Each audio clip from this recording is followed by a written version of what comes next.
Please kindly confirm if you can hear. Yes, I can hear you. Okay. I'm sorry for taking much of our time. Really, really, very, very sorry. I apologize. It's due to network issues.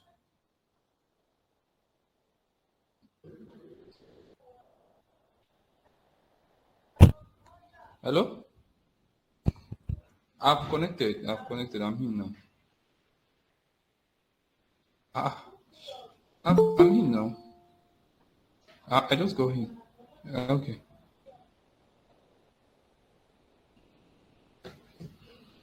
Okay, please confirm again if you can hear me, please. You can hear. Yes, I can hear you. Yeah, Okay. I can hear you. Thank you, Nuruddin. Thank you, Olabisi. Okay, all right. So we won't be taking much time because our time is already fast spent. So I believe we all know why we are here. We're here for a revision class. So we'll be looking at some past questions review and how we can make justice to them. But one thing I want to draw our attention to is when it comes to financial accounting, you need to understand the basics. And when I say basics, I mean most little adjustments that really count. That will make you be make you be on top of your examination. But if you don't understand those little adjustments, it becomes an issue that you can't even comprehend with, especially when you see a question. So confirm you can see my, if you see my, please Can see confirm. your screen. Good, thank you. So those and we make good counts in and need to be cautious mistakes. How the question comes, irrespective of how the question pick, all you need to do time and make justice then. Don't at it that one call why they didn't use this one or you didn't have or I didn't read this one. Do you so now if you look at the questioning that may attend also people are going to mark your seats capitals. They are not counter, they are not enter, they are accountants and experience. So they are tens, your mark. It's not much you must have 100. They give you your mark.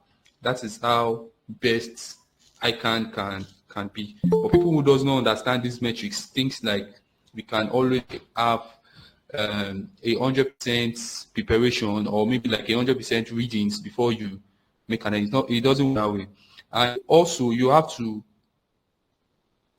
take note of your procedures on how you answer your questions. Like I tell my students earlier, when you are given a question, probably you have your OBJ and your section C. You have to take caution of what you need to do. You have to make sure that you have to prioritize what you need to do. You don't go to the bigger question first. Don't jump into the bigger question first. It will take your time. So I'll do the multiple choice, I'll do the fill in the gap, then I'll do the section C, which is the theoretical aspect, and I close my case there. First of all, we'll be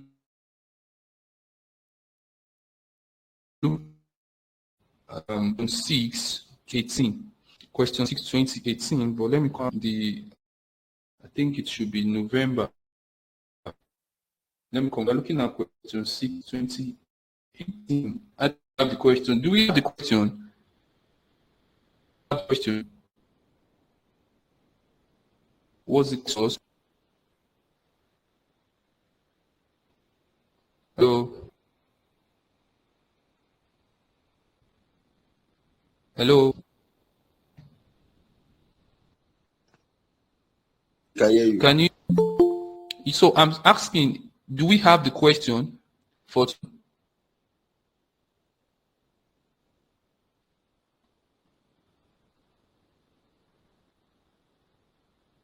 To take for it. Oh, all right. So I think we have a couple of questions there, and we'll be making to question 6, 28. Let's take the little one, then go to the ones that we know they're likely to appear in our exams. But all these ones too are very, very key that we should do. Okay, I think questions has been posted to the group chat.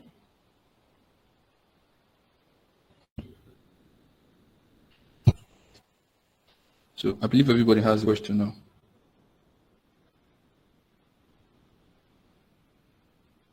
The questions are in the group now.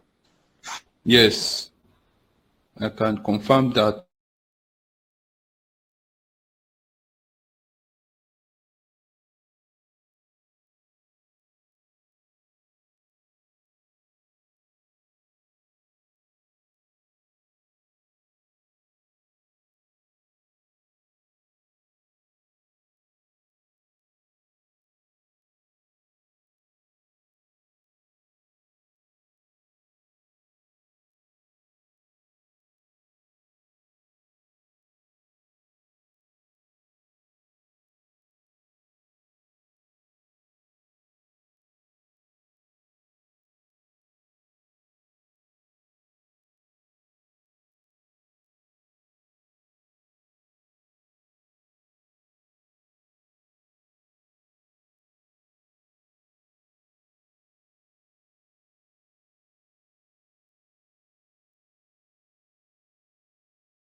Thousand annum. Calculate the amount of rent that will be recognized in the statement of profit or loss for the year ended April 30, 2017. Statement of acquisition as at April 30, 2017. Then the CPAT owns properties in Lagos, which are let out to tenants. The summary of transactions for the year ended December 31, 2017 is given below. All figures are assumed to be correct. Required: prepare rental income and determine the amount of recognized in the statement of profit or loss for the year ended 30 December 2017. 20 mark questions. So these are 20 mark questions, and you have 2 areas these questions are looking at. Two areas these questions are looking at. The first area is looking at your journal entry, and that tests your double entry. That's the use of an accountant. You must be able to compare it with what double entry. What am I going to debit? What am I going to what credit? Do you get? So the examiner is trying to test for the A part is to test our double entry skills. That's the journal adjustment is asking us to what to pass. And I want to ask, please, you can what's it called? You can make your jottings while I just explain a bit before I go further for this class. But we rest assured that we have all this question. Now the examiner made mention of what? Of ledgers. He made mention of ledgers, and he made mention of the journals. Do you get? So what are the differences? What are the differences between these two set of this component of accounts? ledger and journals. When you hear the word journals are used as corrections. They are used to what? Make corrections. And you can also say journals are used to make adjustments. Do you get adjustments? So sometimes we have closed the financial year end of a particular account. What do? We want to now reopen, or maybe we want to make some adjustments or anything like that. We use journal to pass those kind of transactions. Do you get? We use journal to pass those kind of transactions. But when it comes to ledger is a comprehensive hub. It's a comprehensive hub, HUB. It's several accounts. Are you with me? Of several accounts. So you find receivable accounts of customers, you find payables accounts of customers, you find bank transactions. So even if you have 50 banks, you have the accounts inside the world, inside the ledgers. So a comprehensive hub is like a house. When I go there means a house. It's like a warehouse. Just like when you have factory, your house, where you stock goods. That is what the ledger does. The ledger warehouse that houses all several account components. Receivables, pay, talks about on-hand revenue, talk about rent, prepayment, accruals, all the likes. The ledger will houses all of them. But in ledger is just restricted to maybe you want to make what? Adjustments. Do you get that? So that is the two differences between that. What I've just said now, if you are giving this kind of question and you don't understand what to use journal for, what to use ledger for, you might just be looking at it. There's 100% tendency that you will not get your answer correctly. So before you make an attempt, before you take that your pen and make any decision, ensure that what? Do I have an idea? Do I have a direction? What is the direction? Is this a direction that I need to go into? And do I have an idea of what the examiner is asking you? Because sometimes the examiner hides some information inside the plenty information he has given to you. Do you get? So it is not left for you to now look at it that, okay, which one do I want? Sometimes he's going to put irrelevant information, but you just have to be on top of the situation. And which one do I want before you make what? Adjustments to that. So we'll be looking at this question, and I think the name of the person that we are working up is Akinola. So your header is very important. It's as important as you solving this thing. So Akinola Enterprise. That's what I used to tell my students. It is very, very important. You put your header, the name of the person that you are working, you are making account for or analysis for. It's very, very important. So the examiner must see them. Don't just start your work like that. So now, thereafter, we have our particulars and the likes like that. So you have your dates. You can write. We are making an attempt to the first question. If you have any question, just come and can raise your hand or call attention so I make justice to anything that we have that. So this is how a journal will look like. Then you have particulars. A journal will look like this kind of form. Particulars. Then you have debits. You have debits. And you have credits. You have debits and you have. Please, I want you to be with me here. This is the first part. You have debit and you have credit. You have debit, you have credit. Okay. You have debit, you have it. Let me try and make my table very good. I don't know what's wrong. This thing is not writing with my.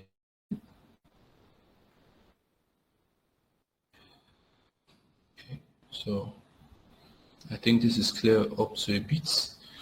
Now we start our posting. The first item there, we have cash in hand, 50,000 naira. Cash at bank, 150. Receivables, 300. Event 100. Now, if you look at all these are assets. Cash in hand is a current asset. Cash at bank is a current asset. Receivables is current asset. Inventory is a current asset. Also means that, don't forget, you debit what? Assets. any opening balances for assets will always do debit. Do you get that? We always do debit. Don't forget your double entry. For every debit entry, there must be a corresponding credit entry. And for every credit entry, there must be corresponding debit. So all of what you need to watch, you need to know. So I'll come here. Since all of them happened on January, I'm going to just come here. My date 1/1. What year is that? What did they tell you? 27. Come here and say 27. But let me just put because of my listing. But in your own place, you can write it as full 2017. And what happened that day? What happened? Okay, what happened that day? We were told, according to the question, cash at hand. Cash at hand. How much is cash at hand? You have cash at hand to be what? To be 50. Based on the question, to be 50. Okay, I'm done with that. What else again? Still on that same date, I don't need to repeat the date again. They told me again, what do I have in the question? Said cash at bank. Cash at bank. Cash at bank. Cash at bank. How much is cash at bank? According to the question. 150. 150. 150. Good. What else again do I have in the question? I have receivables. Receivables. Receivables. Receivables. How much is my receivables based on the question? Receivables is 300. Receivables is 300. 300. Good. You start earning your mark from this. Don't forget, I am debiting all these transactions because they are current assets and they are assets. It's an asset account. You debit all assets, you credit all liabilities, you credit all income, you debit all expenses, you credit equity, you debit drawings. These are the 6 fundamental double entry principles in line with your general principle, which is debit all, which is for every debit entry, there must be a corresponding credit entry. And for every credit entry, there must be a corresponding debit entry. This is the basis of an accountant. You can't operate as an accountant if you don't know these principles. They are very, very important. So the last one that is there that they gave to us is what? It's inventory. It's inventory. Now the examiner is very dicey in this place. He's very smart. He's very smart. He has hidden an information for you guys. And I'll tell you what he's trying to do. Now, if you look at this question, he gave us all debit entry. But the credit entry is missing. The credit entry is missing because you already hit all this. So where else can you get the other leg, which is your credit entry? You get which is credit entry. From all indications, you look at it, okay, what am I going to credit? Cash in hand. Am I going to credit bank? No. That's not what's seen. So when you have capitals like this, please be with me here. When you have capitals like this, capital are not used for matured people like a class of, a level of your thinking like this. We use capital when we're in secondary school or when we are doing basics to introduction to double entry. So in a question like this, it is assumed you are the one to know that what cash at hand, cash at bank, receivable, inventories, all these forms my what? My capital. All these forms my what? My part of capital. Do you get? So the other leg again that can form part of capital, what is it? It is what we call what? Equity. You can say equity, you can say capital. Do you get? You can say capital, you can say equity. It's still what? You are still talking about what? Capital. But this that we are looking at here is that we are debiting it becomes what? An asset. You understand? So it's nothing we want to credit other than what? We are crediting our what? Our capital accounts. Or you say what? Equity accounts. Or you say what? Shareholders accounts. Because all these things are within the what? Are within the business. So we have already debited all our asset accounts. The next thing for we to do is what? We should credit our what? Our capital accounts. So, and don't forget the principle I state, because now don't tell me, why is him crediting data or equity with so amount. I am crediting capital because normally all equity, all capital are to be credited based on double entry principle. All assets are to be what? Debited. All income are to be what? Are to be credited. All expenses are to be what? Are to be. All drawings, withdrawals are to be what? Are to be debited. Do you get that? That's those dicey things you just need to what? You need to look at. So I'll come here, I'll tell myself, okay, what am I going to credit? I'm crediting my capital account. Capital, or I call it what? Equity. Equity means shareholders fund, our money. Do you get? So now, how much am I going to be what? Crediting. That is the question. Another question again. How much am I going to be crediting? I can't credit more than what I have in my debit. Now, if you look at the debit, I have 50. 50 plus 150, that is what? 200. 200 plus 300, that is 500. 500 plus 100, that is 600. It simply means that my capital or equity account will be credited with what? 600. That is that. Done justice to transaction 1. Everything that happened in the 1st of January to this thing, I've done justice to that. So this is what the examiner expects from you. So now come here. I'm not yet done because a journal is not complete if you can't give your what? A description. You have to give a description. Why are you debiting all this one? I will now come here. I will now say being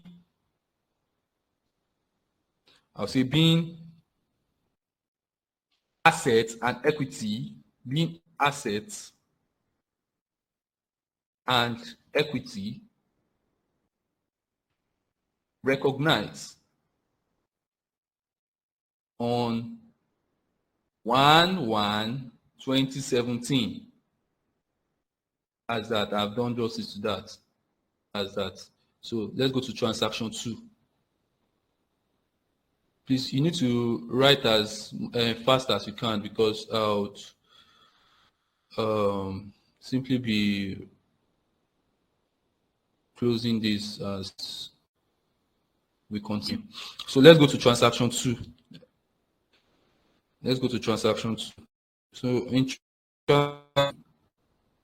we have purchase goods for cash, 70. Purchase goods for cash, 70. So purchase goods, don't forget you are purchasing goods for cash. Remember, tell yourself, first come here. That happens on January 2. So I'll come here, I'll say 2. I'll tell myself, okay, what did I do? I purchased this on cash. I have to debit something, I have to credit something.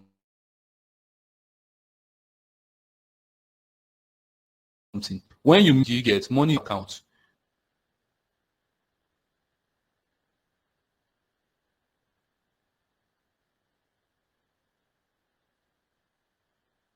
so in that case, our expenses. Don't forget. But if I want to reduce expenses,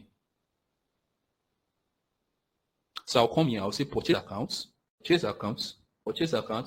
debit purchase account.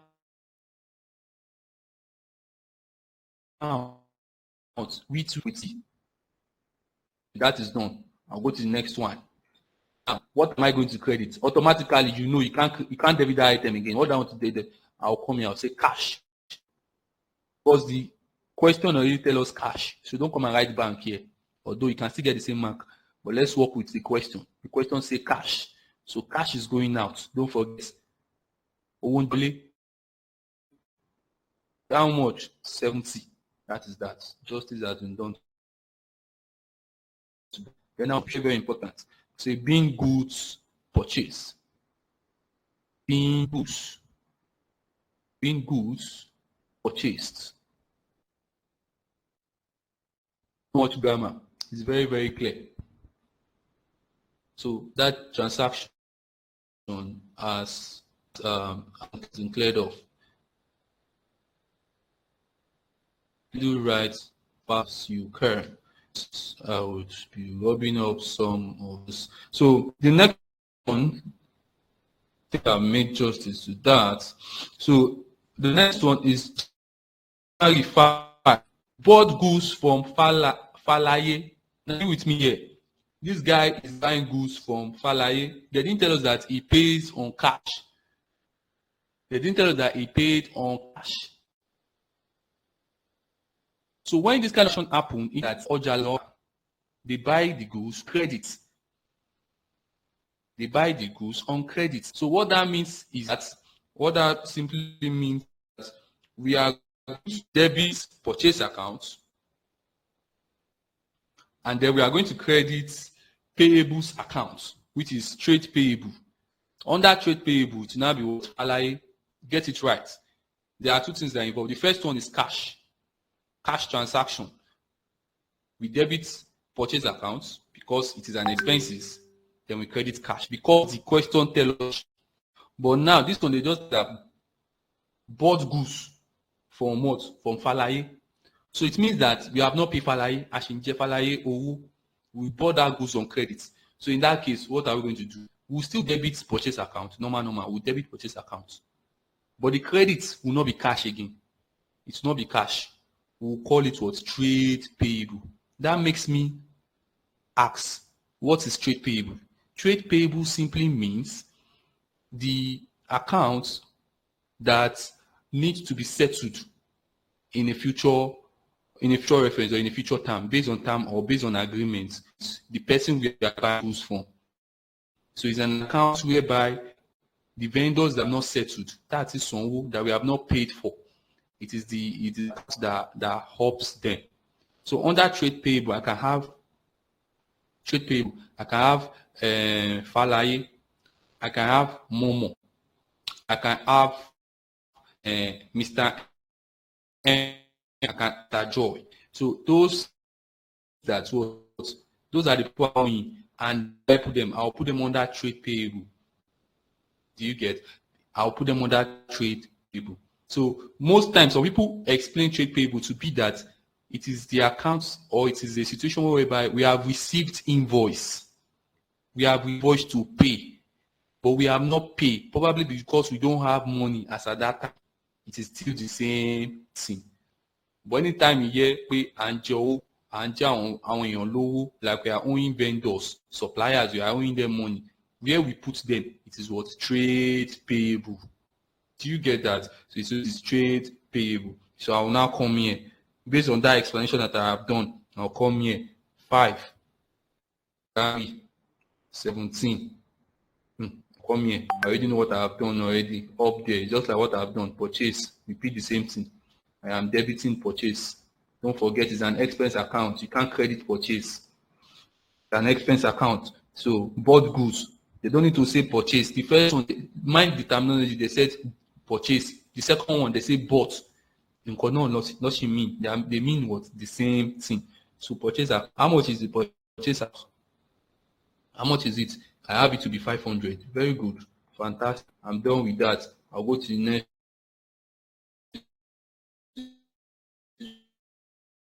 one. What am I going to credit? Like I said, it's payable. Under payable.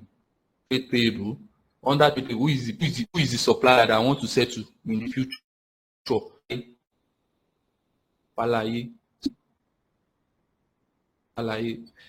So Falaye will be costing 500 in the future. And don't forget, trade payable is a liability rather. Is a liability.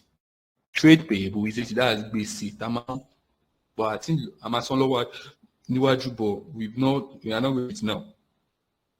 Do you get that? So it is a liability. So this is how you treat that. So you come here again. You say goods being goods purchased credit. Being goods purchased on credit. You have make justice to that. If you have any question, draw my attention.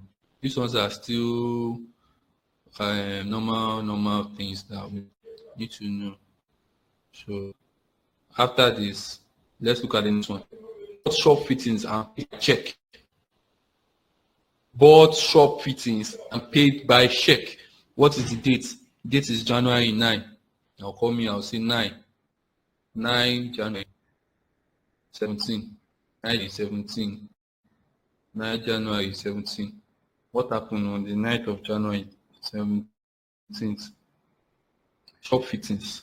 I'll come here, I'll say shop fittings. Don't forget, shop fittings. Shop fittings is an asset, a long-term asset. Shop fittings is a long-term asset. And asset accounts are to be dead. Shop fittings. How much is the shop fittings? 27. Now 27. Back. Check. They told me that I pay by check. So check in account means bank. Check in account means bank. I'll come here, I'll say bank account. Owó ń jáde, mo ra nǹkan. Wọ́n ṣe pé owó ń wọlé, owó ń jáde. So credit ló máa lọ. It's going to be credit. Don't forget, bank is an asset account. So being the fact that what I am buying shop fittings, owó ń jáde, which is going to be what credited.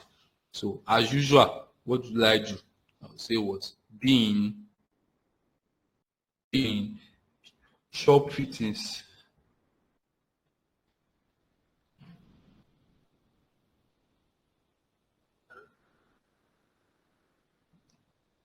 Being fittings, sorry for that distraction. So shop fittings, in shop fittings purchased. In shop fittings purchased. So our thing is so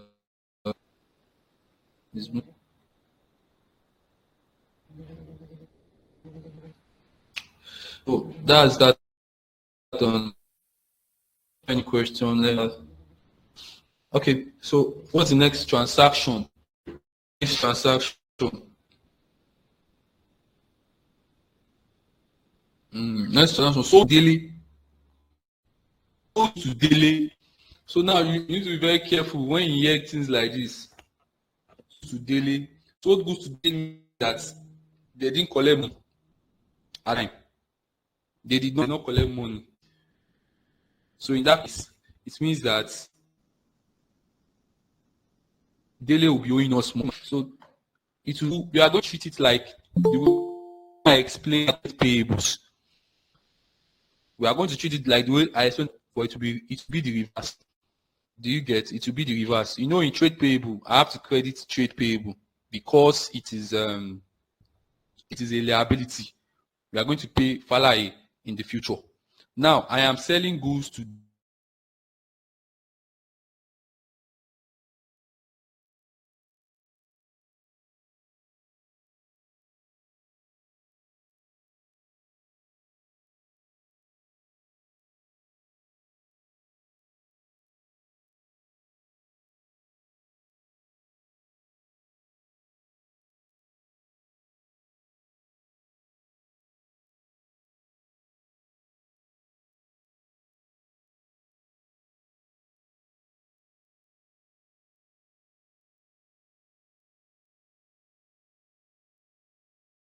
debit account. Instead of calling it payable, it will now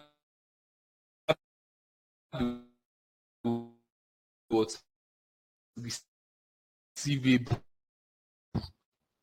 That's it. We will now create sales revenue account. Alpha, MBA, make I call you back, I beg. I'll call you back. I'll call you back. I'll fix up something. I'll call you back. Okay. Now, so the other leg is going to be what? Sales account or revenue account. Just like the way we have debit purchase account. Do you get? So once you know one or the other one, you know what to do. That is how it is. So the transaction happened. So let me just make mistakes. Okay. So transactions on the 15th of January 17. Okay, good. Receivables account.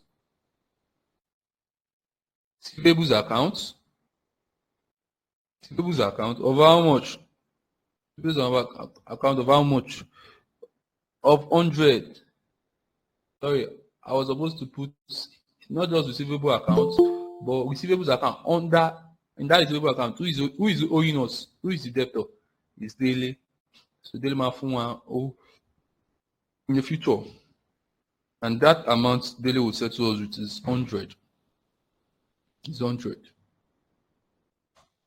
Okay, so sales. The other leg will be what? Sales.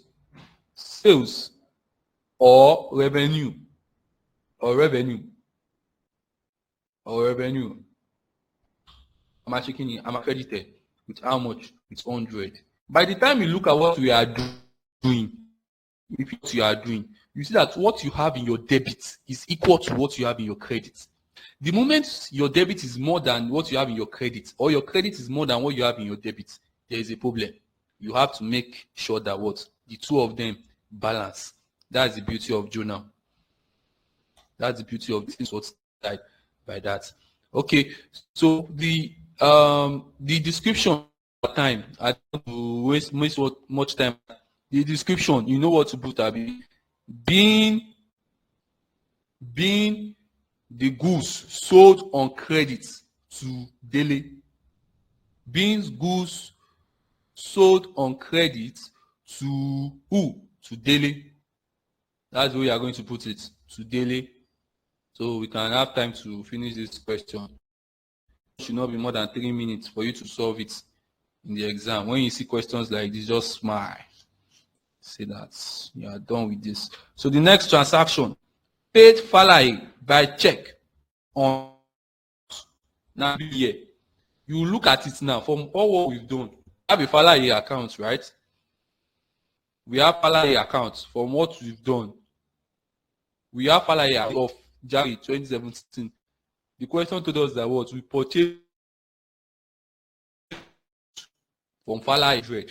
But now the question is not telling us based on January 16 that what paid Falaye by check on account how much fund, that is we paid Falaye 400. We paid Falaye 400. So what are we going to debit? What are we going to credit? It's a very simple thing.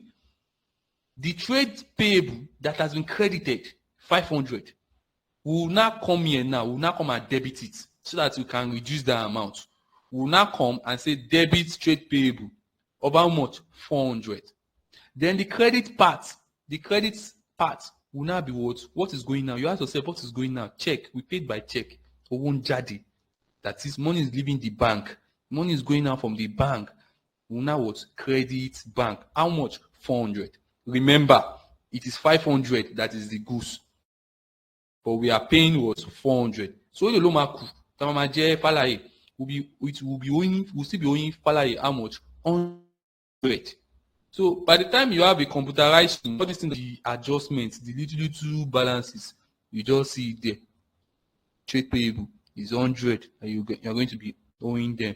So based on what I've said, I'll come here on the 16th 1, 2017. I would come here. I would say trade payable.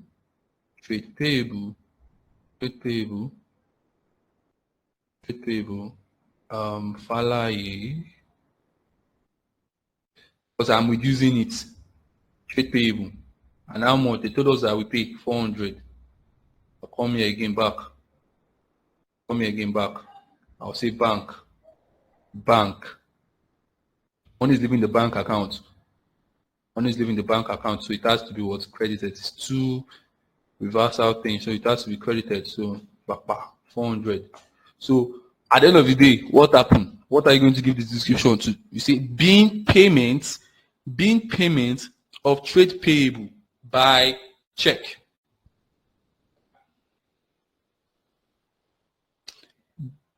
Being payment of trade payable by check. Okay. Thank you. All right. So next transaction. What happened? Bought goods from Bumi B. Bought goods from Bumi B. How much? 140. So this one is also like trade payables that I've explained. What date did it happen? 20th January. So I'll come here and say 20 of what? Of January 2017. 2017. What am I buying? Bought goods. So I'll say purchase account. Purchase account. Purchase account. How much is it? How much is it cost? It's 140. 140. 140. And I'll come here. I'll now come here. Then I'll have trade payable. Trade payable. Trade payable. So Bumi, what's the name of the vendor? Bumi. Bumi is her name. Payable. So Owota and Je Bumi ma jẹ́ kí ni o? 140. So that makes it looks like in your trade payable, it's not just one person. It's not just Falaye you can have. You have Falaye, you have Bumi. That is why when you say trade payable, you must show that trade payable. On that trade payable, Tani Monjelo, my supplier. Okay, what's her name? Her name is what? Bumi. Okay, what is his name? His name is Falaye. Remember, Falaye. How much are we owing Falaye now? If they ask you, it is what? It is 100 because you have paid 400 from that, and we have posted it. The moment you can post transactions like this, you have done a lot. So it shows that you understand double entry principle. It shows double entry. That's very easy to tell if someone that is very easy to tell because you make this. So that is so we happen to the last. They said sold goods to J Shola 150. We sold goods on the 25th. So I'll come here. I'll say 25 of January 2017. I sold goods. Remember how we posted it now? Receivables.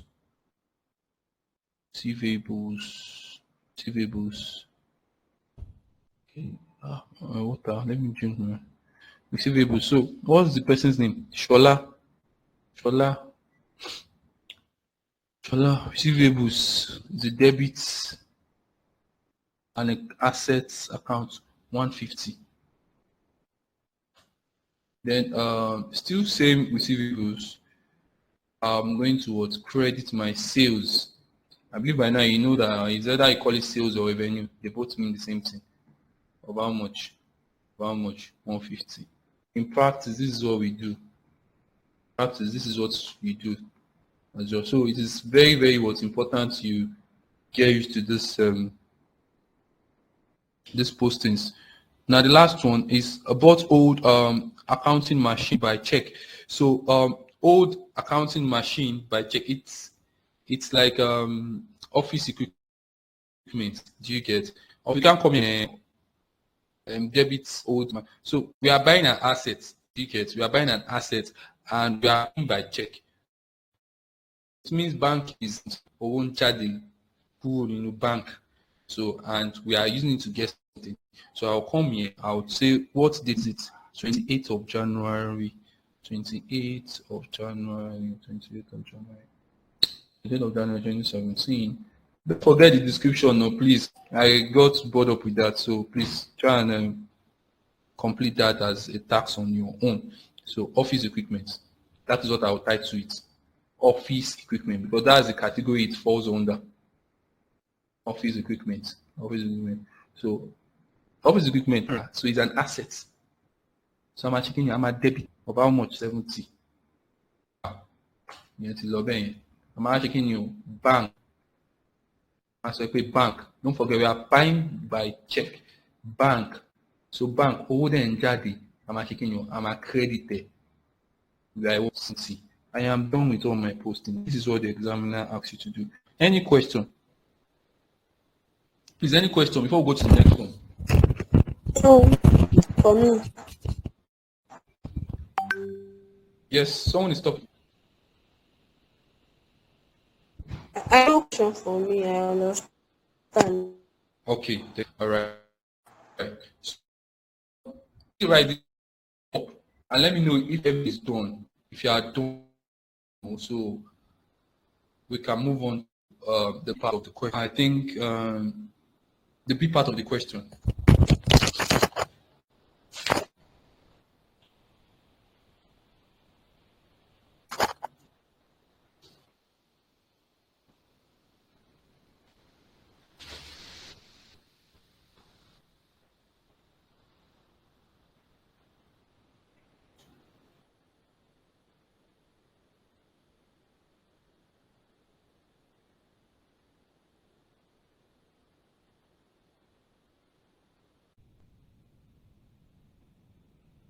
I have to get to it. Early 19, what else I need to do? But I need to get the quarterly rate, and I know that payment January 1, April 1, July 1, October 1.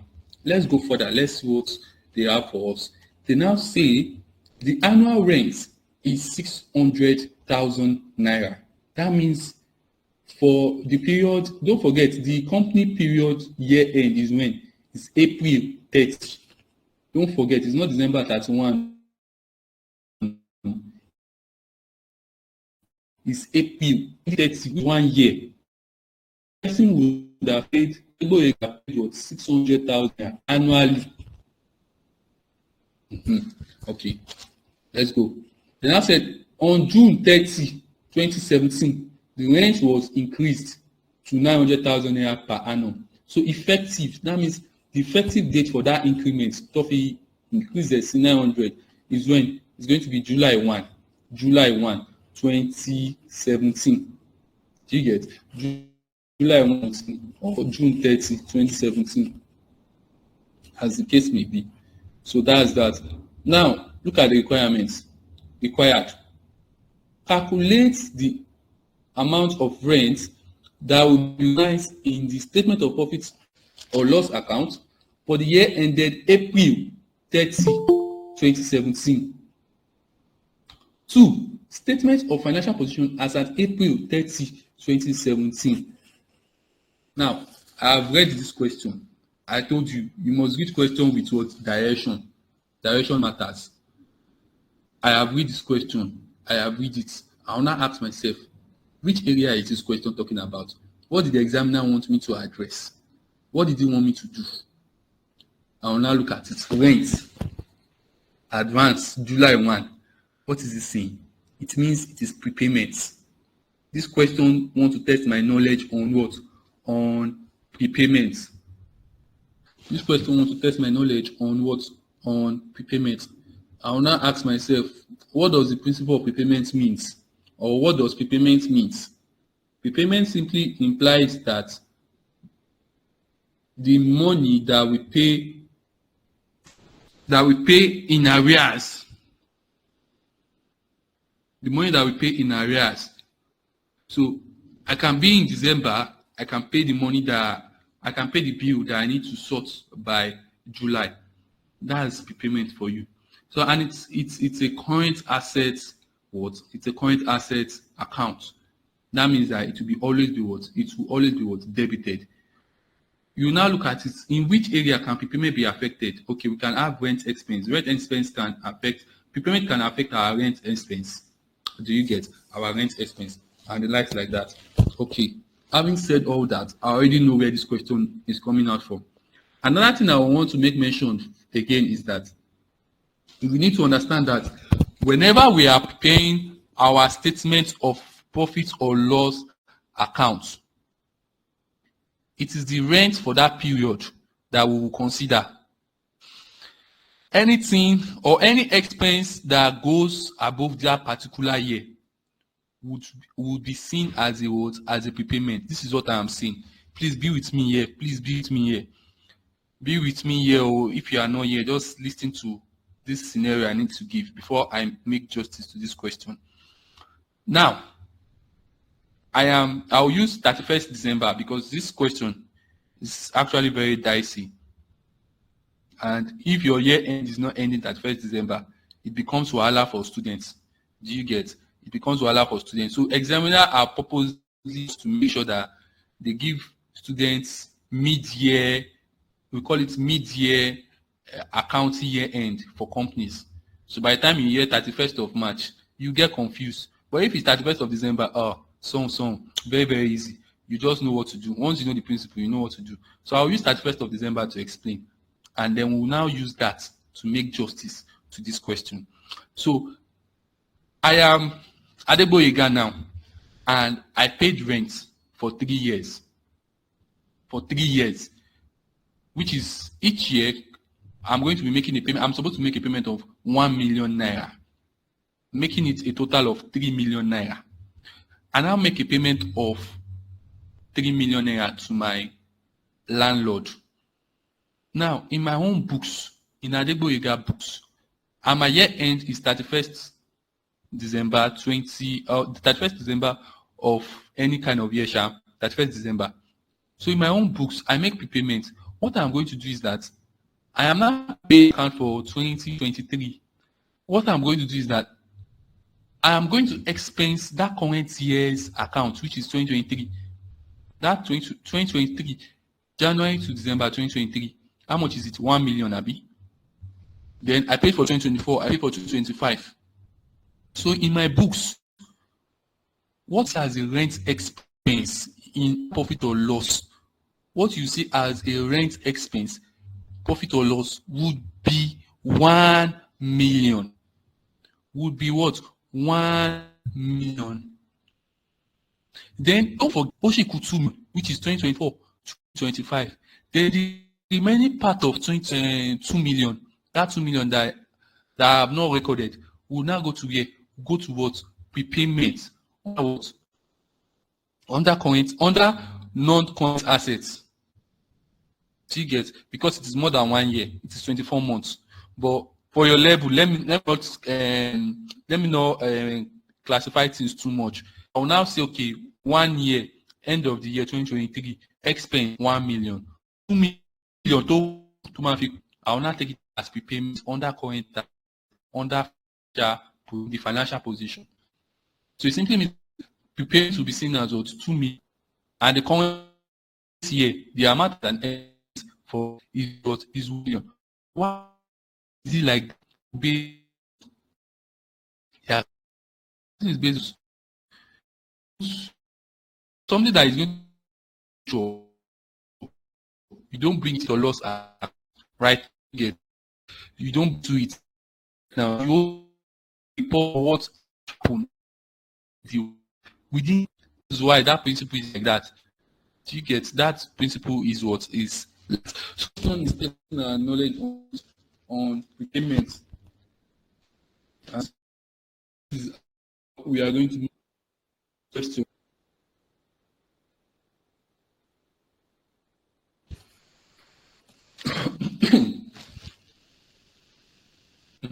Like I said earlier, the name of the virtual, the name of accounts you are preparing is very, very key.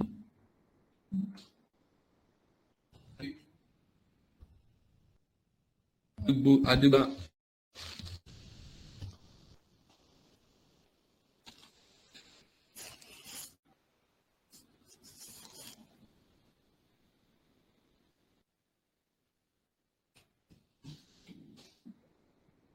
intros.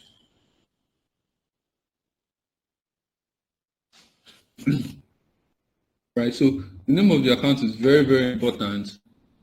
What am I going to do? I'm doing the A part, AI. I mean BI. Computations. You have an area for whatever you are doing. Computations.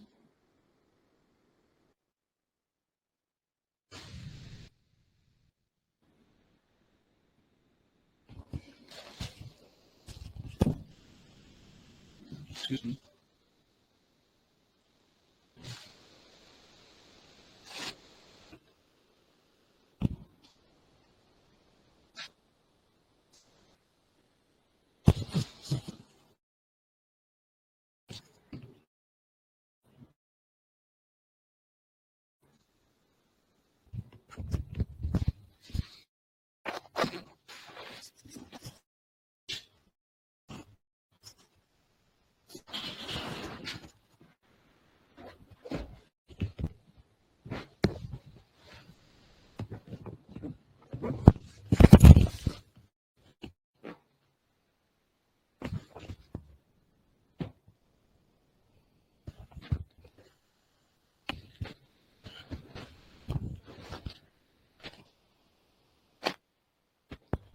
Okay, so I'm back. So computation on the amount that will be taken to profit or loss. So you can call it whatever you. This is how I feel like writing mine. So in the exam, you don't need to look at it like what Mr. Momo, Mr. Yusuf states. That's what you too. You are going to. You can call it anyhow you want to write it. Just understand what you need to. Combination of brains to be recognized. Be recognized. Be recognized in the profit or loss account. Okay, so this is good. This is good.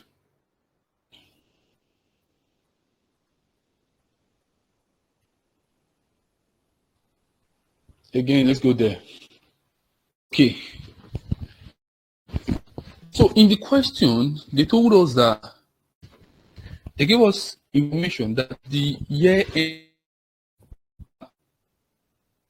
the annual was 600, 6,000 naira, 6,000 naira. The new would start from what? 230. So when is the year end for Adegboyewa Ventures? It's April each year. So and we are asked to recognize statement of profit or loss. Statement of profit or loss to be recognized statement of profit or loss at 80 2016. So April 30 2017 to June 30 2017. So that means that the impact on the new rent would not affect us. Do you see that? Would not affect.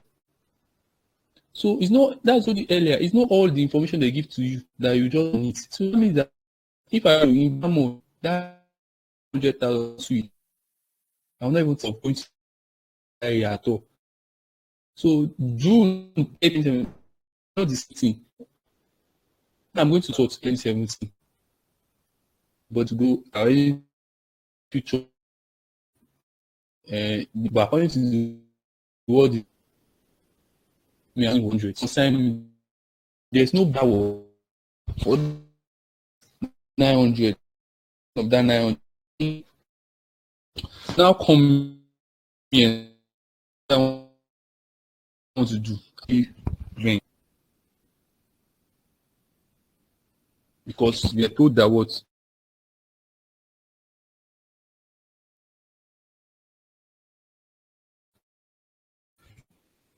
we paid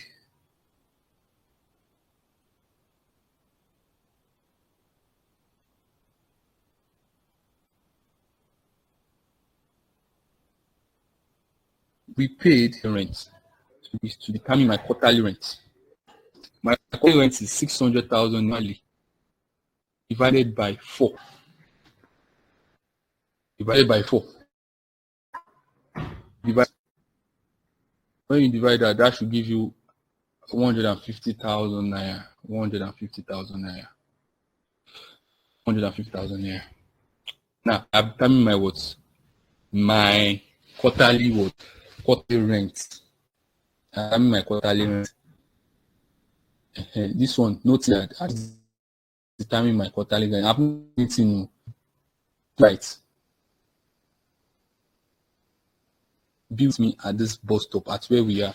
Just be with. So the next for me, you have to look the period I want to call. The period that I want to call. Remember, I go with or loss. Anything we are going to recognize rent must be rent that has happened within the period. Within the period that we are looking at. So the accounting year end of this company ends when? April 30. April 30. April 30 to 2017, right? So I'll now count 1 year back. Be with me. I'll count 1 year back from April 30. April 30, 1 year back. 1 year back, that will be what? That will be May. It simply means what? May. It simply means May 2016 to April 2017. That makes it what? 1 year. Do we all agree to that? Please get a confirmation if everybody agrees to that. May 2016 to April 2017. That makes it 1 year, 12 months. Do we all agree to that? Yes. All right, good. So that makes it what? 1 year, which is what? 12 months. And now I have got what? Quarterly rate. So I'll now start counting. When are we supposed to make payment? Don't forget, according to the question says make payments when? April 1, Abi? April 1, July 1. But in this case now, my start of year now is what? Is May. The start of the year is what? Is May, not April again. So that means April is out of it. April is out of it. And what I have now is what? Is just what? May, June. If I now enter fresh period, like July to September, where I'm going to be paying full amount.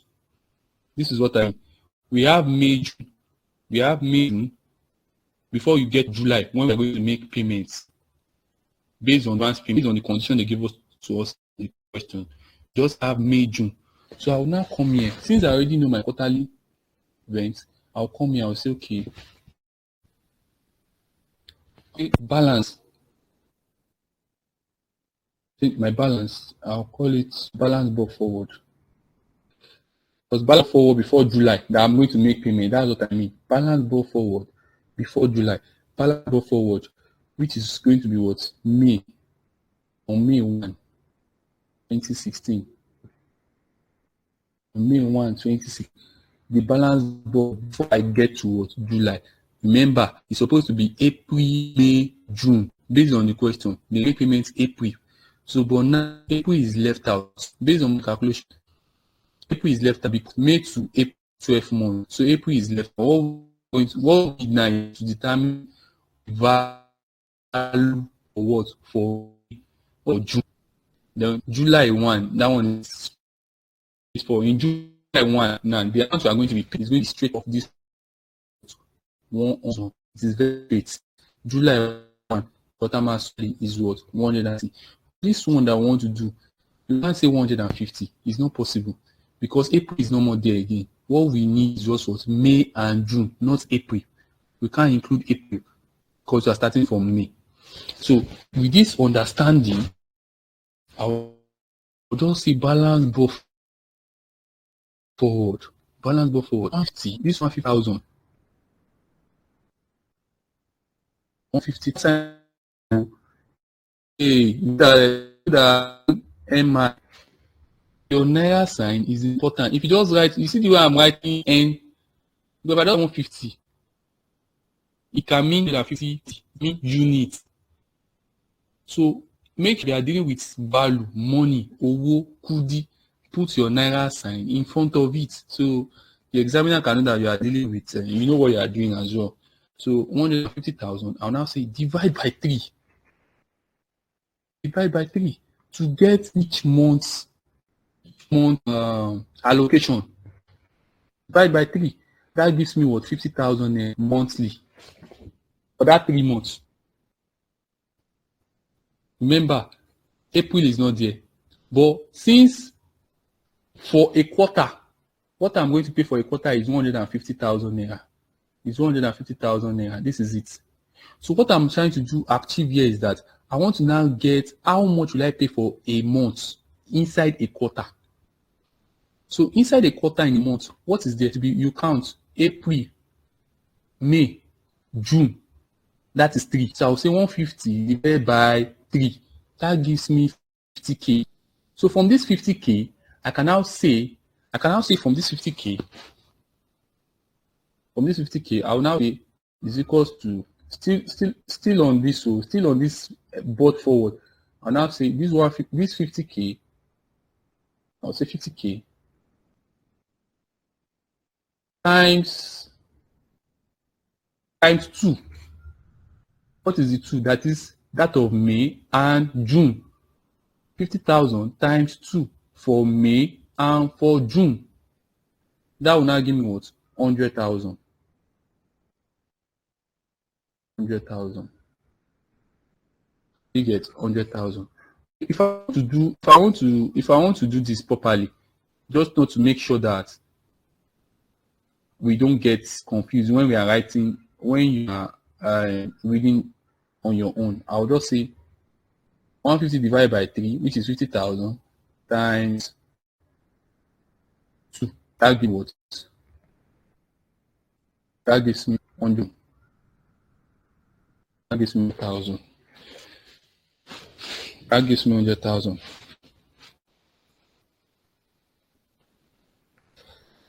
So this 100 star for I can say what rent for and June. Now I'm rent for and June. Rent for me and June. So the next thing I'll do is for me to do to pay after June. I will pay July 1. So July 1, 2016, sorry, 2016. 2016. Bank or cash. Bank/cash. That is money will be going out from my bank or from. And how much am I getting that time? I'll come here. How much are we paying? Don't forget, I already have the value here. We've already done the calculation of quarterly rent. I'll be paying the quarterly rent of how much? 150K. 150K. And this 150K will come in. It will cover when? It will cover July to September. July to September 2016. Don't forget. So, to someone again based on the question. October 1, 2016. My someone next. 2016. 2016. So what am I pay? Money is leaving the bank. My how much again? Another 100,000. Remember to put your Naira sign. Remember to touch your eyes. Touch your T. Okay. So when is this period going to cover? October to December. October, November to December. Don't forget. That is when. The next time we are going to pay. This is for 2016. So next one, person again, January. Next time, person again is January 1, 2016. Payments. January 1, 2016. Again, money is leaving bank and cash. So now, look, January to March, JRB. It will be January 150. 1,000. And this is January to March. 2017. Don't forget 2017. Okay, so the ultimate year, which is April. April in closing year, according to the question. April is when we would have our year, our close year, which is April 2017. Don't forget. Sorry, I'm supposed to say 2017, not 2016. 2017. So April. Now, be with me in this last part too. In this last part.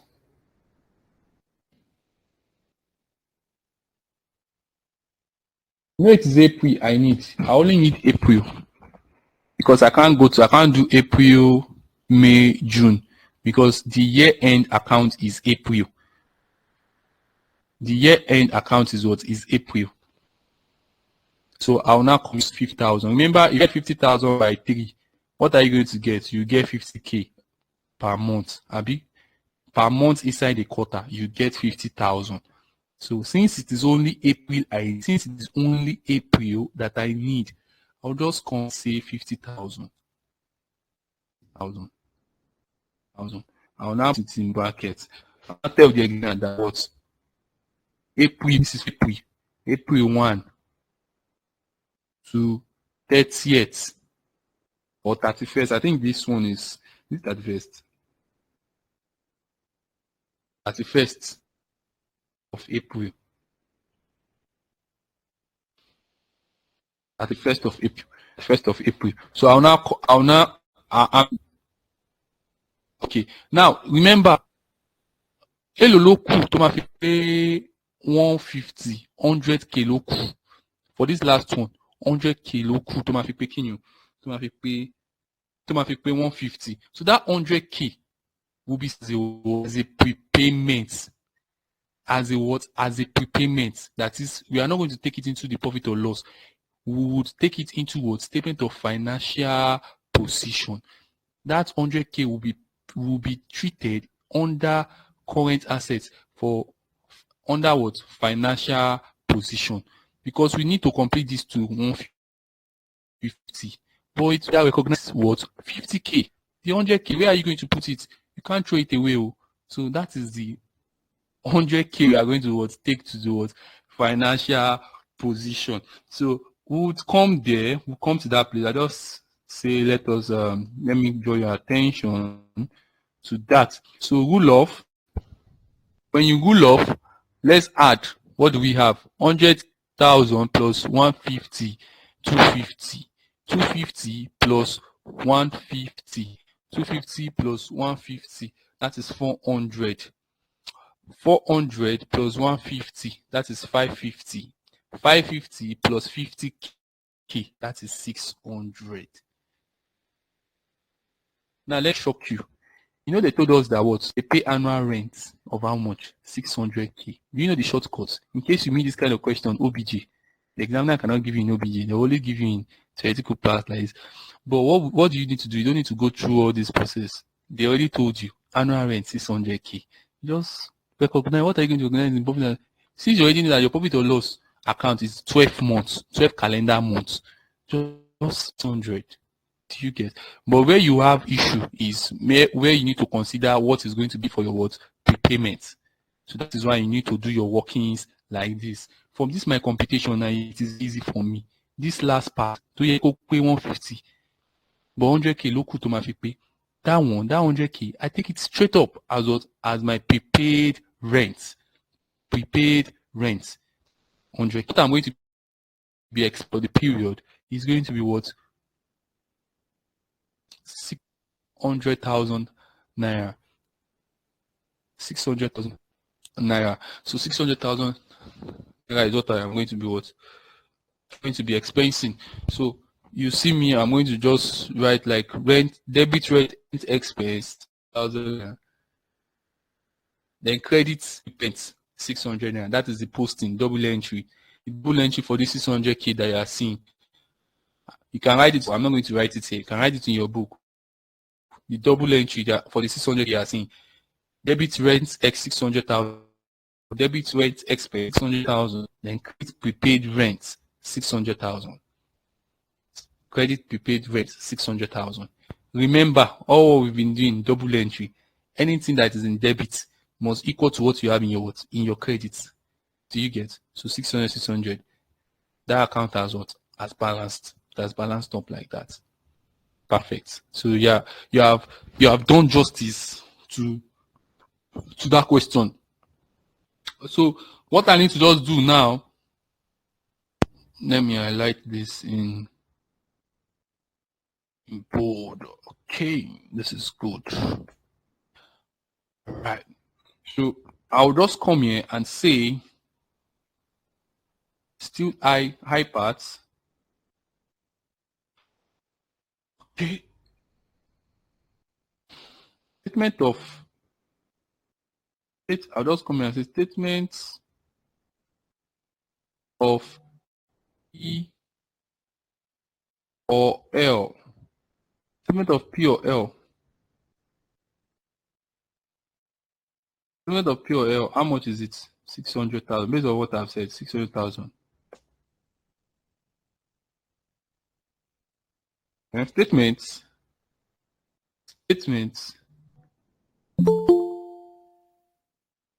Statements of financial position. FP, financial position. See financial position. I've said it already. 100,000. 100,000. Don't justice to that question. Any question? Any question before I proceed to the last one?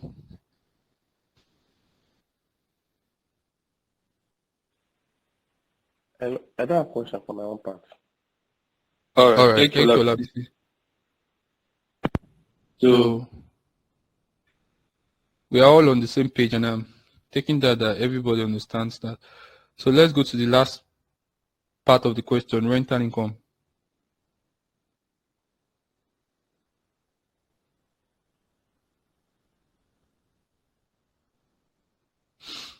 Let's go to the other part, which is rental income. Okay, it's the C parts. I'm going to read the question and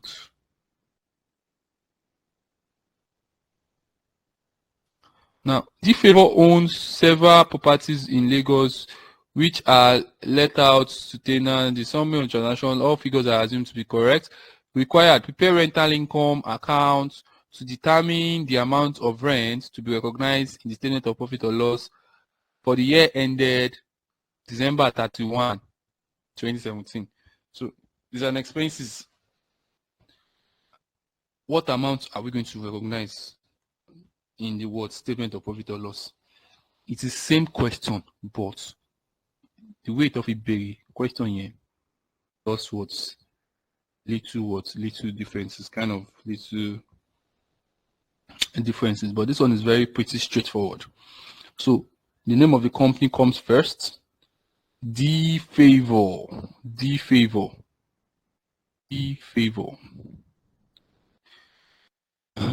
Limited, The Favor Enterprise. You must put the company name first, because there's a mark for this. God will not let us see someone having 49. That's when you know that one mark is important. So you must put all this. It is very, very important. Put all this. So as I'm bolding it, taking my time to bold this, so you can understand. Then the next thing is to, what are you doing? You want to determine your what? Rental income. Rental income. Okay. So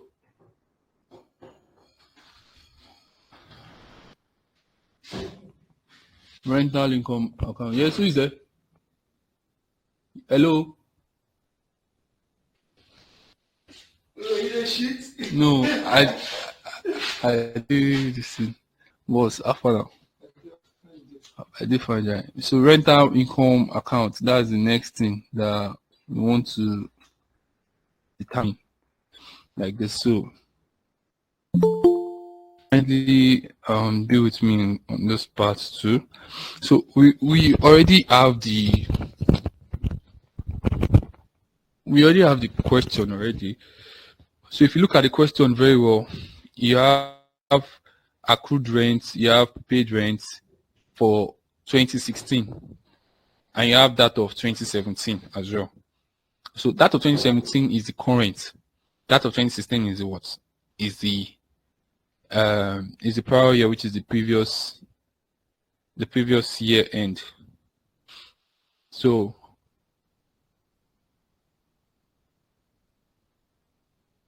I would come here just the same. We treated our journal where you have your dates and you have your particulars and the likes like that. So for the prepaid rent, anything that is going to increase, anything that will increase your income would be on the credit side, because you are dealing with income. You get, will be on the credit side, and anything that will reduce your income will be on the debit side. I'll take that again.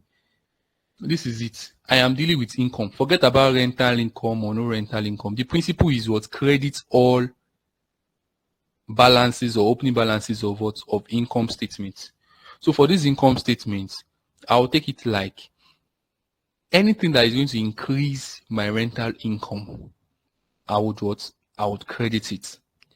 Anything that is going to reduce my credit income or my my rental income, I would debit it. So with that knowledge, let's go back to this question and let's make justice to that. So accrued rent. Accrued rent. So accrued rent 31st December 2016. Remember, what we are making account for now is what 31st December 2017. So as at 31st December 2016, we have owings of how much? Owings of 440. Owings of 440. So where am I going to put that? I can't put it in my credit side. Where am I going to put that? I've even given you exposure. Someone should answer that. Based on what I've explained, Debit. we are going to debit it. Thank you. We are going to debit it because it's going to reduce my income. I'm owing that money. I'm owing that money. It's at that time. But there are two ways. Oh, now look at accrued rent as at 31st December 2017. Accrued rent as at 31st December 2017. That one will be what? That one will be a what? A liability. It will be what? A liability because it's afresh. Moshe incur. So it's a liability. So you need to get it very well. So where am I going to put it? I'm going to put it at the what? At the credit side because at that time, money is not leaving my hand. It is current. It is fresh. I'm looking at the date. So you need to be mindful of the date. Accrued, I'll take that again. Accrued rent 2016. But I'm in 2017 now. That money, I need to pay it. So I'll pay it. But as of 2017, I am now incurring a fresh BC. But it's not like I am paying it now. I will pay it in maybe 2018. So as at that time, I'm not going to put this in debit anymore. It will be what? It will be in credit because money is not leaving my account. It's not reducing any income. 2018, loma forifa, loma sonye. So in 2018, it will be in the debit side. So I'm looking at it from income perspective and I'm looking at it from the date point of view. So what about prepaid? Prepaid. It means that in 2016, at the Sonwole, at the Sonle, how much is that money? Based on this question, 250,000 naira. What is it? What does it mean? It means that it has relieved me of my burden. It has relieved me of my burden. In 2016, I've paid 250,000 naira upfront payments. What is that? Don't forget anything that will improve your income, you credit. Anything that will reduce it, you debit. So it means that my prepayment for 2016 will be what? Will be credit because money that is on anything could reduce. I can't reduce it by debiting it. It will be in what? In the credit part. But now let's now look. In 2017 period, I now make prepayment again. But that prepayment, what happens in prepayment? Prepayment means that what is someone seeing upfront again for 2018? What happens? You are not going to credit it. You now what? You now debit it. Do you see how all these things work out? This is pure double entry principle. What you do for A, you do for B. And the moment you have A, don't forget, accruals and prepayments, they are like twin brother. It's just candy. You get tire candy. Accruals means owings, BC. Prepayment means upfront payment, advance, upfront payment, like what we did in the first part of this question. So it is with this mindset and ideology we would use to proceed on this question. And taking the first part, I'll just we can put up the dates, but because of time, I'll not be able to put up the dates like that. So I'll just say accrued rent. Accrued rent. Accrued rent. This is debit. This is debit. So you know me. How come we cannot see what you are doing? Accrued rent. So accrued rent. How much is my accrued rent? Don't forget this is 2016. So as at 2016, you need to pay it. You must pay it at this current period. And I'm doing rental income as at what? Rental income as at 31st December 2017. Thank you. So rental income accrued rent 2016 is a prior year, is an owings. What I think pay, I must pay it at this period. So that will make me to what? To debit it. Anything that will reduce your income, debit. Anything that will increase your income, credit. That's the mindset. How this one to be what? 440. Okay. The same period, I have prepaid rent. So I'll come here, I'll say prepaid rent. Paid rent. I'll just say brought down. This one to brought down. Depending on how you're answering your question, just make sure that you are in charge of your question when you're answering it. There's no best way to give all this, but it's like a balance brought forward something. Since I'm dealing with 2016,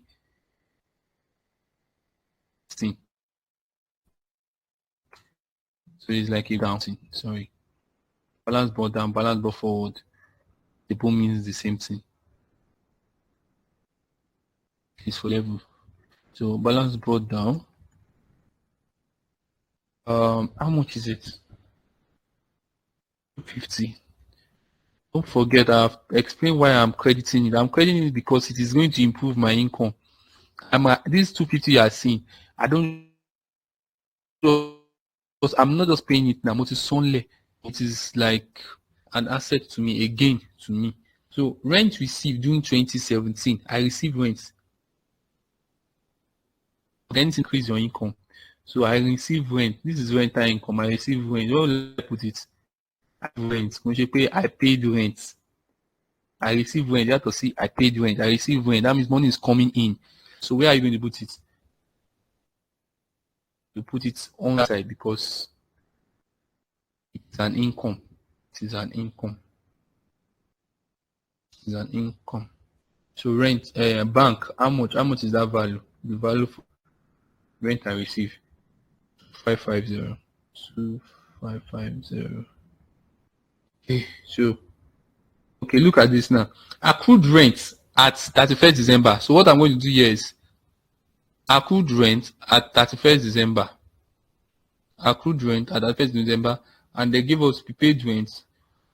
Uncollected rent. I'm coming to accrued rent, 31st December, and prepaid rent. I'm coming to those two. Uncollected rent to be written off, 35. So uncollected rent to be written off, 35. Where are you going to post that? Uncollected rent to be written off, 35. Where are you going to post that?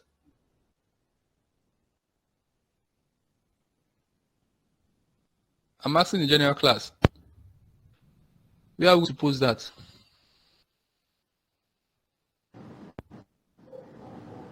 Is it debit or all I want to hear is it debit? Debit. Why? It's a bad debt. It's a bad debt, okay? So do we have any contrary something to that? No, it's debit. It's a bad debt written off. It's a bad debt written off. Okay. So you are wrong on that part. So this is rent. Can you off your mic? I'm hearing myself. Okay. So this is rent written off. It's quite different from something like a bad debt. So now the question is, since we are dealing with our rent and prepaid rent and what we owe, or don't forget the objective is to determine the rental income. So part of this rent, there are two ways you can interpret it actually. The first way is that to see it like out of the rent you are paying, they are now reducing it for you. They are giving you like a short discount. They are writing off it for you. You are very absolutely right, oh. But when it comes to something like inventory, yes, I can give you 100%, but this is rent. Do you get? So something like bad debts is not really involved because we are engaged with both prepayments, both accrued, money we received, and everything. But we were told here that was uncollected rent to the tune of 35,000 is what is to be received. So don't forget, we have accrued, we have owings already. So part of these owings now, we are looking at it like, okay, part of it, that is 35,000, we are writing it off for you. So it's going to be what? A savings, which automatically be like in form of what? Like a gain to you. But the objective of what we are trying to achieve here is that at the end point of everything, your debit and your credit must equal each other. Since they already give us our balancing figures, must equal each other. So uncollected debt we are giving you is a written off for you, and you have owings that you are looking up to or that you want to work up to that you are still owing. So uncollected, so it can be in that form, and it can be in form like, okay, we went that. So it's not like they didn't tell us from the question that maybe like we are actually entitled to forego a rent to somebody. It is not given that way. So sometimes if you have done it this way too, that's why I said it's a professional exam. For example, if you do it this way, maybe you say bad debt and you debit it, then you have a justification for that. Of course, why not? Just like you said, I would give you, but I'm just trying to call your attention that the proper treatment of that bad debt has to do with what? Inventory. So in the first case, even when you have written off, you are not supposed to use bad debt. Every time goes for this. So when you have inventory, you are dealing with inventory. When you say bad debt, fine and good, it flies well. But here for the rental income here, you are writing off some parts. It's not like you are writing off part of your owings, part of your accrued rent. They are telling that, okay, we are not collecting it again. No. Okay, that's uncollected one, the one that you are owing. No, we don't even know when. They didn't even give us the year. We are no more collecting it again. We are writing it off for you. So it becomes what? A savings. It becomes what? A savings for you. It becomes a savings for you, and that will make you to what? Listen. So for each line item of your transactions, you need to give what? A very strong old meaning to it. A very strong old meaning to what? To it. So that being said, I think, do we have any other thing? Yes, okay, yes. We have agreement fee receipt. Agreement fee receipt. So agreement fee receipt, draw let me draw your attention to this. Agreement fee receipt does not mix up your rental income. When they say rent, it's just like when we talk about inventory. When we say inventory, we are talking about the purchase price, we're talking about the purchase cost, we're talking about the installation cost, we're talking about the delivery cost, that is the transportation cost that brings in your listing. So probably when the driver is now coming, the driver now say that I am hungry, so I had to buy food or I had to buy drink and drink. That is not part of the inventory. It's not part. We're talking about the major cost. So I'm taking my time to just explain all this so that in case we see some informations, we don't need to watch. We don't need to touch them. That is one thing about the examiner. They just put irrelevant informations. They want students to get confused. The moment you get confused, you are fall prey of the examiner. So agreement fee received is never and is not part of your rental income. So it's not part of your rental income. In fact, some people will tell you that agency fee or something doesn't even get to the landlord. Some landlord will tell you that, okay, what they just want is just what? This is how much I want to rent my house. I'm renting my house at the rate of 600,000 naira. So you now paying agreement, paying everything. Some landlord will collect it, of course, but some will tell you that this is how much I want to rent it. This is for damages, everything. So even for your damages, some people will give you reimbursement even after you have paid it. So what am I trying to say? We are only taking the pure cost that affects our rent. Anything that is kind of secondary would not be considered in your computations. Would not be considered in your computation. So having said all of this, because we don't have time to go deeply and take plenty notes on payment and this thing, So I'll come here, I'll say what? Rent written off. Rent written off. Rent written off. Return of 35,000. Please, can you put those double zeros at the top edge so that we can be on the same page? I might not do it, you might do it in your notes. So it's not just 35 naira, it's 35,000 naira. You can write it up. They can hang your zeros up there. So now, okay, so this being said, agreed fee, or what do they call it? Let me go back there again. Agreement fee received. So agreement fee received is not part of this thing. So it's not a direct cost on your rental income. It's not a direct so it has no effect. You don't need to what consider it. But like I said in your exam, even when you consider it, it is assumed that what you are under exam and people can still what give you something for that. So let's now go back to what accrued rent on at 31st December 2017. Accrued rent at 31st December 2017. You are saving costs, you are not paying anything. Don't forget, you are not paying anything. That is what it means. So you are saving costs by you collecting something you are not paying at all. It's 2018 that will suffer it. It's not 2017. So I'll just come here and say what accrued rent. Accrued rent. 2017. Accrued rent 2017. So for my accrued rent 2017, it's 350,000. 350,000. 350,000. I'm supposed to write this thing, sorry. So I'll now come here. For the debit side will be prepayments. Prepaid rent because it's I'm paying out money. You meant to initiate a transaction for prepayment. You are paying out money. Payment, how much? 480. 480. 480. 480. 480. So I've done justice to all this. So, but if you look at it very well now, your credit side is greater than your debit side. Credit side is greater than your debit side. So I'll come here. You can write it anywhere. I'll come here, but everything will be fixed up. I'll come to the debit side. We have to determine the expense, the statement of profit or loss. So I'll come here and say statement of profit or loss. SPOL.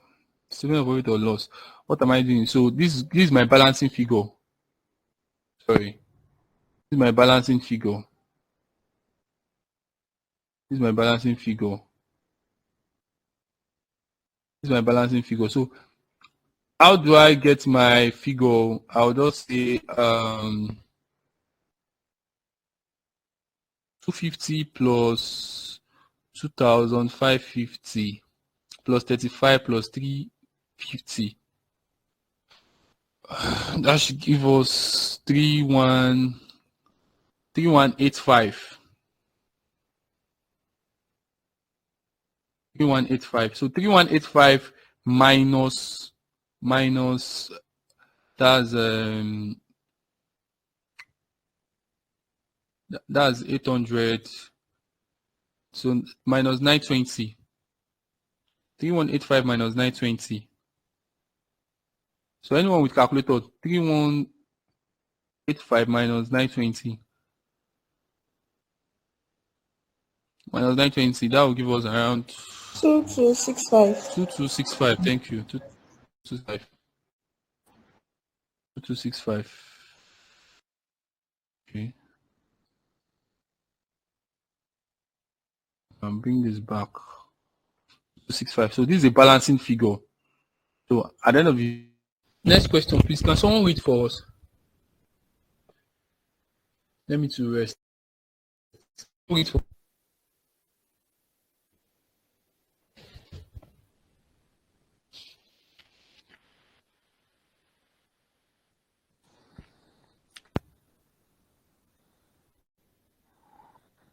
Question 6. okay, A. thank you. Yeah. IAS 16. Property, plant, and equipment requires an entity to make certain disclosures in the financial statement for each major class of property, plant, and equipment required. State 5 of the disclosures required under IAS 16. Okay. All right. So for that, let's make justice to that immediately as we are reading it off. So IS 16 talks is a standard for PPE, that's property, plant, and equipment. And some people can also see it as like non-current assets. It's also non-current asset actually, or precisely PPE. That is what it talks about. So what this question is telling us is that what are the disclosure? What are the disclosure you need to make when you are applying what IAS 16? Now let me tell you this. Anytime you are battling with a standard, there are three things you need to understand about a standard. You need to know the recognition. You need to know the definition. Definition. Then you need to know the recognition. You need to know the measurements, and you need to know the disclosure. That's four things you must know for every standard.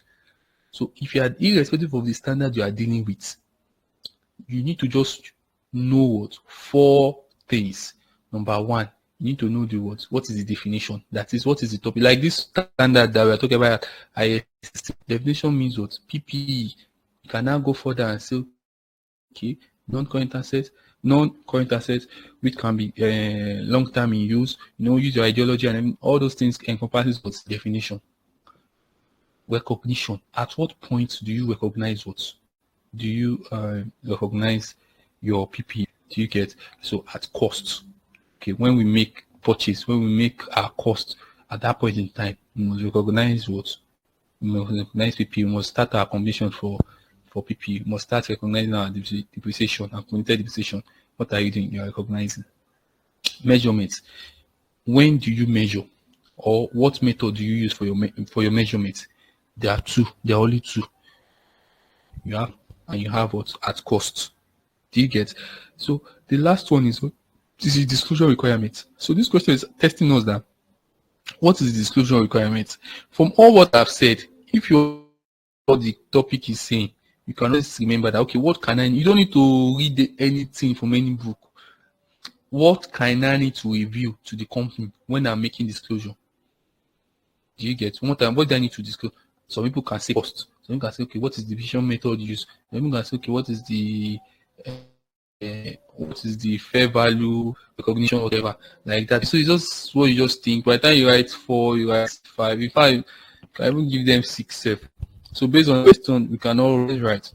Let's write 5 disclosure required by IS 16. 5 disclosure required by IS 16. 1. The measurement basis used. The measurement basis used. The measurement basis used. 2. The depreciation method used. The depreciation method used.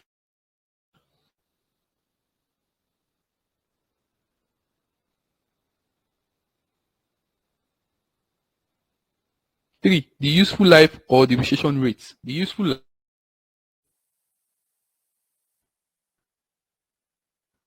depreciation. 3. Gross carrying amount. The gross carrying amount.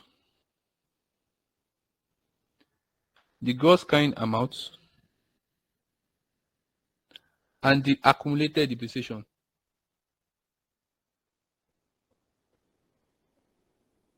And the accumulated depreciation.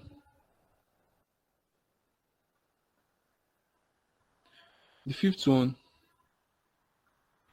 a reconciliation between the opening and closing values.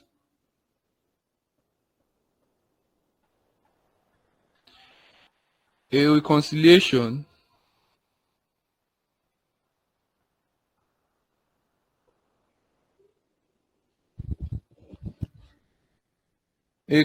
between the opening and closing value of gross carrying amount of gross carrying amount of gross carrying amount and accumulated depreciation.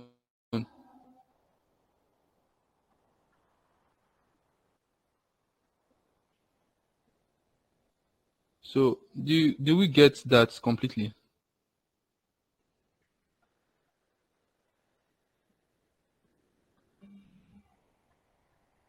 Yes. Okay, thank you. I don't want to miss more time on that. So Olabisi, please go on with the B part. Can you read the B part out for us? The B part, 6B. 6B. Yeah. Property Limited has fleets of motor vehicles that are used to distribute goods to the market. As at July 2020, the cost of the vehicles was 750 million and their accumulated depreciation was 30,500,000. On January 1st, 2021, the company bought a new vehicle for 2,800,000. One of the old vehicles, which was acquired 3 years ago at a cost of 1 million, with accumulated depreciation of 600,000, was accepted by the seller in parts exchange at a value of 480,000. Required: I calculate the gain or loss on disposal of the old car. Prepare the following ledger accounts in respect of the transactions: motor vehicles accounts, accumulated depreciation accounts, disposal of assets accounts. Okay, you're done, right? Yes. All right. Thank you very much. Thank you. I got the question. So property limited, that is the question. And the first requirement, what's the first requirement for you to do what? For you to calculate the gain or loss on the old vehicles.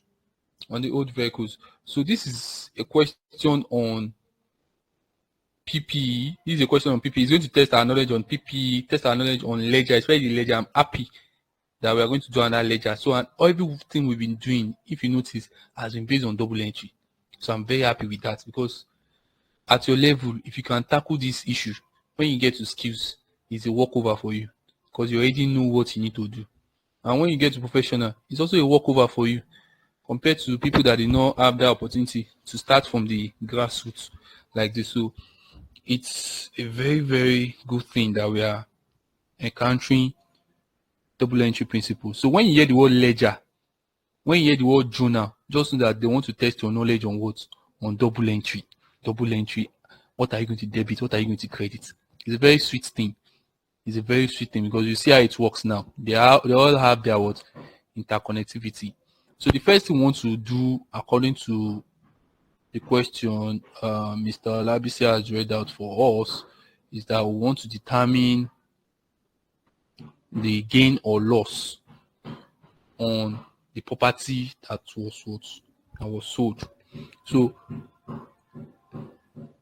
each information and what you need to do. So the first thing, like I come here, I say what? Property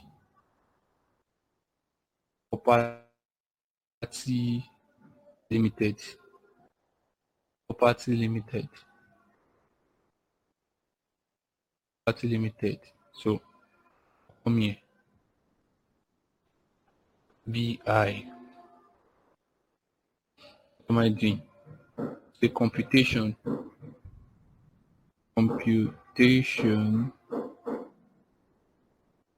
of gain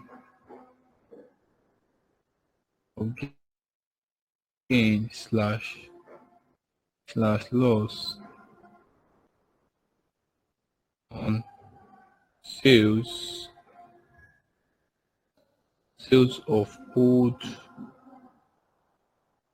vehicles.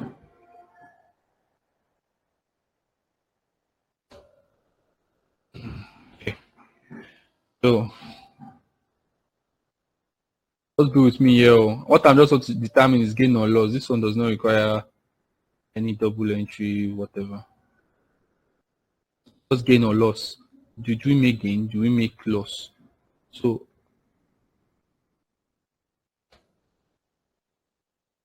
now, what is the disposal value for the old vehicle that we what's the value? How much do we sell it for? What's the sales value? 750 million. No, 480,000. No, 480,000. 480,000. Sales value for the old vehicle. That's 700 and something million. That's for the cost of the assets. You get it? That's the cost of the assets. What I'm saying is like the sales value.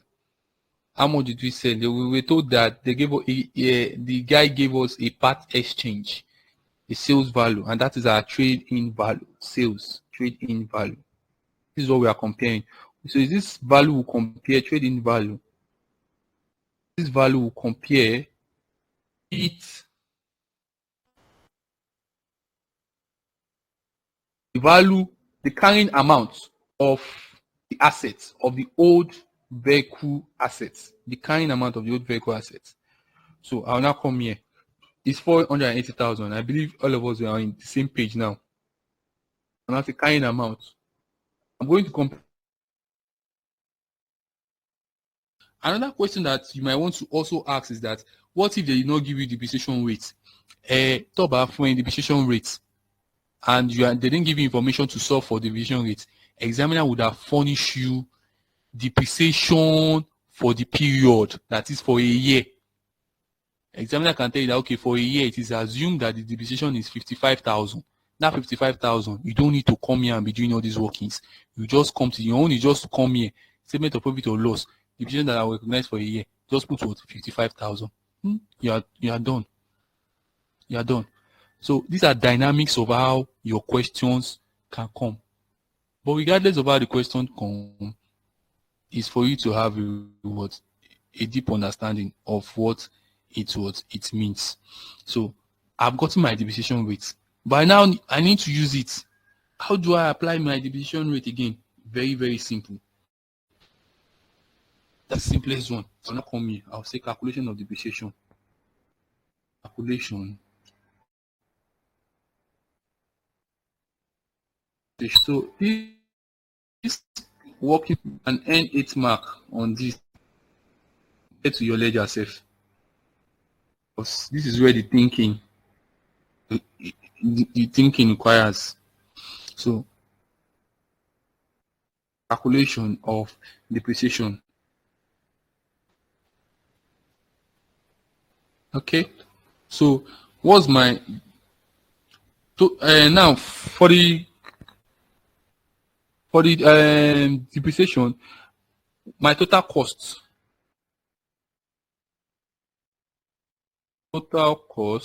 I'm just trying to look at the question and make sure I don't miss anything out. At the same time, try to make sure I meet with my time. You can cover all questions on time. It's just much. You just have to keep. So total cost of the vehicle at beginning. What's my cost of the vehicle? 150.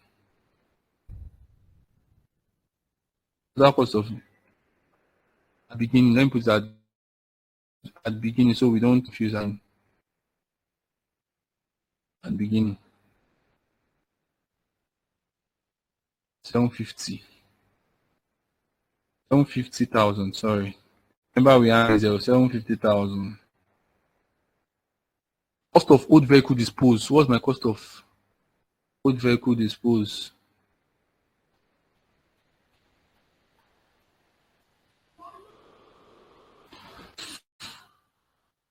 Old vehicle, disposed. What's my cost of old vehicle disposed? It's 1,000 now. It's 1,000. So I'll come here and say 1,000 minus. Don't forget, you can't add it to it. You are minusing it. So I'll get my revised cost of vehicle. Revised costs of vehicle at the beginning. At the beginning, please take notes. And that will be what? 749,000, 749,000, 749,000, 749,000. And with this information,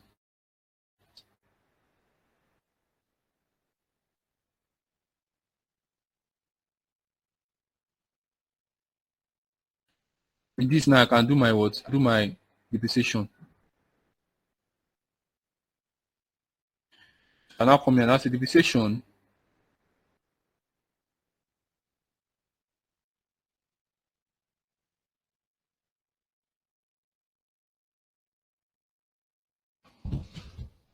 Yes.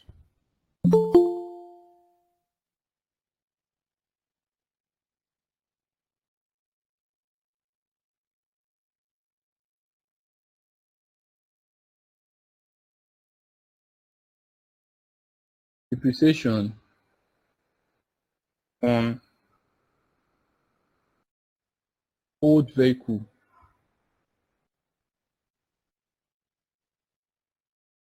Old vehicle is what I've calculated already. So I'll just say 20% times 749 and 749,000. What would that one give me? Then you remember that we bought a new vehicle, 2.8 million. Also, the depreciation on new vehicle. Oh, please, when do we buy the new vehicle? According to the question, we bought the new vehicle when? January 1, Abi? Yes. 2021. So, and we bought the vehicle at January 1, 2021, but the period year end based on the question that we have is July. 1st of July, which is going to be 30th of June, it's going to be July, it's going to be July, 1st of July, if I'm not mistaken, based on the question. Though they didn't give us explicitly the accounting year end.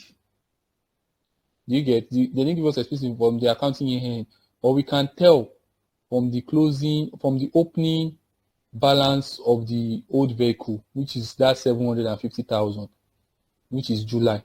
So the new vehicle, they just bought it at that point. So we are going to count from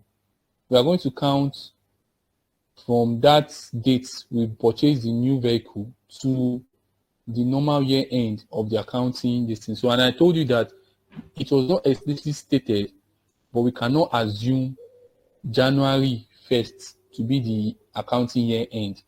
We are going to assume what? July. And that July I seen is not July 30, it's July what? It's July 1. So automatically it means that you are going to count from what? January 1 to June, or to July 1. To July 1.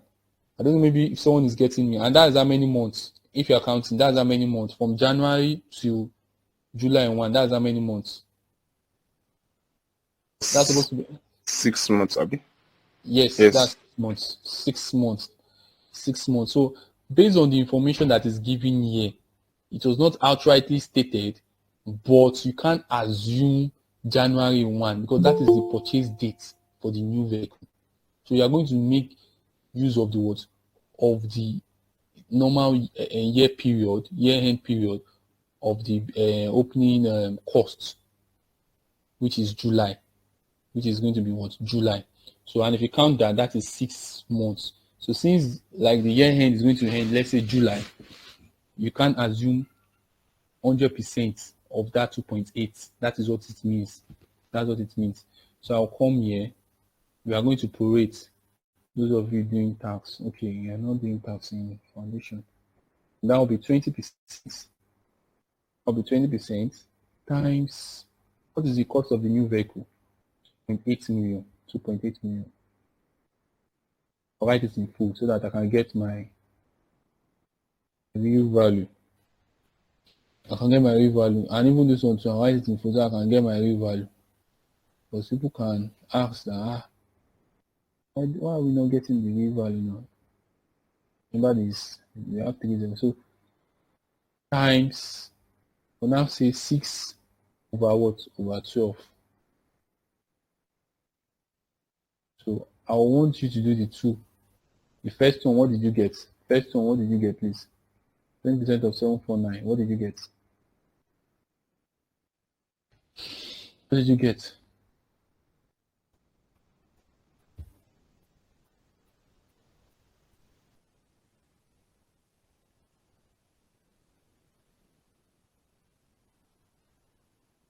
This one is 149,000. Okay. 149,800,000. 149. So I'll say 149. Since I'm abbreviating 000 at the top. 149, 800. 800. Right? Yes, Yes. thank you. Okay, the second one, what did you get?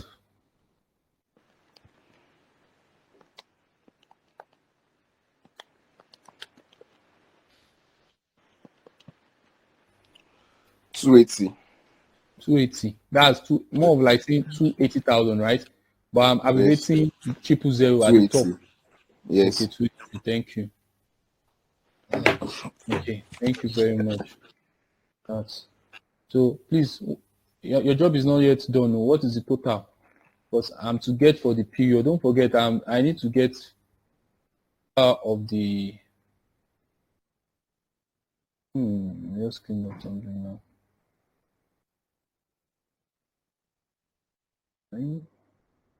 What's the total? 149,800 plus. That's around 150,080. 150,080. Okay, so this is, it shows that this is the what? This is the, we got to by where I stopped. So this is the statement, this is the depreciation expense for the year, which is what? 150,080. 150,080. So is an adjustment. I'll now come here and write it 150,080 because normal the depreciation is added to your accumulated depreciation. We add depreciation to your accumulated depreciation to get what? To get the total, to get the real accumulated depreciation. So that's that on that. That's that on that. Now, having said that, I will need to do my balancing figure. If you look at it very well, your credit side is greater than your debit side. So add up the credit side. What did you get? Add up the credit side. What did you get? 180,580. Okay. 180,580. 580. Thank you, sir. Let me bold this. So this is my total figure. This is my total figure, which is my accumulated depreciation. So, but this guy is not equal. This guy is not equal. This guy is not equal. So I'll come here, I'll say what? I'll give a balancing figure here. I'll give a balancing figure here. Say balance carried down. Balancing figure. Balance carried down. So when you remove 600 from this guy, what will be left? 179,980. 179,980. Thank you. 179. 179. 980. Thank you. So at the end of the day, debit and credit must balance. Abi, everything must balance together. So everything gives me 180,580. Okay, now I'm done. I'm color this so that in your book you can also what and underline this. Please, any question? Any question? This is depreciation. Accumulated depreciation shows all depreciation expense that's happened. I told you that why I am using the information here is that because they didn't give me complete information. They didn't give me complete information on the existing cost, which is of that 750,000. So the only place I can get in the exam, your head needs to be rolling off, like you need to be thinking back and forth. So the examiner will not come and tell you that, okay, oh, this is the information you have to use. No, they can't spoon feed you like that. So the only information I can use to get what I need, the depreciation rate, was using the information on the old vehicle.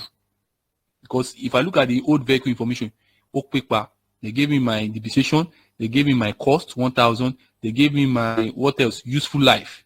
And that is what I need. That is what I need. So in some information, you can be giving residual value. You can be giving cost, residual value, and useful life. You know how you calculate it now. Straight line method. You have gone. And you can also calculate it if they give you percentage. So irrespective of how they give you, so far you know that you want to get depreciation for this guy. Because I want to get depreciation for this guy here, that makes me go through other routes so that I can get that 150,080. And that's where the mark is. The mark is not in this place, it's in this calculation that you have done. Or this one that you have done. So that is that on that. Let's do the third ledger account. The third ledger account. The third ledger. Okay. What is IV? Disposal of vehicle. Disposal of vehicle accounts. Vehicle accounts. Good. Debits.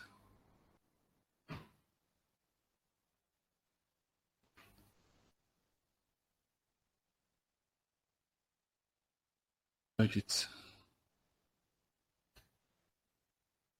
So what next? Yeah.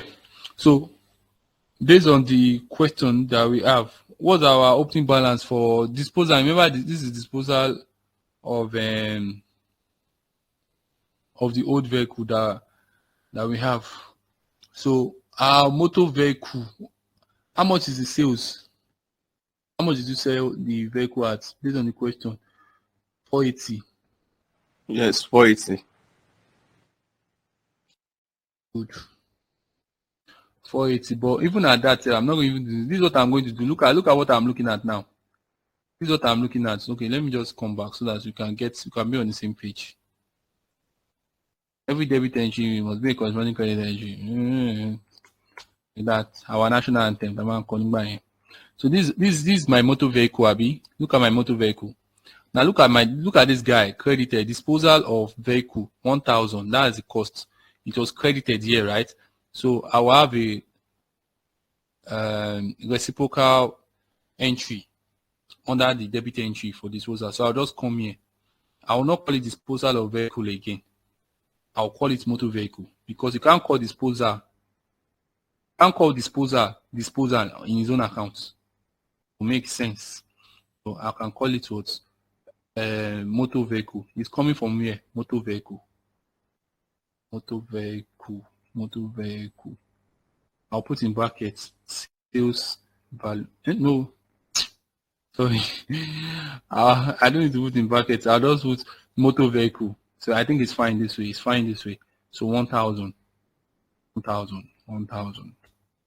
Okay. Now, having said that, look at this guy here. Please be on me. I'm highlighting some things. Just look at the screen. Disposal of vehicle sales value. How much is it? 480. Debited, Abi, under this guy. It's debited here. It's debited here because we received this thing. We debited here. So in this part here, we are going to do what? We'll credit it. What are we going to call it? We still call it motor vehicle. Motor vehicle. Motor vehicle. Motor vehicle. But in brackets, I put sales. Sales. How much is it? Sales value. It's coming from that guy. It's 480. Okay, good. Now look at this guy here again. Look at this depreciation. Accumulated depreciation. Look at it here. This guy disposal. You know why we debit it, right? Because something is going out. And I told you anything that is normal, because you are making disposal, anything that is normal, that used to be normal before, it's supposed to be credit before, will become what? Abnormal. I told you. If you can remember that OT, it gives you an insight as to what you want to post or transaction you want to deal with. So we already have disposal of vehicle 600. So we'll come here under the credit aspect to under the credit aspects. What are we going to call it now? We can't call it disposal of vehicle. What are we going to call it, class? Accumulated depreciation.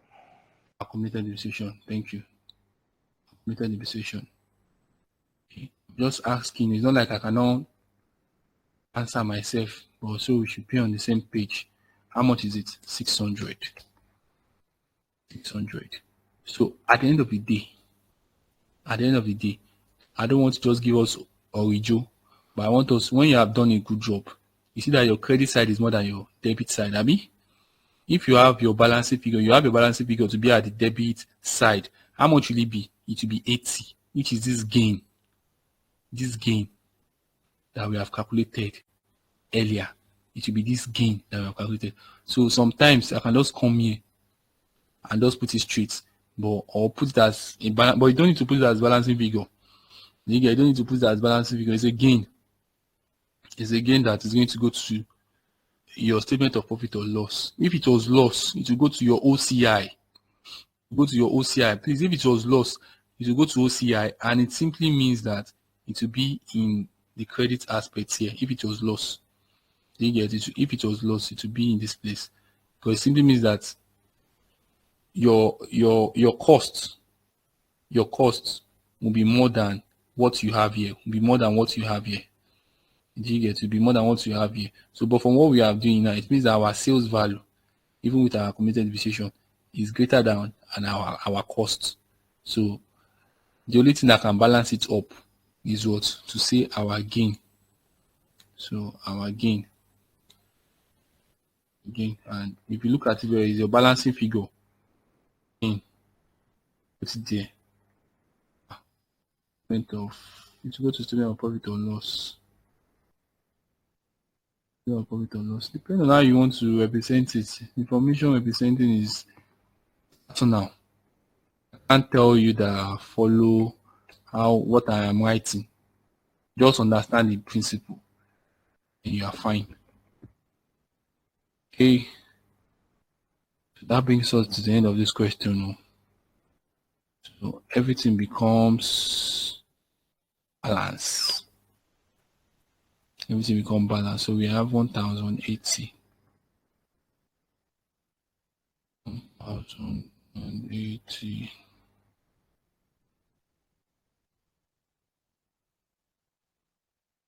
And 1082. 1080. So, any question?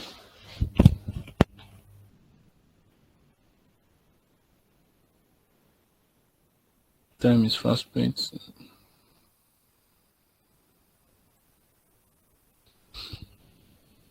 So we all understood.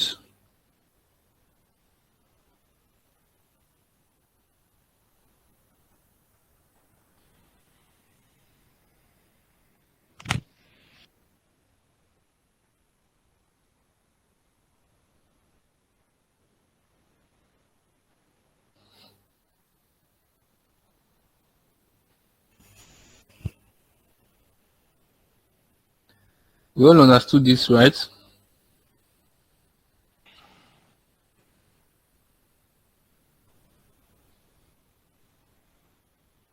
Before we go to the next question,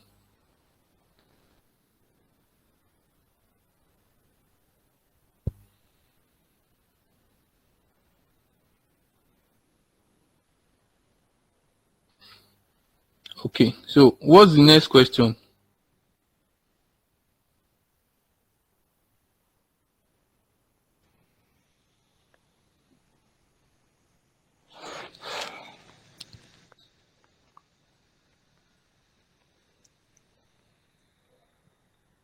The following balances remained in the book of Shuku Limited as at Okay, December 31st, 2020. thank you. All right, yeah, go on. Okay. The following additional information is relevant. I. Office fittings and equipment are to be depreciated at 15% on cost and motor vehicle at 20% of cost. 2. Provision are to be made for directors' fees, 6 million naira, audit fees, 2.5 million naira. 3. The amount for insurance includes a premium of 600,000 paid in September 1st, 2020 to cover the company against fire loss for the period September 1st, 2020 to August 31st, 2021. A bill for 548,000 in respect of electricity consumed up to December 31st, 2020 has not been accounted for. 5. The directors have recommended that 15 million to be transferred to general reserves. 5% dividend is paid on ordinary share capital. You are required to prepare a trial balance of Shuku Limited at December 31st, 2020. B. Statement of profit or loss for the year ended 31st December 2020. And C. Statement of financial position as at December 31st, 2020. Note, ignore taxation. Okay, so which area are they testing our knowledge on based on this question? Trial balance, statement of financial position, and statement of profit or loss account. Okay, so what's our understanding on trade balance, if I may ask? Trade balance, what's our understand? What's the difference between a trade balance and a ledger? Quickly.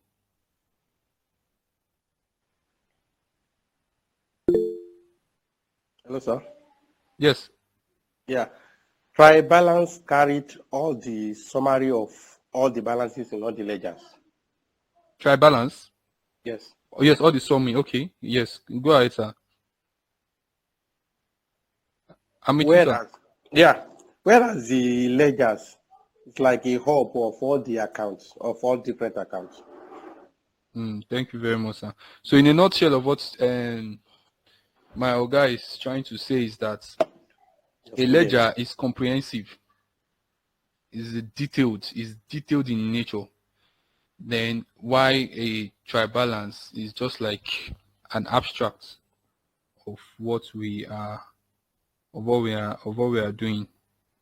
Okay, so because we need meaning to anything we are doing, we need meaning. You can't assume that we know it all. So this is an income statement question and testing our knowledge on trial balance and whatever, like my brother has said earlier. So would address it one after the other. Okay, so the name of the company comes first. Name of the company comes first. Fuku Limited is here. So we have a lot of adjustments. One thing let me state this, please. When you are dealing with income statements, your working starts from the additional information, not from the trial balance. So sometimes in your question, what you need is a trial balance. But according to this question, the examiner say, no, I'm not giving you trial balance. But he has given us information to do our trial balance. Do the trial balance and from your trial balance, work out your what? Your profit or loss, and work out your what? Financial position, and make relevant adjustments. So the trial balance has no issue. It's a direct posting. It's one hand thing. Where the adjustments need to come in play, it is the additional information. So when you are bothered around a question like this, especially in cash flow statement to income statement to financial statement generally, holistically, it doesn't start from your trial balance. Get it right. It starts from where? Your additional information. I told my students, anytime you are listening to you are faced with a question like this, make sure you read the additional information more than 2 times. Read it, have a direction that okay, this is where this question, okay, this question in this question now, based on what he has read, I know we'll be faced with what? Prepayment adjustments, which we've done before. It is there. So we'll be faced with what? We'll be faced with depreciation. That is 2 items, I know. So just imagine if you don't understand all these things and you're inside the exam hall, you do rubbish. You do rubbish. And it's not your fault actually, it's because you don't really understand the basics. So the basics is for you to what? Understand the additional information. How do you know all those things? So that you can know where to. No, format is very different. I can give you a format, but adjustment is the what? Is the major. That's where your mark is. Once you can solve, if you can do some adjustment and you get 15 mark, 20 mark, yes. But meanwhile, you can do the normal body and you just be getting rubbish mark. Some people will even have to come back and write that course. So the adjustments are the key areas where we would focus. So we've moved from beginner, now we are in intermediate. Once we are able to do cash flow, we'll call ourselves professional at that level. Because cash flow too has a lot of dynamics we need to understand. So everything is what I hope we can address with that. So based on the information we have, let's walk through trial balance. So this is Chuku Limited. You are looking at what the trial balance.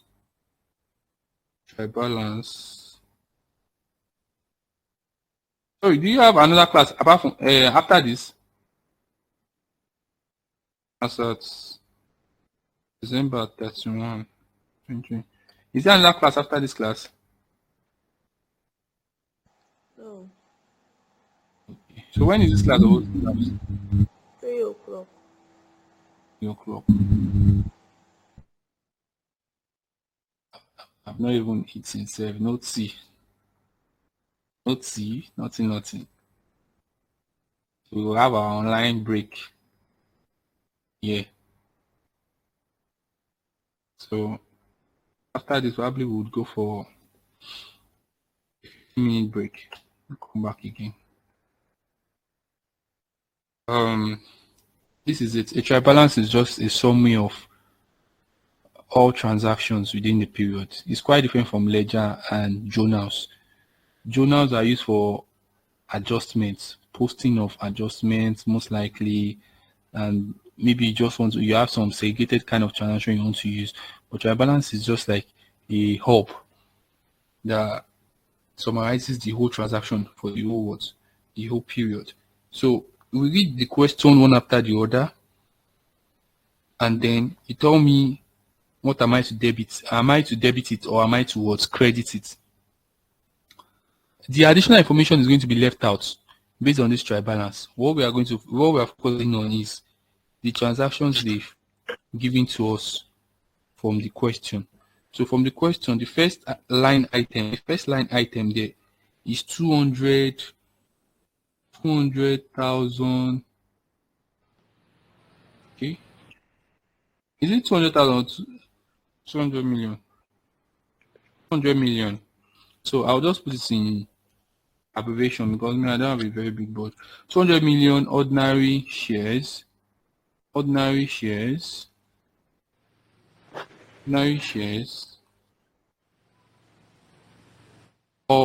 1 naira, of 1 naira each.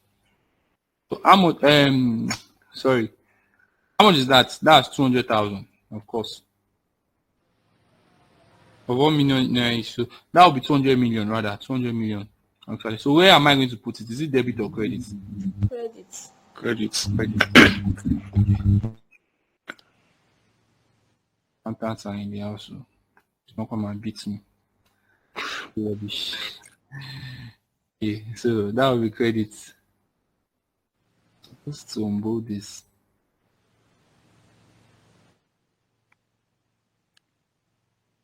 I hope we have justification for our debit, our credit, sha. I mean, we just say credit anyhow. Yeah, Is there because justification? Because on equity. What is an equity? Okay, yes. thank you, sir. Thank you, ma'am. And all equity has a what? A credit Credit balance. balance. Thank you, sir. Because I want us to be on the same page. Oh. No one knows it all. I'm learning too. So the next one, next line item, cash at bank and in hand. Is what am I debiting? What am I crediting? Am I to debit or credit? Cash at bank. Debit. Debit. Why am I debiting? Assets. Because the current assets. The It's the current current assets. Thank Yes. you, sir. Thank you, ma'am.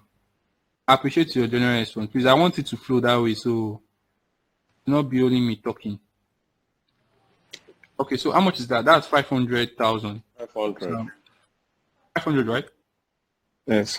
Okay, thank you. So next one is inventory. Inventory. Inventory. Hello? Inventory is debits on Yeah, debit it's side. yeah, debit side. Is it debit? Someone want to say credit or are you sure? No, it's a debit because it's an asset. Okay, sir. Thank you, sir. Yes, sir. 2020. 2020. How much is the value, please? 61,200. Thank you, sir. 1,200. So, receivables. Debit. Credit. Debit. Credit. I'm sorry, debit. It's debit. Debit, Okay, sorry. sir. Thank you, ma. Thank you, sir. That's a nice one. How much is the figure? 18,005, right? Yes. Yes, sir. Thank you, sir. Okay. Payables. Debit. Credit. Credit, sir. This one is just payables being on the credit side. It's a liability. The liability. Liability. What part of that? What kind of liability is it? The current liability. Current liability. Hey, Auntie Darren. Okay, so we have gross profits for the period. Gross profits for the period. So I'll just put like gross profits. Gross profit for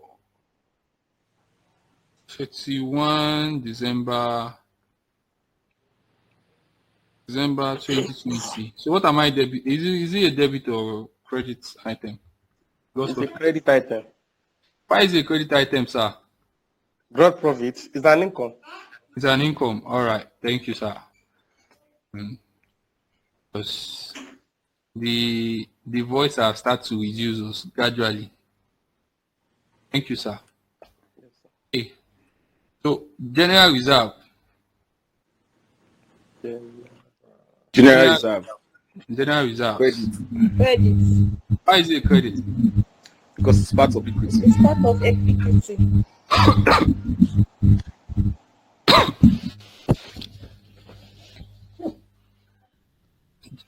How much is it? Sorry. 25,000. So we have 5 components of equity. Can someone tell us what are those 5 components of equity? So salaries and wages. We don't know. Okay. So when we get there, we'll know. I will remind us again. So salaries and wages, debit or credit? Debit. Expense. Expense. Thank you. Thank you, Chief. Thank you. What's the value for that? 28,430. 28,430, right? Yes. Okay. The next one, prepayments. The payments. Debit. Debit. Debit. Yes, sir. How much? 600. 600. Okay, thank you. Bad debt written off. Bad debts. Bad debt written off.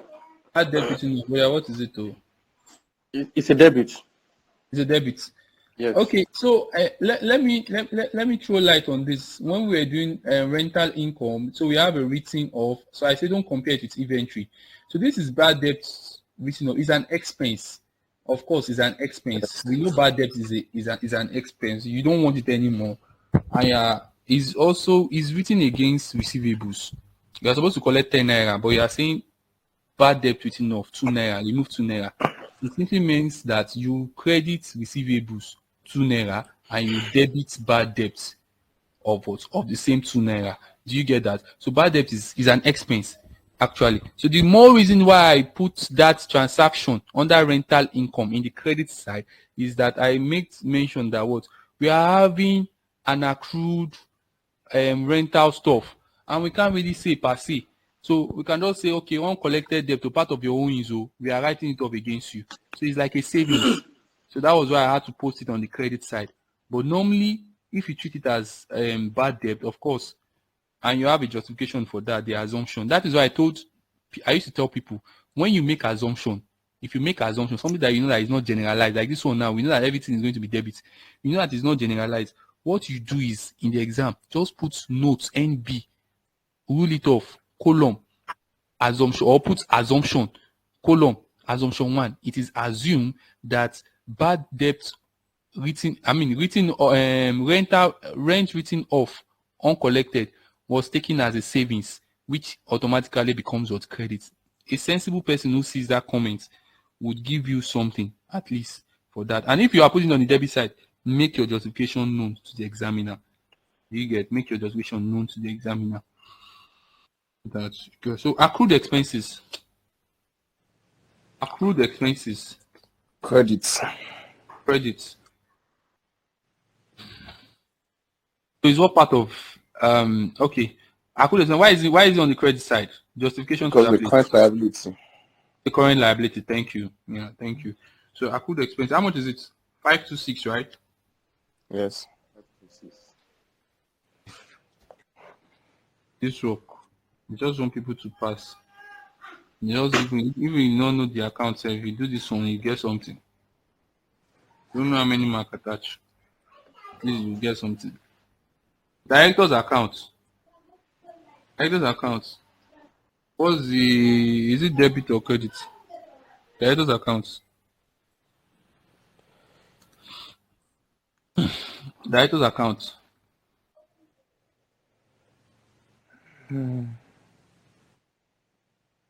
Director's account. Director's account. I'm slowing. The voice is low.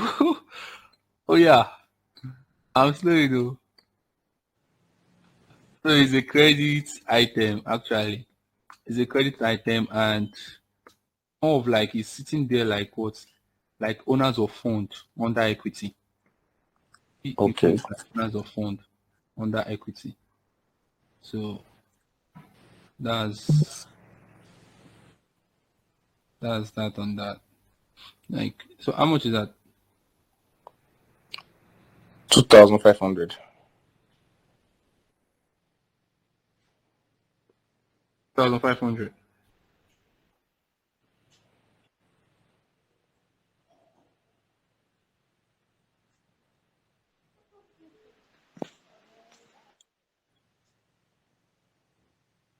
$1,500. Okay.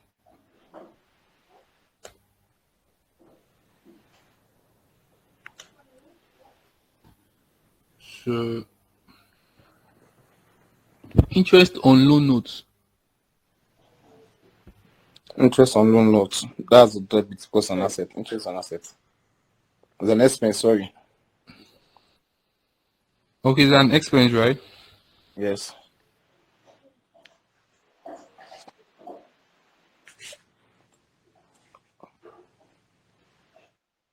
Loan notes. Hello, sir. Yes, I'm with you, sir. Yeah, but there's a clause in the brackets, half year to June, that's 2020. Half year to June. Yes. Are we going to recognize only half of it? Or what? Half year to June. No, we are going to. It's still the value because we are dealing with the trial balance. So Okay, okay. whatever was given to, we are not making it. We are not passing any adjustment. We are just posting the values. Do you understand me, sir?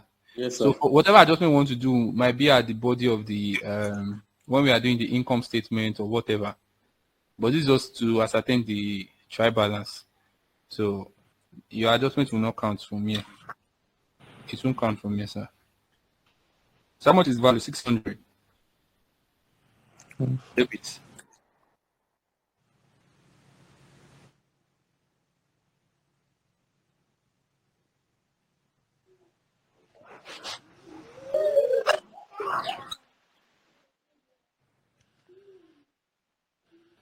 Okay. Sundry expense. Debit, Debit. sir. Debit. Thank you, sir. Sundry expense. How much is it? 4,100. 4,100.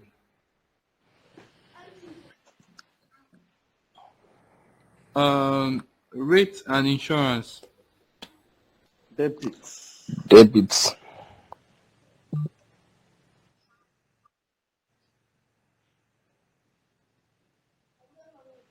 Debit.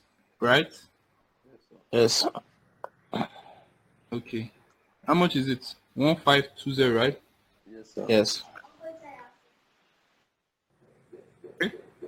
So 6% loan note. Loan note. Credit.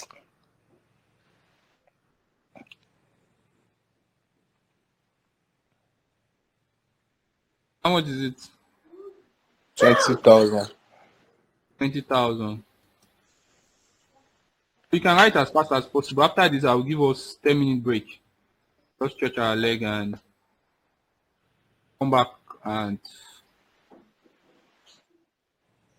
do justice to the thing. So we have lightning and cooling.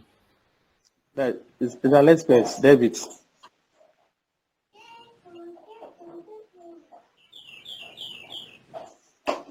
The next one is right. Yes, sir.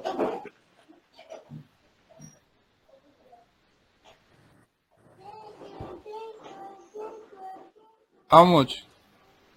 1,310. 1,310.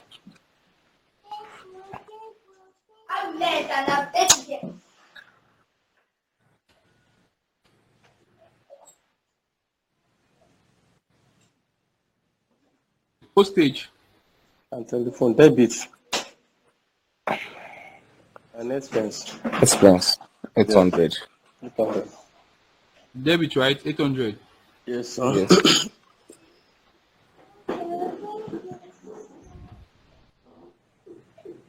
Auto vehicles. Motor vehicle assets. Debit. How much? 15 million. 15,000. Sorry. Motor vehicle. Yes. Yes. Okay. So the cost is what you are recognizing, please. Oh, 25,000. Which is how much? 25,000. Good. You can see the dynamic of this thing. If not, your account will not. And you now start looking for where you are lost. So what else do you have again? Office fittings and equipment. Office fittings and equipment. How much is it cost? 65,500. 65,000. How much? 500. So now, sorry, you need to be careful here. To provision for depreciation, they gave us cost 25,000 and they gave us the outright value of 15,000. So if you net it off, how much will be left? 10,000. 10,000, right? Yes. So that 10,000 will be provision for depreciation. I'll come again and provision for depreciation, but for motor vehicle.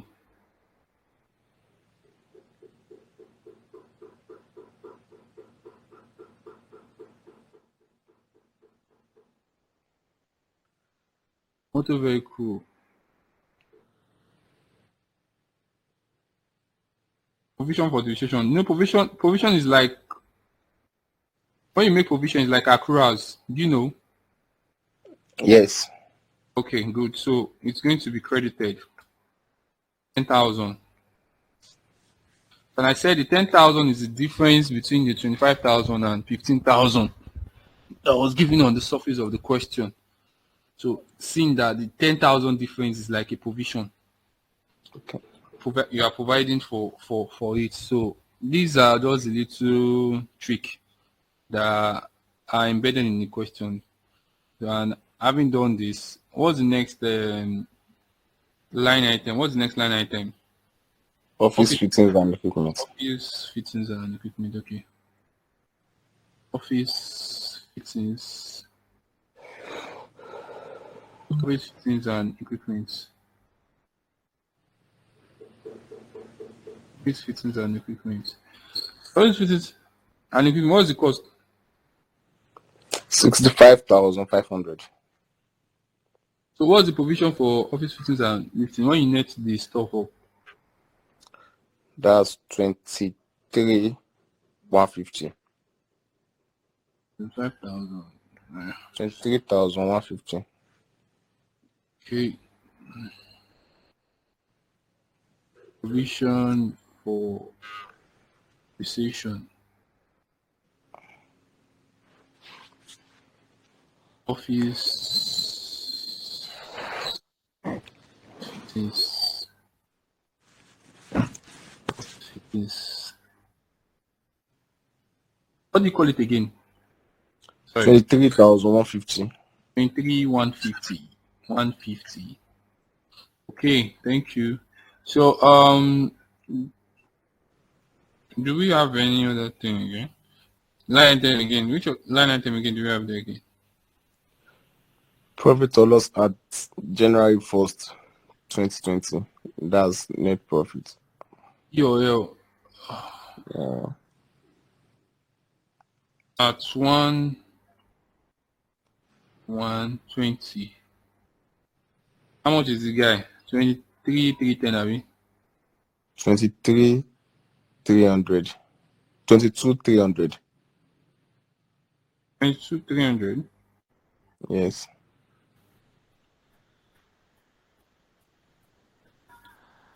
Okay, 22,300.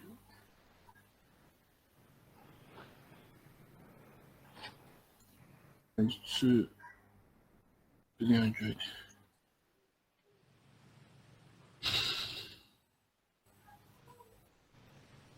What's the next line item? Land Land and building. building at cost. Debit is an asset. Thank you, sir. What's the cost? 239,362. So someone should be calculating up for us. Debit and credit, everything must equal. It's not equal. I just make money here. That is one or two errors.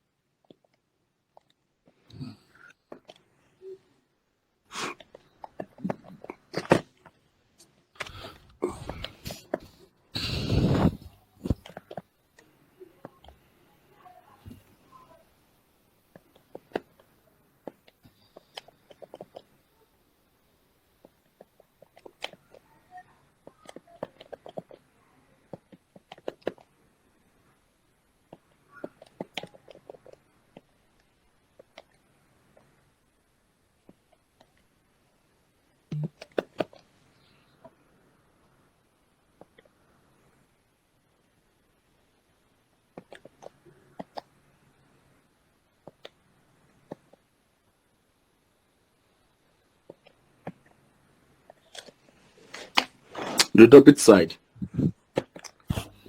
Yes, boss. 447, 427.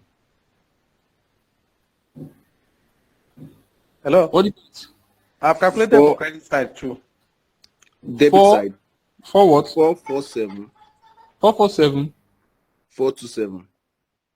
427. Sir, okay, I'm with you, sir. You say you calculated the credit side, sir. Yeah, it's correct. 447, 427. Ah, thank God, though. If not, I used to get scared of anything balancing. Because once you make a mistake, it will affect your balance. So that means what we did is correct. 427. So this is a proper try balance. So indirectly we'll be able to. So let's have the next 10 minutes. So we come here 225. 225. So I'm still on here. You can just come here and do whatever I want to do. Thank you.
Are we back?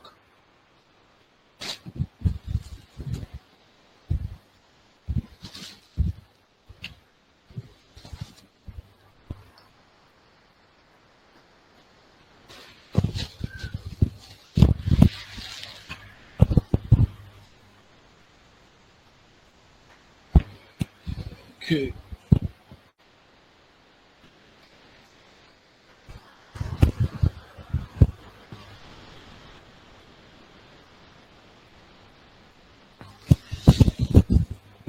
Okay, let's continue from where we stop.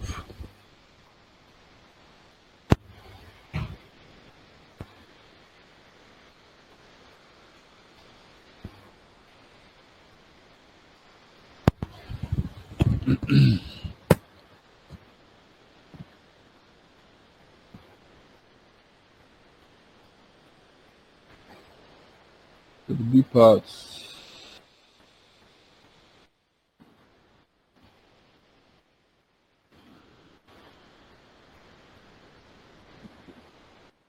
Uchuku.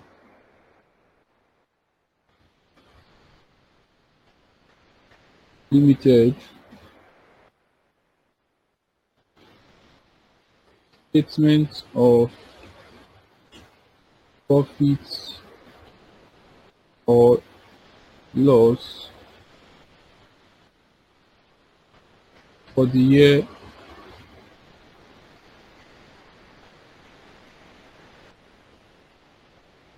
ended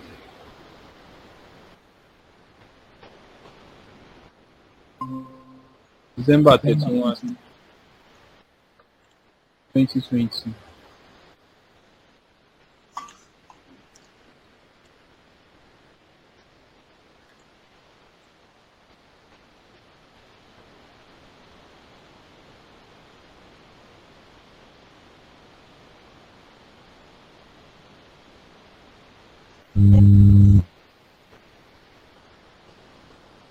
Can I clean the first part up?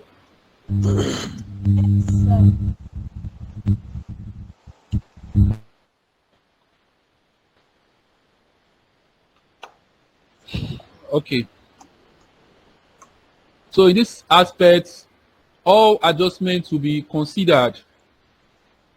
All adjustments will be considered, and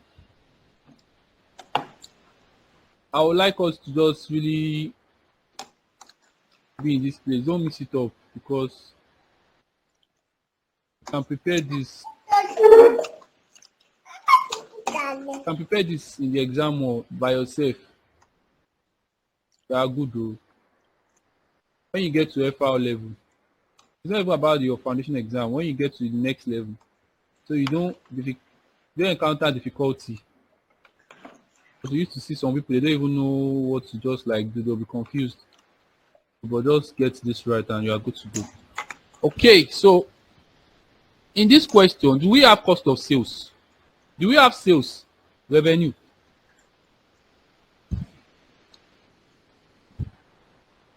Do we have revenue in this question?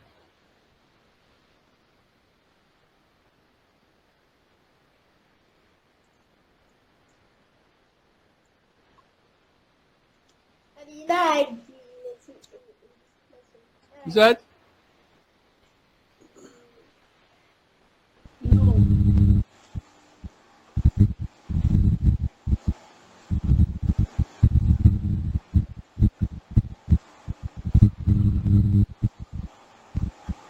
I just need the yes or no thing now. Do we have cost? Do you have revenue?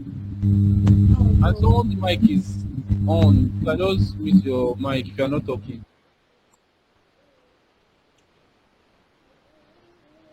Do we have cost of sales?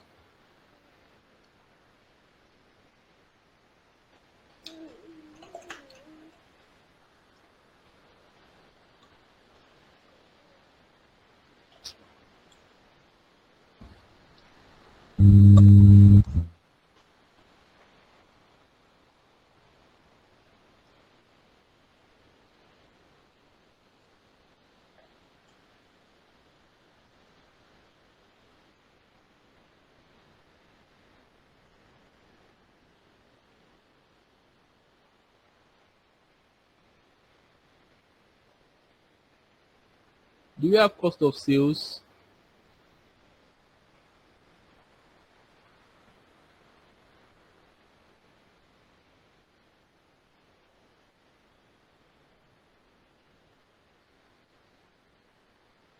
There is no cost of sales. Do we have purchases? Any adjustments?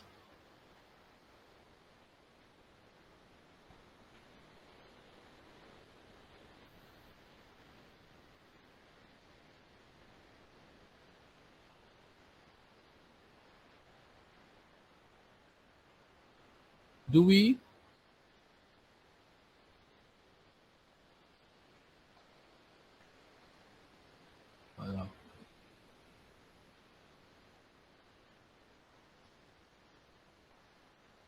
No. Okay, thank you. It simply means that from the question,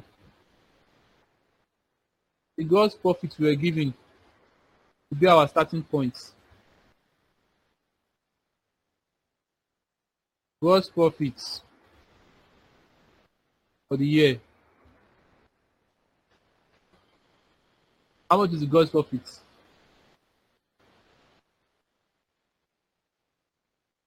128. 128942. Thank you.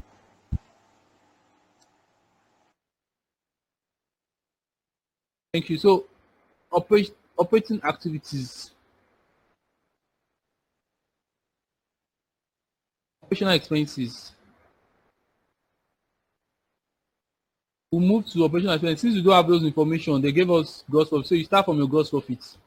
In the exam, in your own exam, if they give you all those information, you start from there. What they give you, start with what they give you. Okay, so I move to operational expenses. Operational expenses. I'll start with depreciation.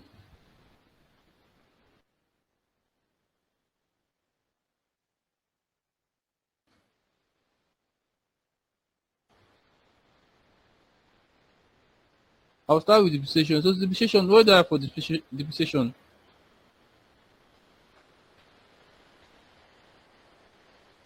Depreciation, I have office fittings,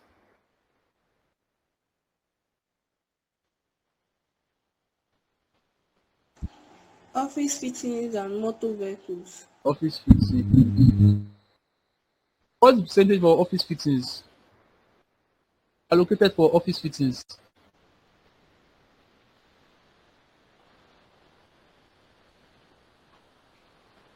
20% additional information.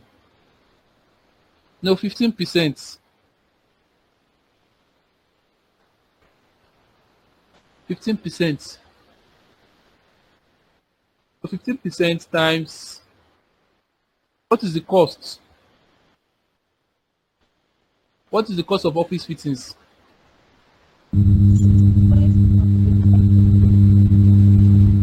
55,500. It's 5,500. 500. 500.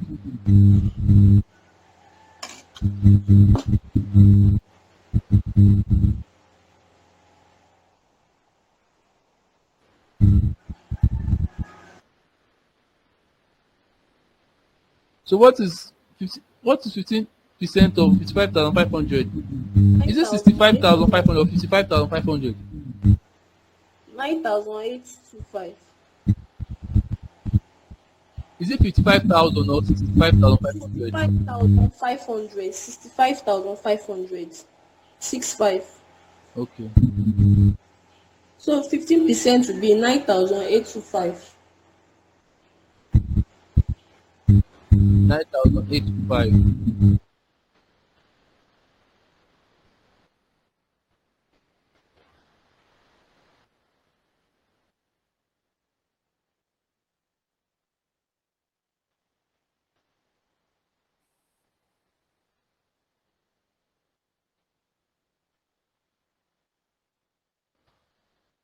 Okay.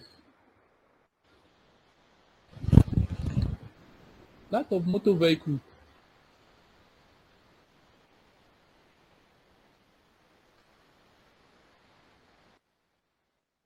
Motor vehicle.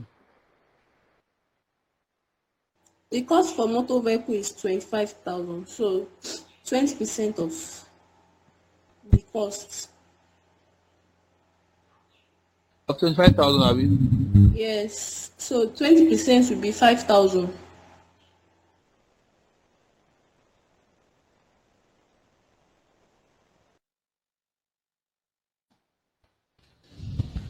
Okay.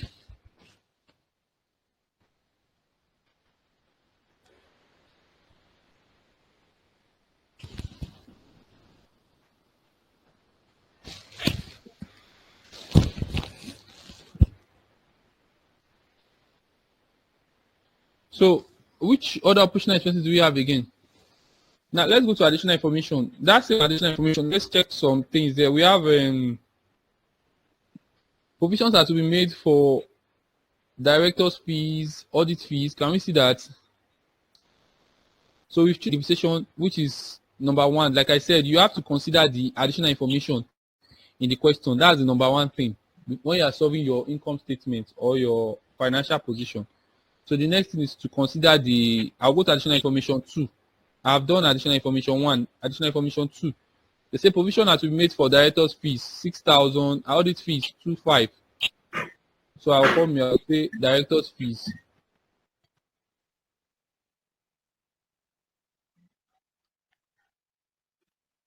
Director's fees.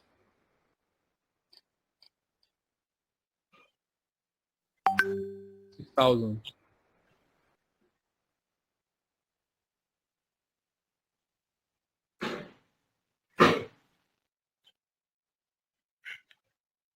Then audit fee.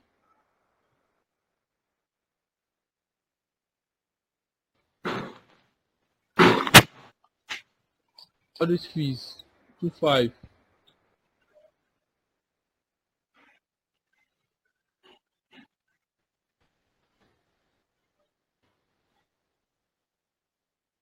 So I go to the next additional information.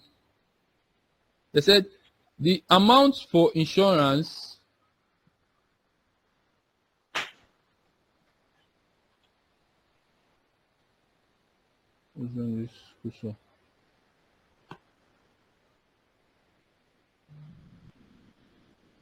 okay.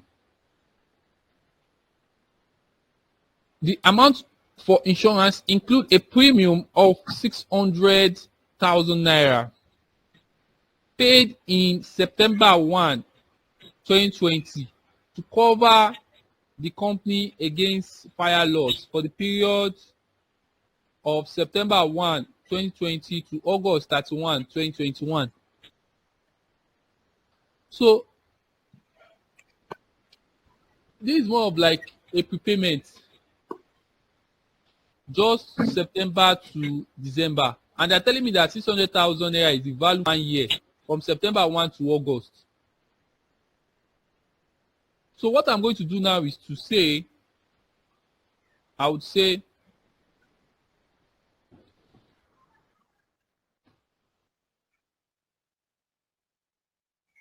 rate and insurance. Boss, that's all. I dey expect all this guy, you know. Shop. Thank you, Jerry. So,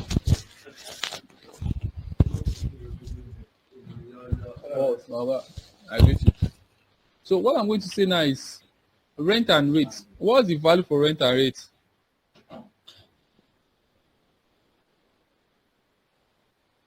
As per trial balance.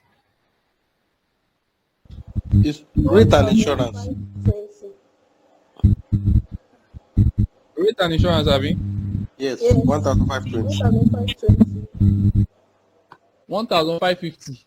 520. Sorry, you know it's raining, oh, so I have to, Holy shit. I have to just take my time. 1,520. Okay. Now, please, you have to pay attention in this part. I want to treat that adjustment, additional information 3. Everybody, let our eyes be there. I said the amount of insurance include a premium of 600 naira paid in September 1, 2020 to cover the company against fire loss for the period September 1, 2020 to August 31. So it means that there's a period we don't need. And what is that period? From January to August. From January to August. How many months is that? January to August. How many months is that? January to August 31st. How many months is that? 8 months. 8 months. Thank you, sir. So it means that I don't need that 8 months because what I am preparing, my account should reflect 31st December 2020.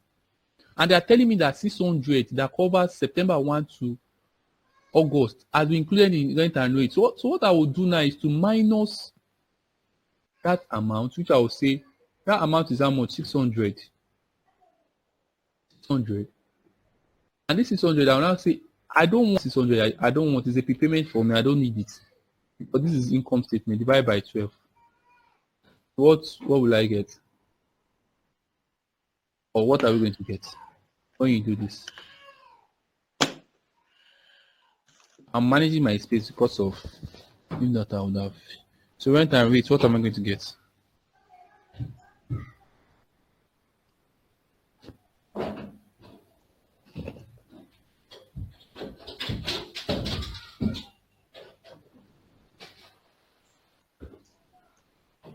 Oh yeah, Kilama get. 1,120. Thank you, sir. 1,120.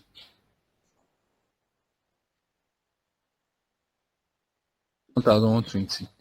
So do we understand that adjustment? That's No, an please, can you adjustment. explain again? The 8 months of Okay.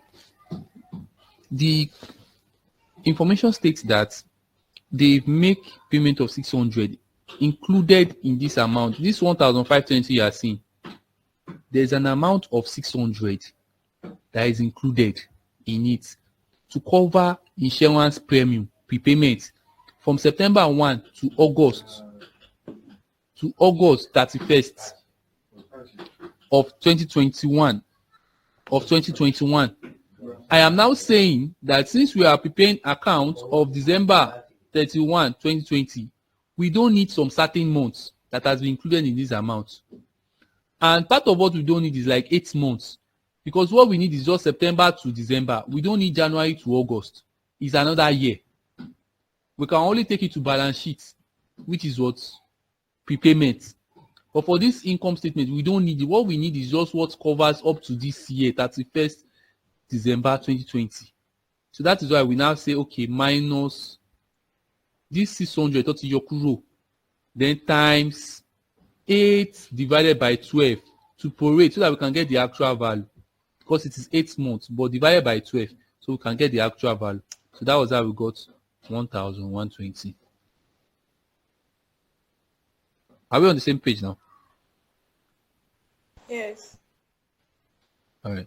So additional information 4.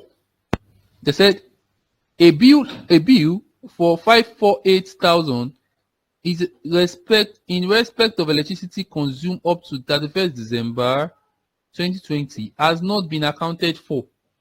So that one is straightforward. You know what to do now. That one, it is not in our trial balance. So we need to just say what? Electricity. Electricity. Electricity. 548. Electricity 548. 548. 548. 548. Okay. Okay. Look at the additional information 5. That one is not pertaining to income statement. They said the director has recommended that 15,000 transferred to general reserve, 5% dividend is paid to other shareholders. So that one is not, it doesn't affect income statement. So we'll come back to that later. We'll deal with that later. So now let's go to the trial balance. Let's go to the trial balance that we are prepared. So let's start. What are those expenses that should be under your operational expenses? Let's check. What are those things? Salaries and wages. Can you see them? Salaries and wages. Yes, salaries and wages. Abi? Sundry expenses. Yeah, just mention them to me and then I just salaries and wages. How much is it? 8,430. 4,000. 28,430. Okay, so what's the next thing there? Bad debt written off. Bad debt. Written off. Bad debt. How much is bad debt? 500. 100. Thank you. So can you see the way we are solving this? In the exam, it's like this. So what's the next thing? Interest on loan notes.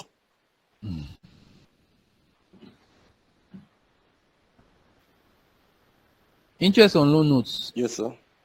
Okay. So how much is it? 600.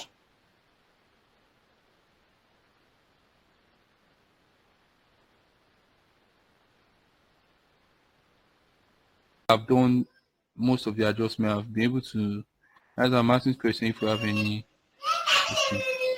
Which means that what this means is that we must get the same value for equities and liabilities. Abi now? Yes, sir. If we not get it, we know that something is wrong. But let's try, Sha, and see maybe it will balance. We are not perfect. Okay. Let's look at the equities.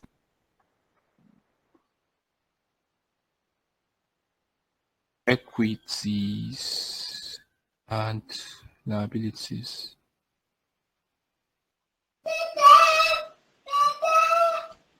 Equities. Equities.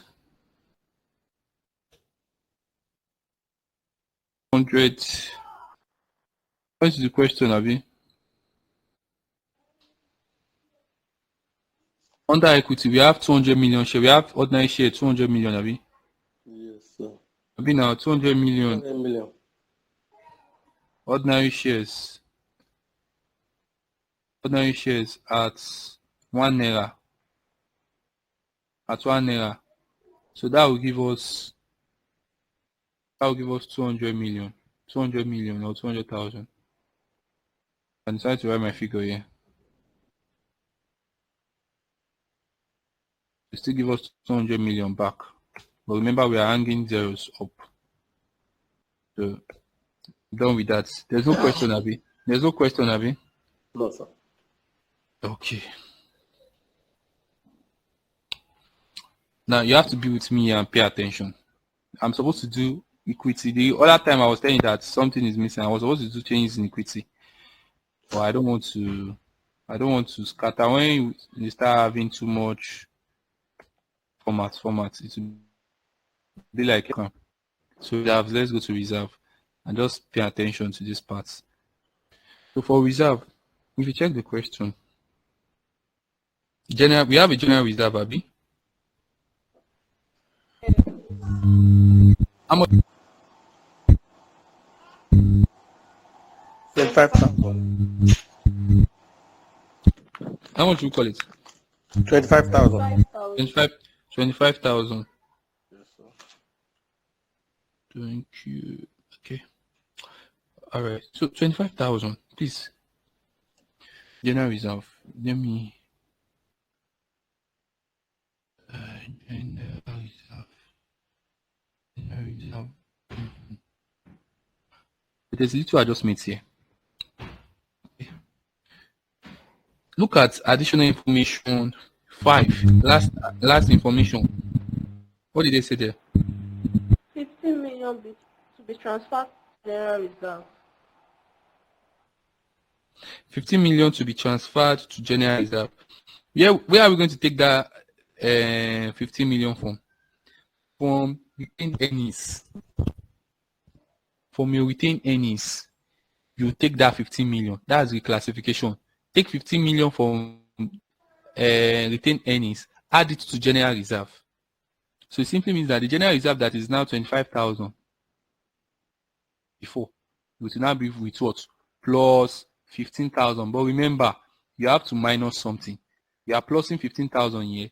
Something has to be minus from 15,000. I mean, something you have to minus that 15,000. So 25,000 plus 15,000. How much is that? 10,000. 10,000. Okay. 25,000. I mean, Plus 15,000 now. plus. Okay. Okay. 40,000. Is it plus I wrote or is it minus? It's plus you wrote, it's 40,000. Okay. I just want to be sure. Retained earnings. Retained earnings. Retained earnings. For retained earnings now, under the trial balance, what is our retained earnings? They give us net profits. Remember, they give us net profit or loss, January 1, 2020, credit. Can you see it? Yes. That is good. It's good as saying that that's our retained earnings. That's our opening balance. So just come here. I'm just doing it in vertical form. I don't want to share schedule, but just go with my format or what I'm giving to you. You'll still be on the same page. 22,300, Abi. That's the opening balance. That's our retained earnings. Then plus what is the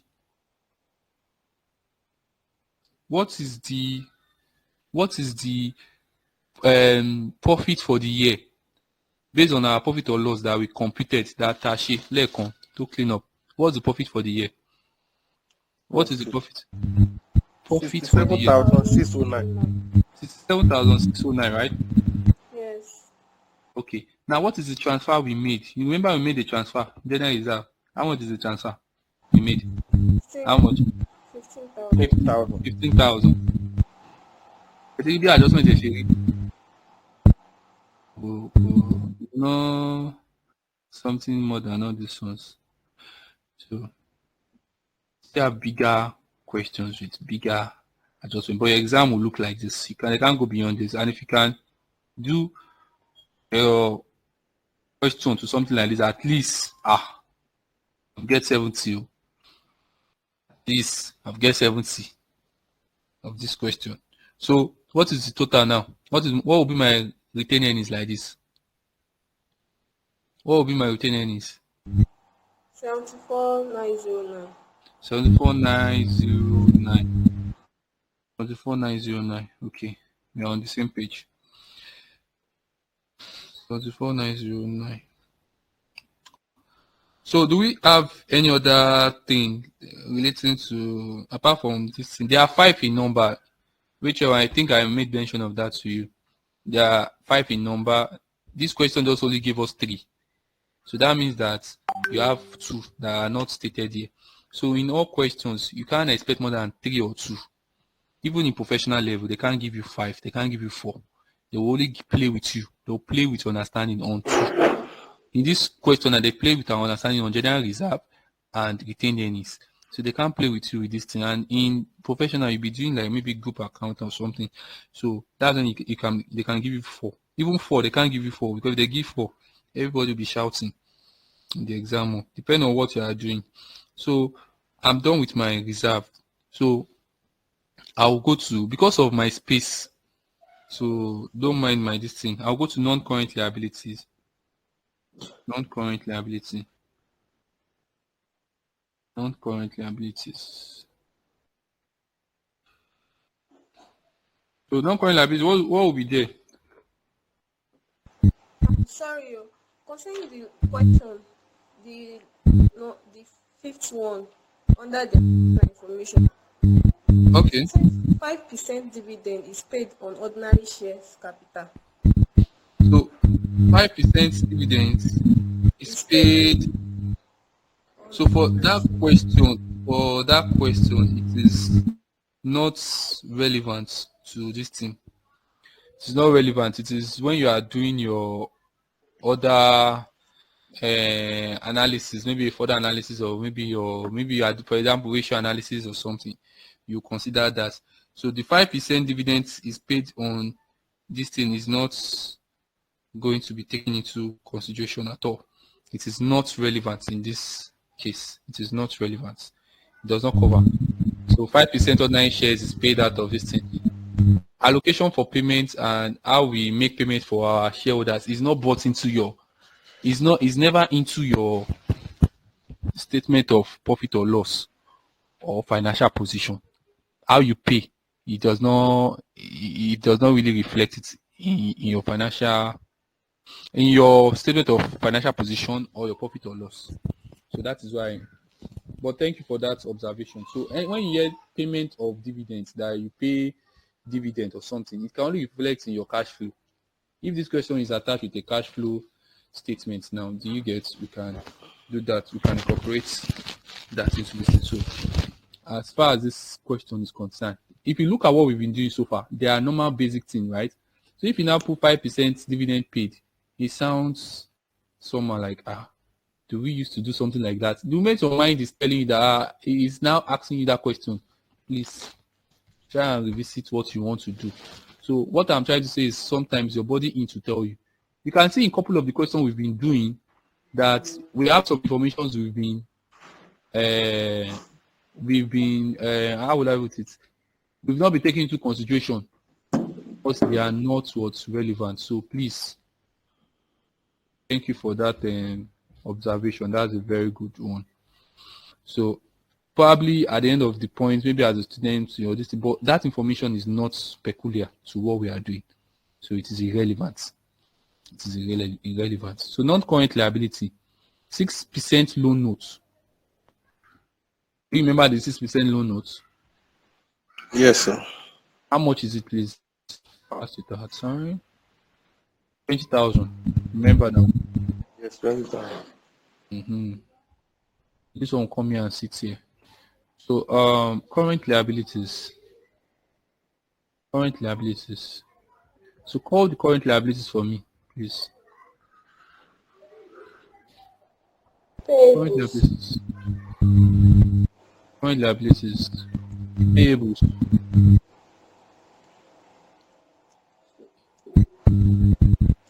15,000. Payables. How much is payables? 15,009. 10,009.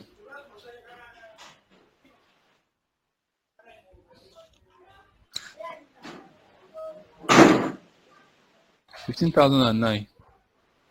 So what's the next one again? What do we have again?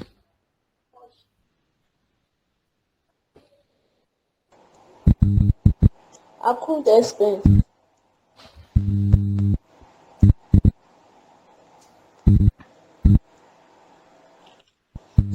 Accrued expense.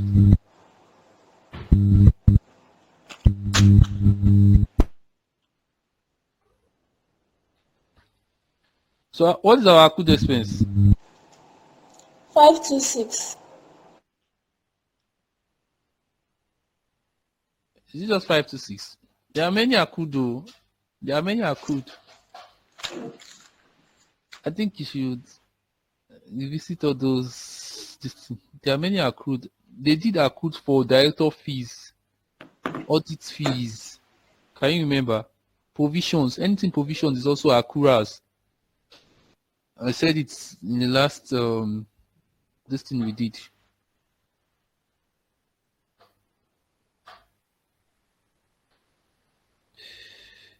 Do we get that?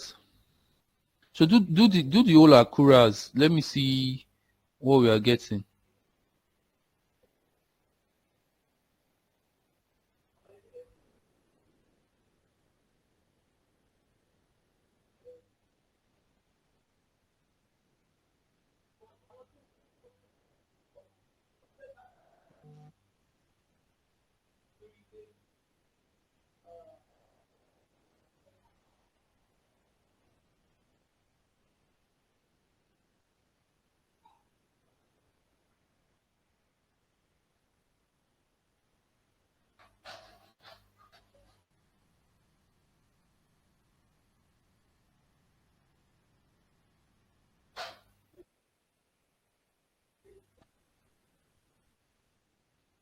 Are you there? My accountant. So what's my accruals?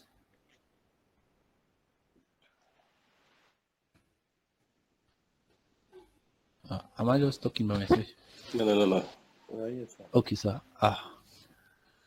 If we are lost, can say it. I was thinking I'm just for myself. Okay, I was trial balance, accruals, for accruals, the opening, as per trial balance, what do we have as per the trial balance, accruals? We have accrual liability expense, 526. 526, okay, thank you. So I was saying that we have several, those that 520 is not enough. We have several accruals. So we have accrued audit fee. Don't forget, anytime you make provision in an account, it means accruals. And let me state it clear. Accruals is like a budget of expenses. For example, I want to pay security bill for December 31st, 2023. But meanwhile, I cannot pay until January when I get the invoice for January. But that does not, I cannot pay that money. Maybe in November, what I used to pay is 300 naira. That means that I make a provision. I will make a provision. Though the invoice has not come, in January. But when we close account, I will make a provision in December. I can say provision 300. Since I paid 300 November, provision 300. That's for December. That 300, it is what I would call what accruals.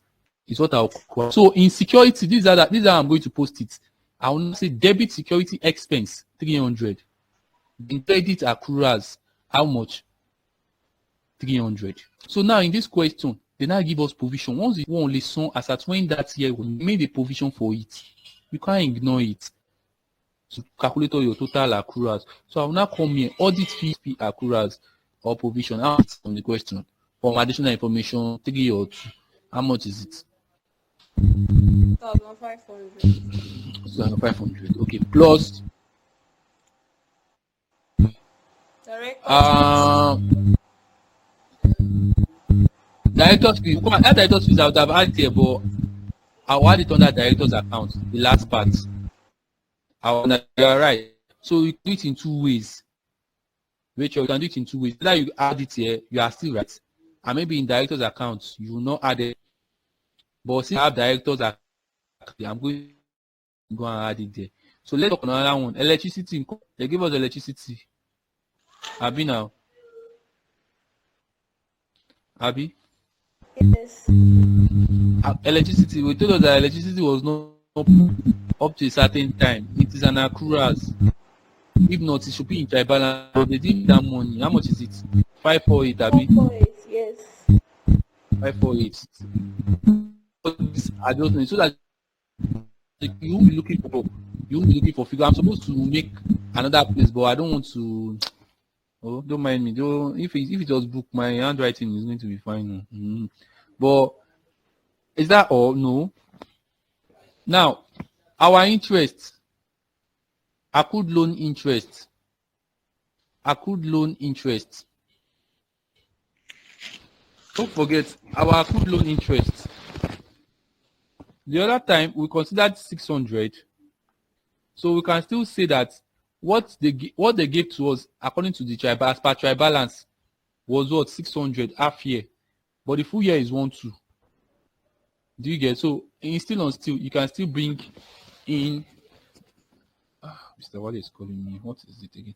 So you can still bring in that figure. Motivation by sin. Where you did was? You did that one. I'll come meet you, boss. I'm almost done. No. Never. They want me. I call. Okay, boss. So what's the total of this? What's the total of this, please? What's the total of my accruals, please?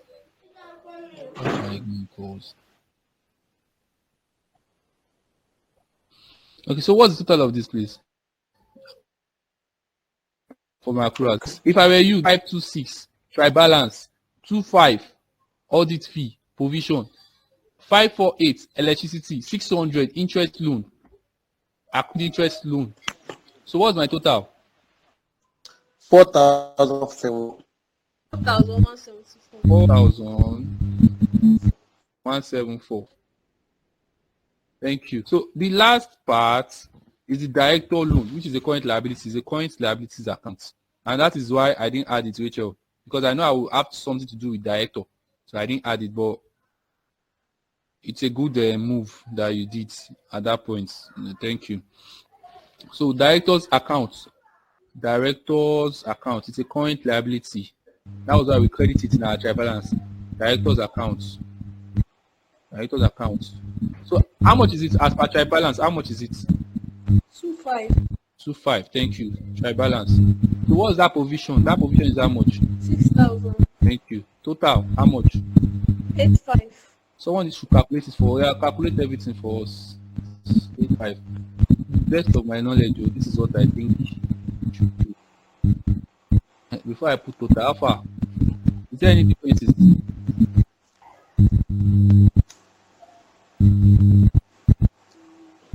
Is there any differences, please?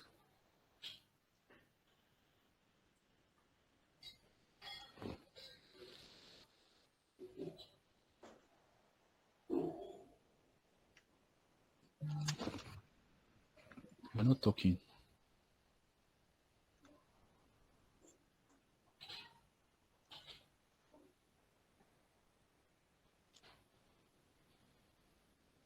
It's not balanced.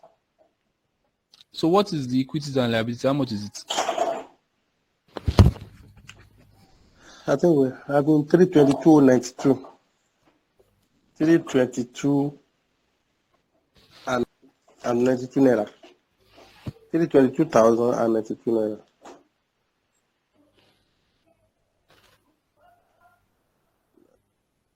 So We're having difference of 40,500. 40,500. No, it's balanced. Though. It balanced? Yes. Let me recalculate them. Can you someone poison? No, I've already been shaking like where that want to look at this one. Rachel, you said it's balanced. Yes. Okay, thank you for that. Thank you for because we've done all possible means to make sure we cover the question extensively, even with the distraction. Everything we did, we've touched every leg. Okay. I didn't pick the 40,000 we put by the side. I didn't pick that. My brother, why won't you pick it? Why won't you pick it, sir? I don't look say where I start from. The way you wrote it before, that reserve, you put it by the side. That's where I put it, me too. So it's okay. Okay, I get where you're coming from now. So everything is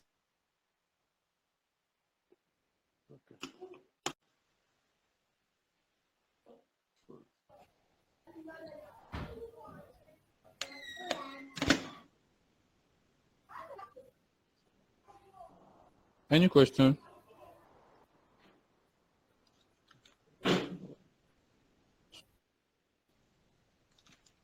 Based on the Okay.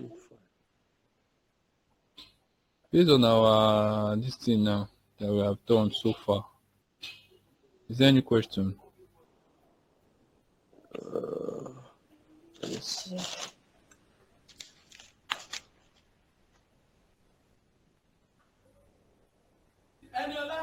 Sir, can you shed more light on this retained earnings? Hello, sir. Yeah, I'm with you. Sure. I think can you shed more light on Okay, this so retained earnings? As in more explanation. all on right, it. I'm with you. I get. Okay, so when it comes to retained earnings, it means it's just like accumulated depreciation. That you add up all income for the year. For example, if you have a 5 years account, the profit you make for that 5 years will be accumulated all together. Maybe you make 1,000. Your retained earnings will be the accumulation of that 1,000 up to the 5th year. So in each year that you make a profit, you would always add up to your what? To your retained earnings.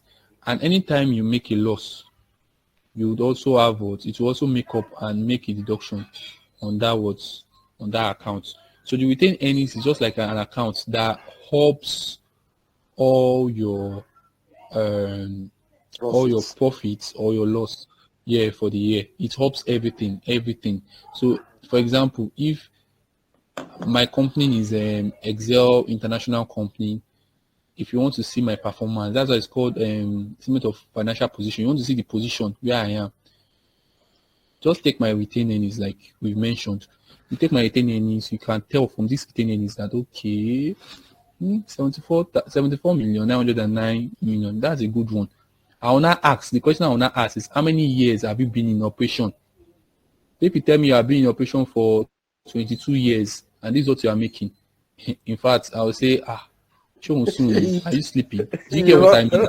Exactly. Yes, I get that, sir. And now, because how can you be in business for 22 years and this is what you make, and maybe you are doing a very kind of gigantic industrious productions, and this is all you make, this is all you can make so far.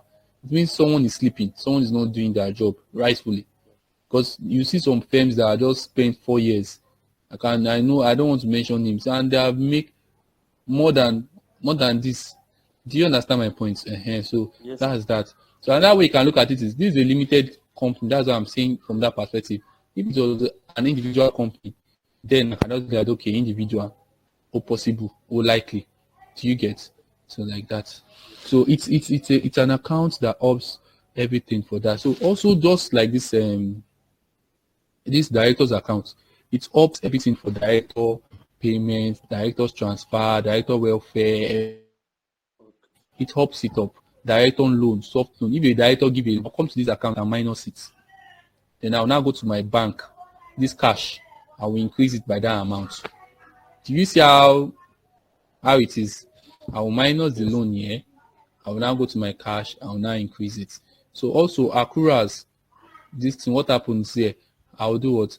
I would add anything here. Then I will now go to my profit or loss. I will now add back all those expenses. Do you get? So that's that. So Yes, sir. each of those line items have what? Have a meaning attached to that. So at this point, I think we'll be drawing the close cutting for that, for this.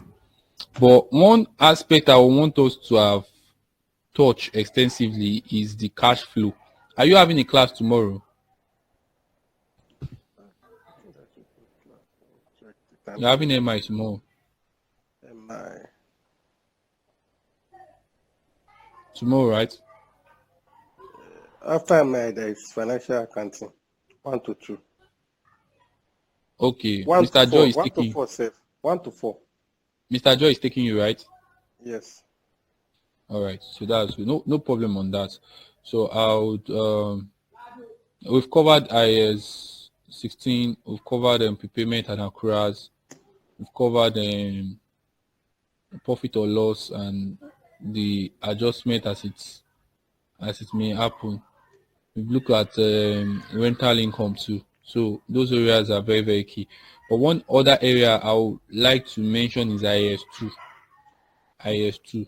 So I will draw the attention of Mr. Joy to cover that up. IS2, then cash flow statement as well. But let's see how it goes tomorrow. I don't know. Sometimes you get, when is your exam? Your exam is next week now.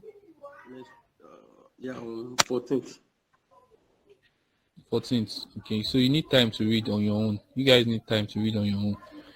So what I want to address very well is the statement of cash flow statements, cash flow statement. But I don't know if you guys are so very occupied to, so we can make this thing. Are you guys available for, or should we treat it now? Should we treat it now? Is it a yes? Let's treat cash flow. Should we go to cash flow? The whole house, please. It won't take much of our time. Let's just round up what we want to round up. IS7, cash flow statement. Treat it. We should treat it. Yeah, let's I don't know about Okay. others. No, it's fine for yourself. Yes. It's okay, sir. Okay, Nuruddin said it's okay. Okay. All right, so that's fine. So we take IS7. We're taking IS7. Okay. Yeah, we're back. Okay, so we're taking IS7 because you can't go into the examination hall without not understanding IS7. That's how dangerous that area could be. If you go to the exam hall and you don't understand IS7, it's disastrous. It can be very funny. It can come as number one and you don't know anything about it. But when you understand how the question is, you can be rest assured that you have covered financial statements, everything on financial statements, as the case may be. So IS7 is the accounting standard that covers for cash flow statements. And cash flow statements is different from the normal income and financial position of an entity, in the sense that cash flow statement reveals our movement of cash and the real picture of the operation of the business. The real picture of the operation of the business. If you want to see it, please prepare your cash flow. You see what I am saying. So cash flow statement will tell you that, okay, this business, so even though he's reporting profit or loss, even though he's reporting profit in his income statements, alaye kò sí kankan bẹ́ẹ̀, it's rubbish. There is no what. These people cannot stand the test of time. They don't have money. The only statement that can tell you this information is what? Cash flow statements. Forget about their position. Oh. I'm an accountant. I can tell this. It is A to Z, fine and good, extensively. But the cash flow statements can be interpreted by even a baby boy, by a manager who does not even understand anything on what? On the accounting system. So that is why most often people use the cash flow statements to pass out their information.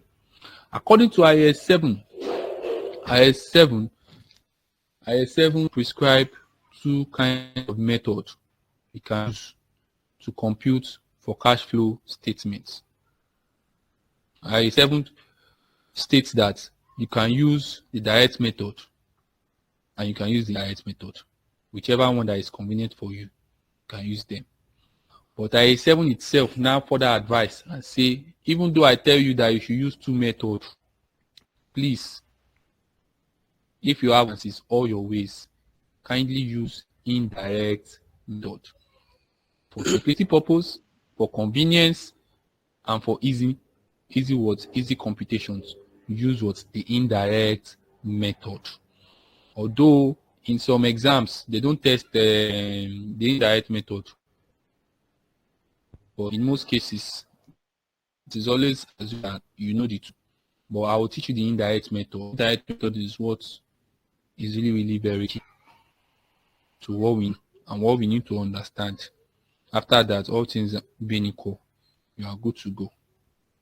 So based on the code we have, let's look at ETUC Limited.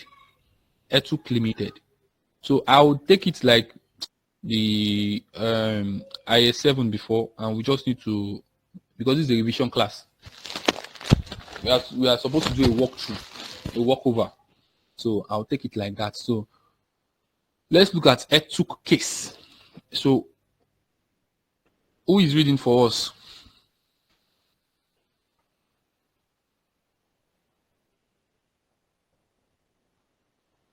Who is reading for us?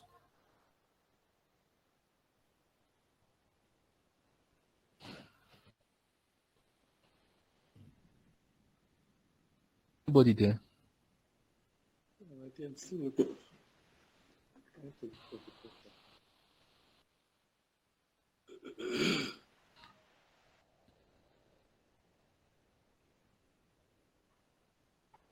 Please, someone should read for us.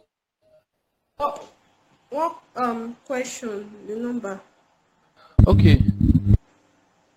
ETUC Limited. I don't think it has a number. Let's go to. Have you seen it?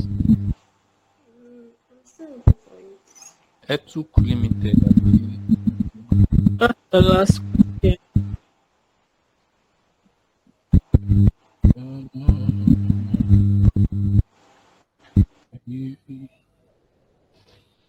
Okay.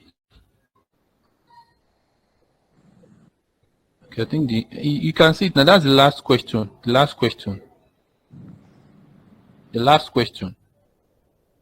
The financial position of ETUC Limited. Last question. Third to the last. Okay, I've seen it. The financial statement of ETUC Limited for financial year 2015 and 2016 are given below. So, yeah,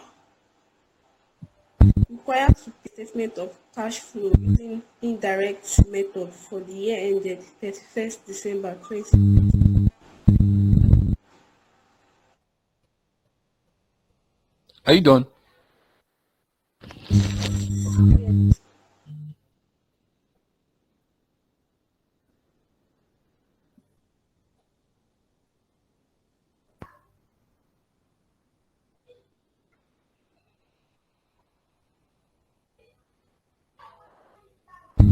I'm done. You just Okay. have to give additional information. I don't need to mention those ones. Okay. Yeah. So based on cash flow statements, there are you just need the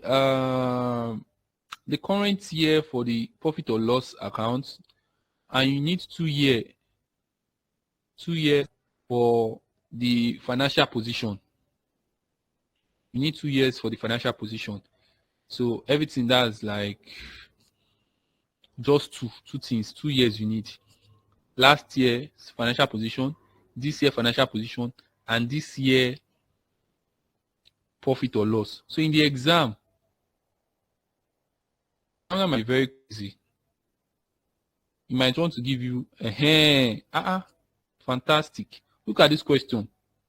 Look at this question. Everybody, let's look at this question. See what I'm even saying. That's what they did here. They gave us 2016 year of accounts, profit or loss. They gave us 2015 year of accounts. They now give us statement of financial position. They gave us last year. They gave us this year.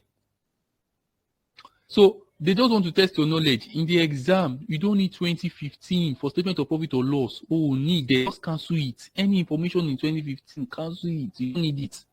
What you just need is 2016 year of accounts, profit or loss. And you need 2015 and 2016 statement of financial position. Okay, now, that is it. Do we all get that? So I won't be touching anything on Okay, 2015. No. we only need 2016 statement of profit or loss, not 2015, right?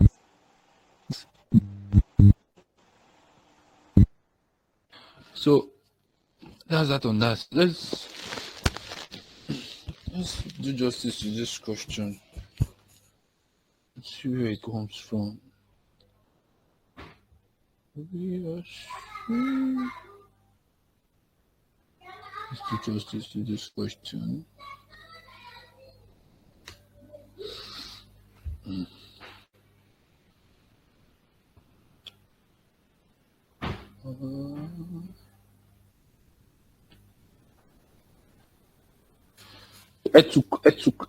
Etuk is the name.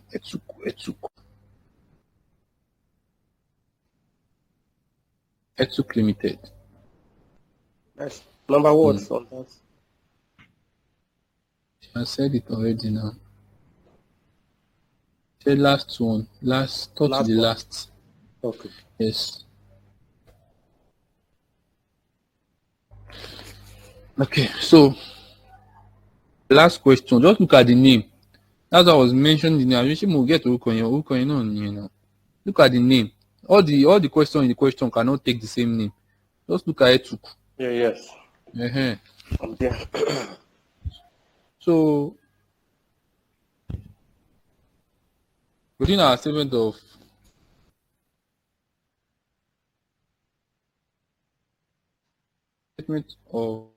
flow, cash flow for the year ended 1st December 2016. Based on what she has read out, 2016. So you just need current year accounts, profit or loss, year's accounts, financial position. Please take notes. Take notes. Look at this question. It's a really fantastic question. They Current set year. up students. They set up students by bringing 2 years of 2 years profit or loss account and 2 years financial position. And I said you just need the current year for profit or loss and 2 years. 2 years position. 2 years financial position. Okay. 2 years financial position. 1 year profit or loss. I think that is simple enough for everybody to understand. Okay, so let's go to the real deal. I don't have a format here. So I will moving based on the general format we need to understand. You must have seen cash flow statement before you come to this revision class. I don't start again and again. First thing we start for is our profit before tax. What's our profit before tax? On the question. That's 280. 280. 280,000. Yes. 280. Thank you. Right. So, adjustments. Adjustment. I'm in the exam now. I don't have time. Adjustments. Adjustment of non-movements. Non-movements of cash item. Non-movements of cash item. Non-movement of cash item. Non-movement of cash item. When you are dealing with this thing here, you need to be very careful. You need to be very careful. Make sure that you take everything that you need to take into place. Don't take light chances at all. Okay, so I'll check my profit or loss account. Profit or loss. Under your profit or loss, you need to check for any irregularities or whatever. Now, look at it. I will mention these items. These are I know. I don't want to just give you formats. That was what I told someone the other time. I don't want to give formats. I will do cost of sales. It is a normal thing, Abby. Revenue. I'll start from revenue. Revenue. It's a normal thing, Abby. Be with me here. I would just be mentioning line items. Revenue. This is a normal thing that a firm should what get revenue for the sales for whatever they are doing. So it's normal. You should see it in profit or loss. Anything that is changed, that's what I'm going to report. That's what I'm going to be adding back or reporting, making adjustments for in this place. And I'll still make my explanation clear. Cost of sales, the same thing. Distribution costs, yes, it is normal. Companies should incur some distribution costs. Administrative expenses, the same thing. Now, finance costs. Finance costs is not kind of like it's a strange cost. It's just like depreciation too. It's a strange cost because you are saying that it is your interest expense on your borrowings. On the norms, it should not be reported in this place. But this is statement of profit or loss. Remember, this is cash flow. So statement of profit or loss can be seen an item as a normal thing. Why cash flow? Please mute your mic, please. Why cash flow statements can be seen as abnormal. So statement of profit or loss sees finance costs as a normal expense. Borrowing, cash flow, it is not normal. So we are trying to, the objective here is that we are trying to adjust this profit before tax of 280. That is what we are trying to adjust. So in trying to adjust this profit of 280, what we are going to do now is to add back finance costs. Finance cost, because it is not a kind of like expense. It's an expense on a non-current liability. So it is kind of strange. But most students used to calm this thing because you can have a lot of things. They can give you director commission. That director commission is an income, but it's not part of revenue. Give you rental income. Rental income is not a direct revenue or direct income. Do you get? So that is why you need to be familiar with this strategy I'm telling you. You check from the profit or loss and look at the items that you can add back. So I'll be able to get that in this question. I need to add back what my finance cost. How much is my finance cost? How much is my finance cost, please? 559. 559. Yes. 559.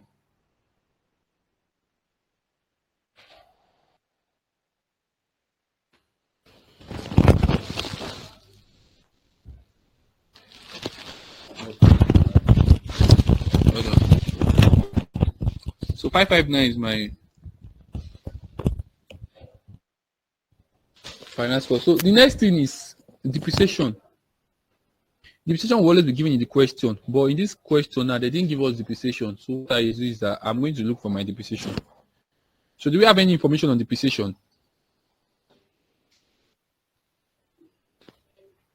Any information on depreciation?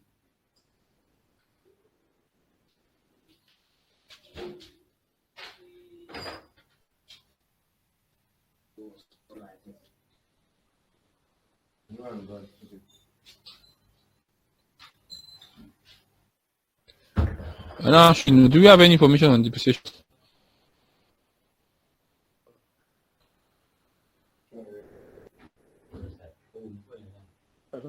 Do we have? I don't think we have one. I lie. Could possible. How would they give this kind of question without no depreciation? Check what.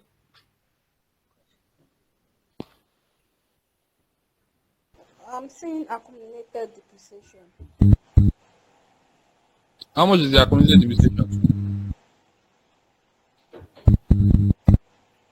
335,000. Yeah. Okay.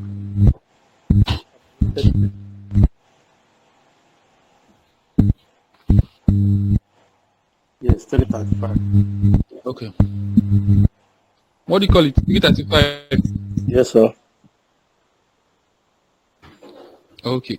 Call the total value for me. I'm not treating a line item. The total value for me, so you should call for me. So how this 3,575. huh? 3,575. Huh? Total value. No. That was one for 2016, 1843. That's what I expect. 1843. That's what I expected to say. 2015, 1284. That's what I expected to say. Can you see it? Yes, sir. Not adding up the total. The total for me. When I say total, I mean for each year. You just tell me what it is. So for this place, I think I will have no choice than to have a session for workings. Workings. Church Berenier, please pay attention. Actually, is what some professionals used to run for. It's what me I like very well. So, I'm shaking. All right, depreciation. Depreciation. Please be with me here. Opening balance. Opening balance. Opening balance. Opening balance will be 2015, Abby. 2015 in opening balance, 2016 Maje closing balance, isn't it? Yes, sir. All right. Yes. Yes, sir. Okay. So, what is the opening balance? Based on what I said, what is the opening balance for depreciation? 1,284. 1,284. Yes. Okay. Do we have any other depreciation? Yes, we have additional information. Can you see it? Additional Yes. information too. So we have disposal depreciation. Disposal depreciation. How much? 186,000. 186. 186. Okay, so 186. Please, if you are not on the same page, let me know. Who said 186? Sure. Could it be 186 now? How will you be saying 186 is depreciation? Is it not 335? Abby? Hello? You said disposal. Depreciation, accumulated depreciation. So I My said accumulated depreciation is 335 and it was disposed for 186,000. that's not what I'm dealing with depreciation. Okay. The value depreciation is what we are dealing with. We are not dealing with depreciation sales value. That's why I want to get to here. If you understand what you were saying. So disposal, because it is a disposal, like we said when we were doing IAS 16. When you are doing IAS 16, accumulated depreciation, once you call something that is a disposed item, it becomes what? A debit item. And that means that we are going to be what? Jacketing it. Remember the question we did earlier under IAS 16, under accumulated depreciation, balance credit. And then we now have to what? Debit the disposal depreciation, because we are what? We are disposing it off. That I said what becomes normal becomes abnormal because we are disposing it off. So in this case, disposal of depreciation, the value is what? 335. 335 will be in what? In brackets. So having said that, 1284 minus 335 is what? 1284 minus 335 is what? 949. 949.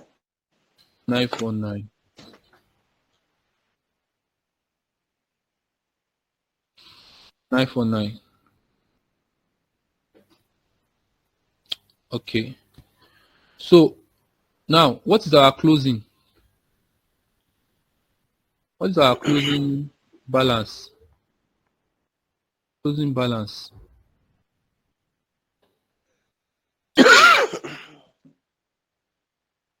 Don't forget, this is our expected balance. Expected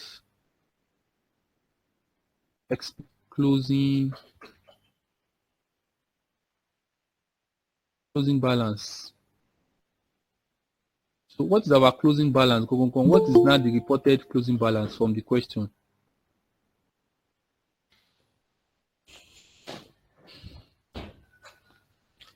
What is the closing balance from the question?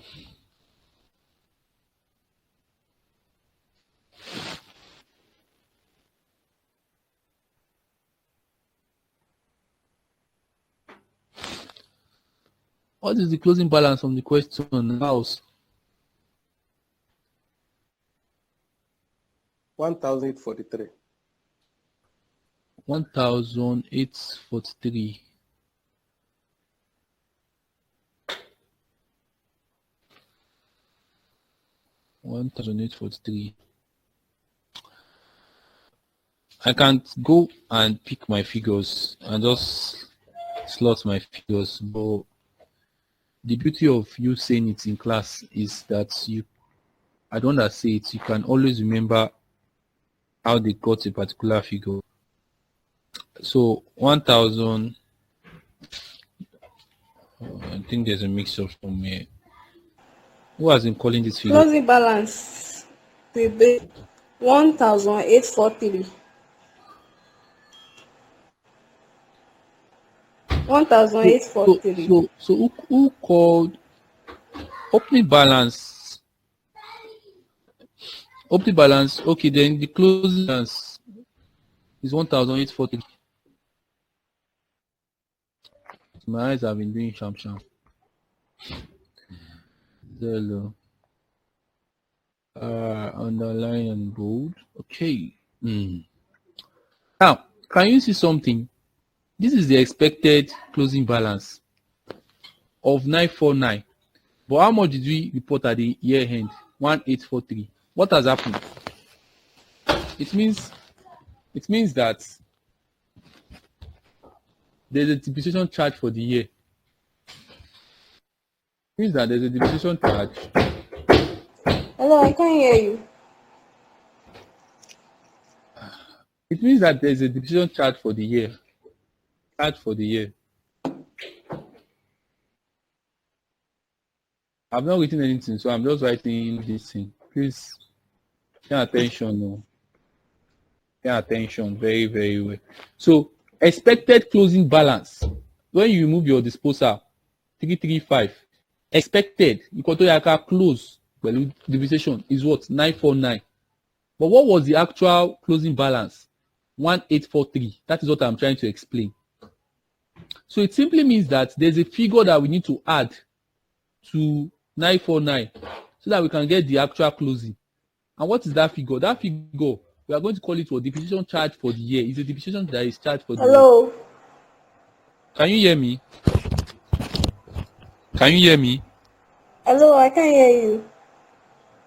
Can you hear me now?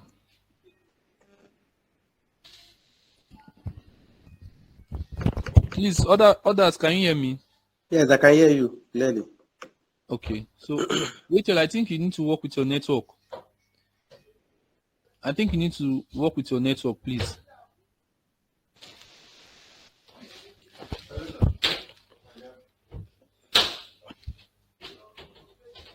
So, like I said earlier, please, before that, I said what I said is this is the expected closing balance 949, but the closing balance is 1843. So that means that there is a depreciation charge for the year, and the depreciation charge for the year would now be what? You now look for the balancing figure.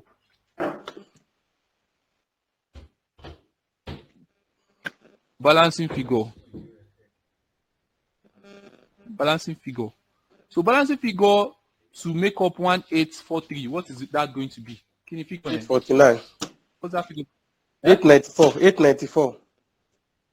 Okay, please. I want you to calculate figures for me so that 894. it doesn't stress. So 894. So it means that this is the charge for the year that was exempted. They should have given us this 894 in the question, but they didn't give us. So the examiner is very sensitive. They didn't give us in the question. They didn't give us in the question. So Hello, we'll come here. Hello, Rachel, can you hear me? Mr. Chris, I can hear you. Rachel, can you hear me? Everybody can hear me. I think it's your network. Hello, can you hear me?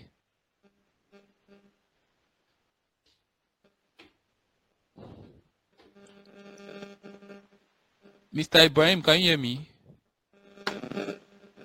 I can hear you. Okay, so I think it's your network. Need to log in again on that. All right, so now we'll now come back. This 894 is supposed to be the assumed depreciation that should have been reported in the question, but they didn't report it. It was hidden in our information. So we'll come back here and add it. It's part of those things we have. So in some questions, you will see depreciation in your profits. You see depreciation. In fact, sometimes they don't want to stress you. You just see depreciation. You just move and go like this. What you just need to just do is just go to that place where they gave you depreciation in your income statement. Pick the figure and just come here and add back. So I'll come here now. I'll come here and add back what? Depreciation. Depreciation. Oh, I like that. So working what? Working one. Coming from working one. How much is it? It's 894. 894. 894. Done with that. 894. Okay. So which other thing again do I need to look at again? I asked myself another question. Do I have profit or loss? Remember, these adjustments, we used to have finance cost, depreciation, profits or loss on disposal of properties, investments, as the case may be.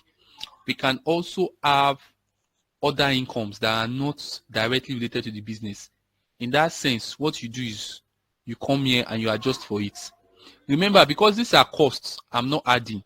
This 559, 894, because they are costs, I am not deducting, rather, I am adding back. But if it is a profit, maybe it's a gain. If it is a gain, I will do what? I will jacket it. But if it is a loss on investment, loss on disposal of any whatever like that, what am I going to do? I will add back. Please, let's get this tactic here. Once you can get this tactic, you are very good with operating activities. You are good with what? Operating activities. So you add back the normal cost and then you deduct what? Gains or profits. Gains or profits or other incomes or any other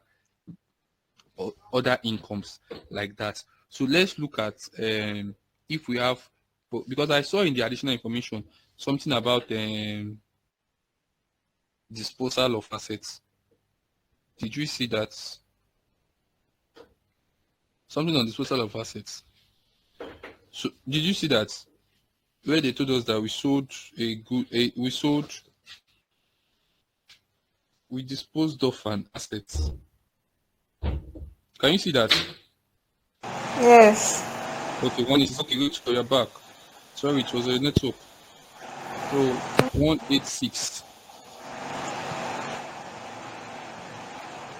186 was this thing. Then how much is the cost of that asset? How much is the cost of that asset? What did you dispose? Plant costing 446 with accommodation of 335. So 446 minus 335 is what? 446 minus 335 is what?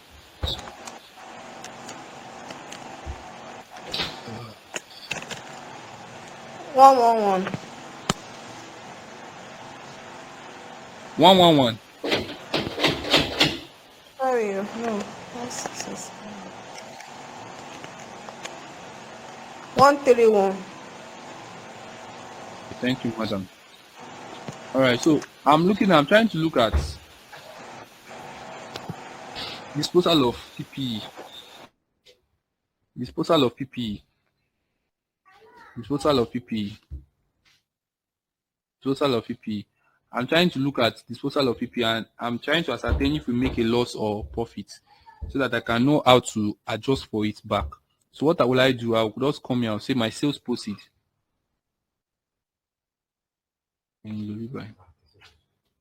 Sales proceed. Sales proceed.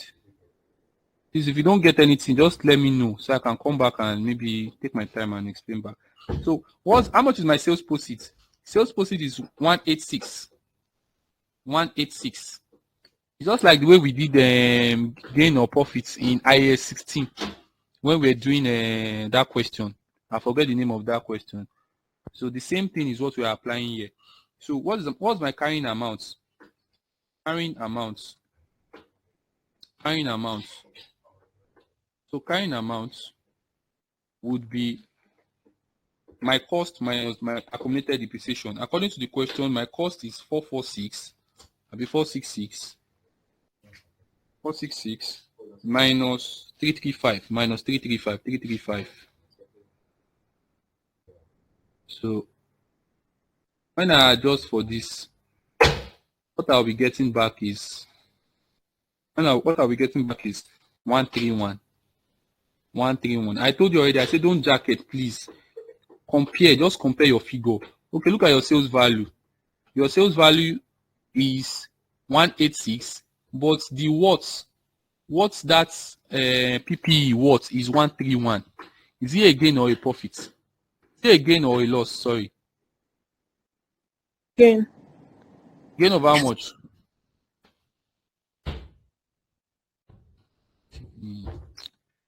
Gain of how much? 55.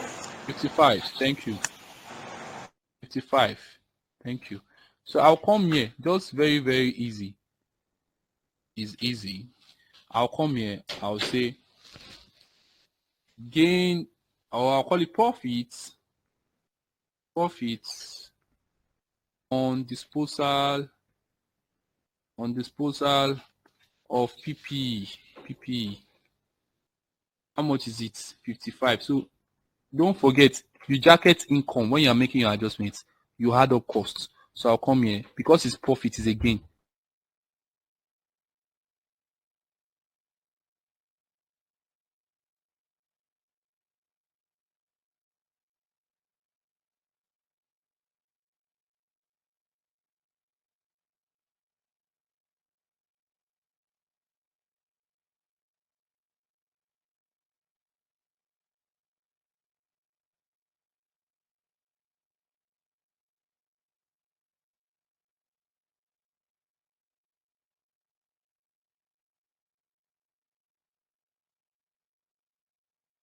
So 291 minus 151, you get back the exact closing, which is 140. Okay. So I'll now come here, tax paid, working 3. Tax paid. Working 3, tax paid. Tax paid in jackets 151. Any question? So, having done that, what is the total? Total of this 559, 151 minus 12. What is the total?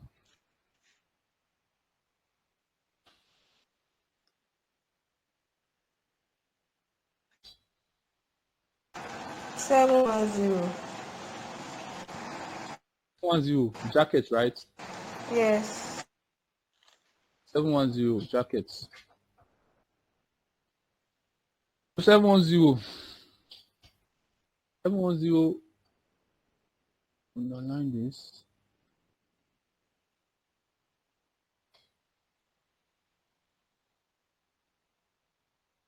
What's that from operating activities? Flow. Net cash flow from operating activities. Net cash flow from operating activities. Yeah, 1420 minus 710. 719.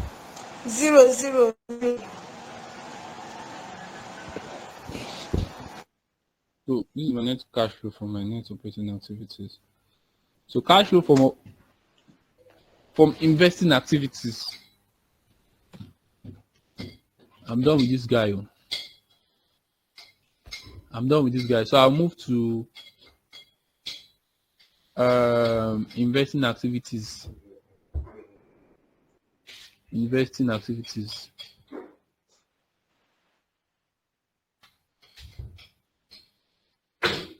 Investing activities.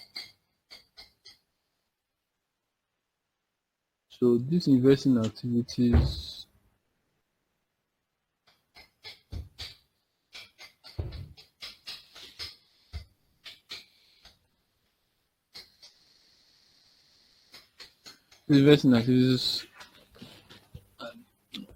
talks about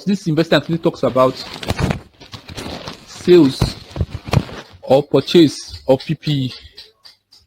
Sales or purchase of PPE, like that. So, and there's always workings on especially purchase of PPE. There's always working on it. Anytime you hear PPE, there's always working on that. So it's just like tax too. So I'll come here, I'll say purchase of PPE.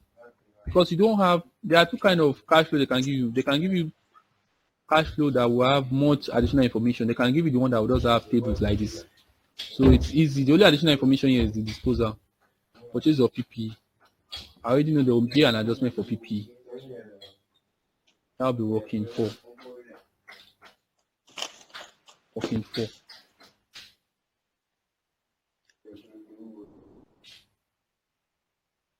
Working for. So working for. I'm trying to create an adjustment here.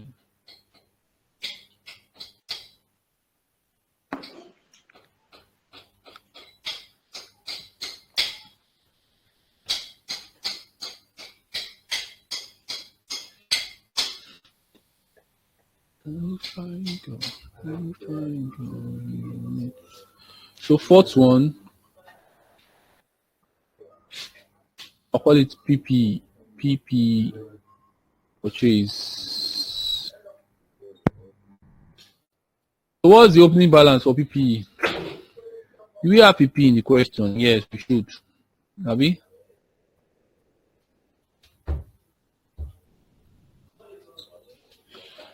We have PPE in the question now. Yes. So what's the opening?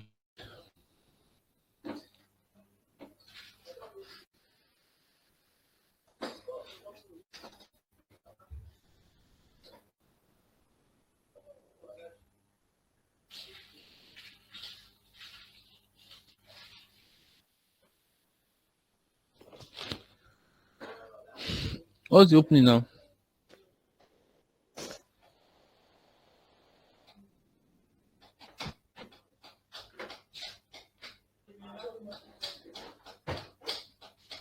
The opening PP is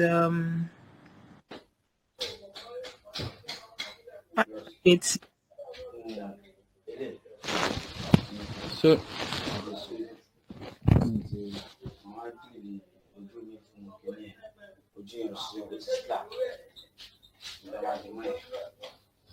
báwo ni màá ṣe lè báyìí? Ọ̀la. Ǹjẹ́ ìfẹ́ kẹ́rù sí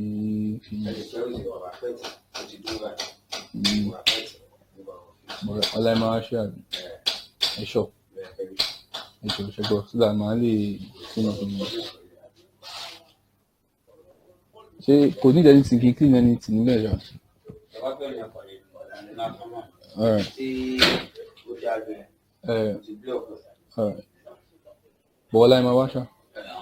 So ọ̀la. No wàhálà. Thank you. Chief. Alright, sorry. You're saying something.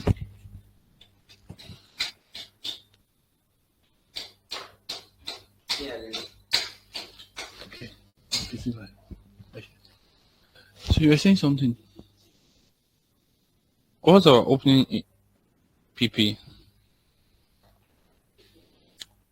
Not one.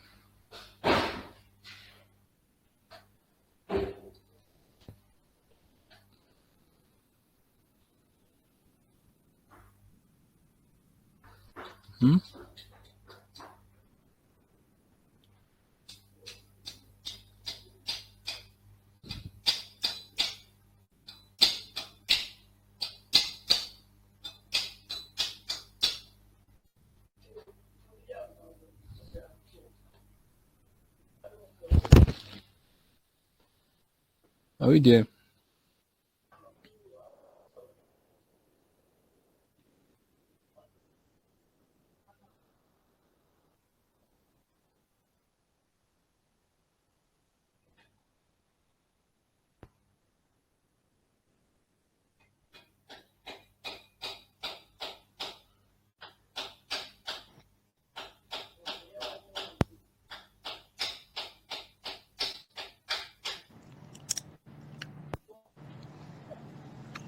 Are we there? Yes, yes. Okay, so I think someone was trying. You were trying to say something actually. So can I hear you out? Sorry for that. You said opening balance for PPA. Yeah. So 5586. 5586. Where do you get that from? From How do you the come owner about that? information Okay. cost. The cost for 2015. Yes. Okay. Thank you very much. I don't want to confuse. I want to make sure that you know what you are doing. So thank you for that. So the cost is for purchase of PP. We open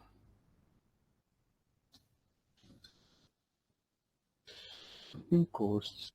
The open cost is 5586. 5586.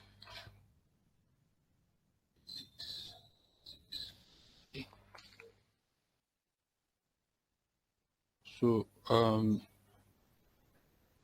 do we have this? Do we have? Do we make any disposal or transfers? I think we do in the question. It's in the question. Disposal. So disposal is going to be in jackets. 466. Okay, so the balance we should have, expected balance we should have, ought to be 5586 minus 466. So ought to be 5120. 5120. 120. Okay. So before we say anything, let's check the closing costs. So what's our closing costs? Closing costs. 7821. Richard, you're back. Thank you. 7821.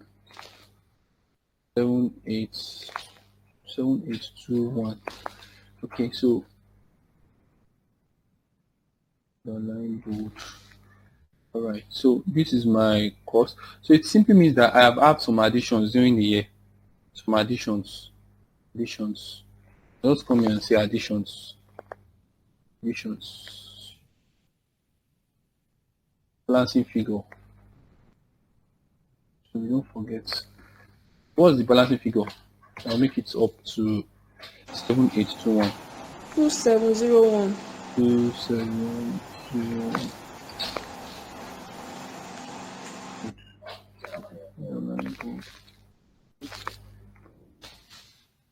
So working for we have a you have additions. You come back to your cash flow. So when you buy item, you know money is going out. Money is going out, right? So that would be in jackets.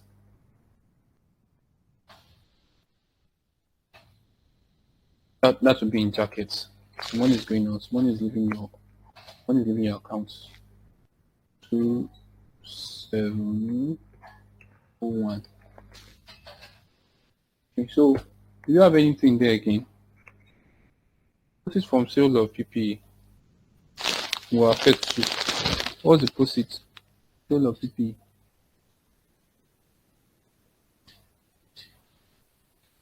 What's the proceeds from the sales of PPE?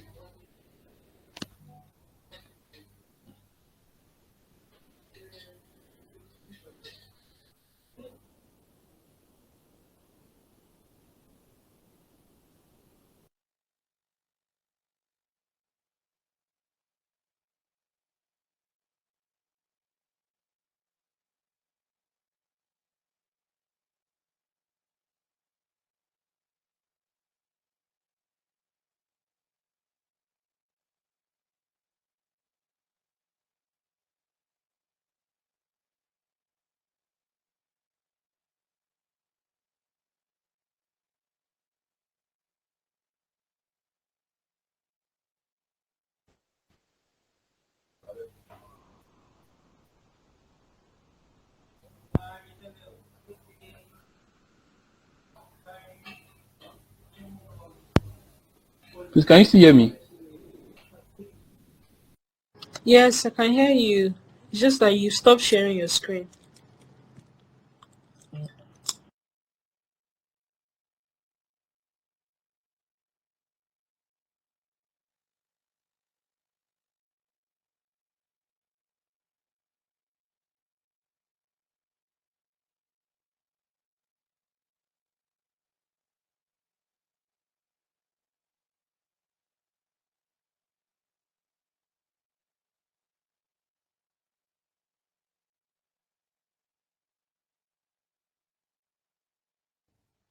Sorry, I had network issues again.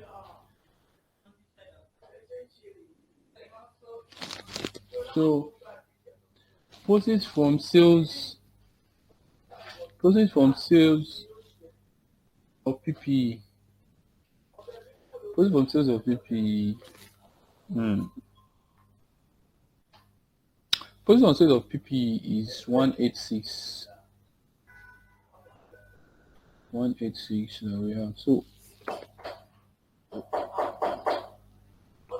what will be our total something?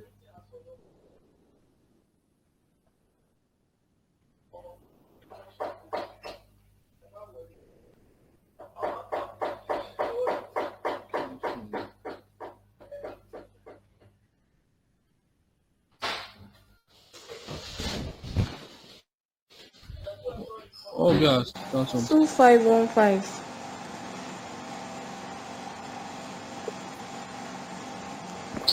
No, the conference. The conference. Now hold up now. Sorry. Sorry. Just choke for that. It's like good. Yeah. If I know this day, I forget my pay. At the final. I want to buy another one. I want to get it. Àwọn ìdán packing nù. No time like. I get issues this is I dey come boss. Work for hand. Fine. But I don't know what's wrong with this thing again. Please share me.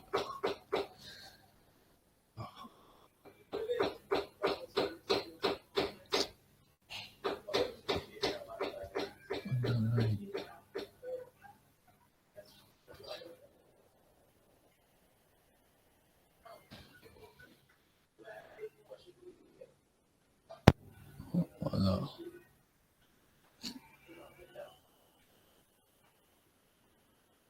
It's just messing up. I don't have time.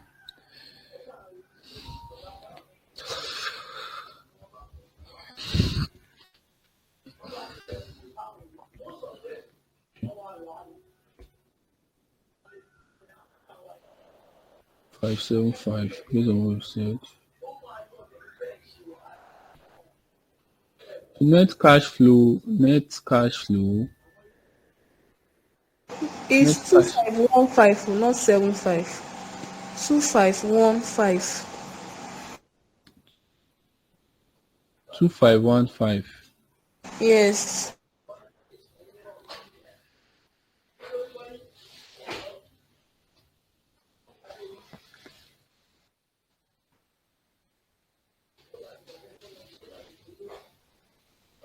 Net cash flow from investing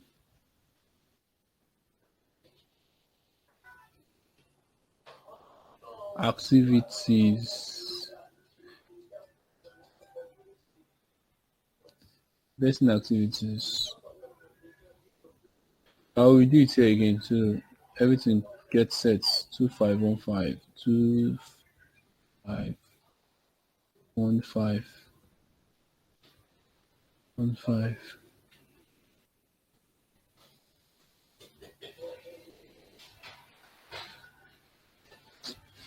No, I don't know this to know.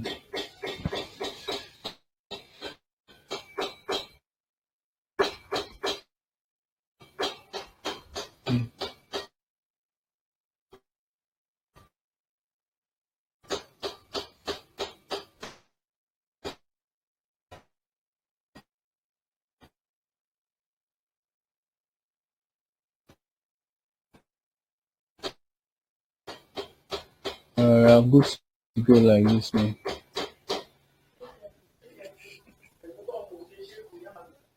Okay, financing activities. Financing activities. Under your financing activities, you are looking at two things. Your cost of capital, which can either be debt or equity. So that's what you are looking at. You are looking out for. So under your financing activities, do we have dividends?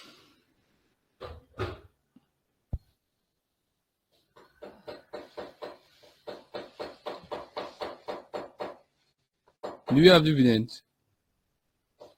But let's start with our shares. Let's start with shares. So I will not confuse. We have a lot of things that we are going to look at, a numbers of items, and we need to take note of all those items. We have shares, right? Do we have shares? Do we have Yes. shares? Do we have retained Yes. earnings? Do we have retained earnings? Yes. So we have shares. We have retained earnings. Okay. So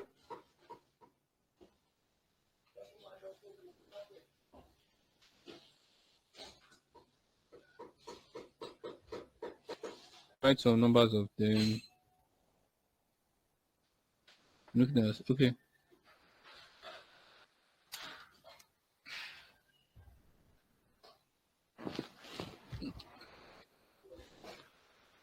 So since we are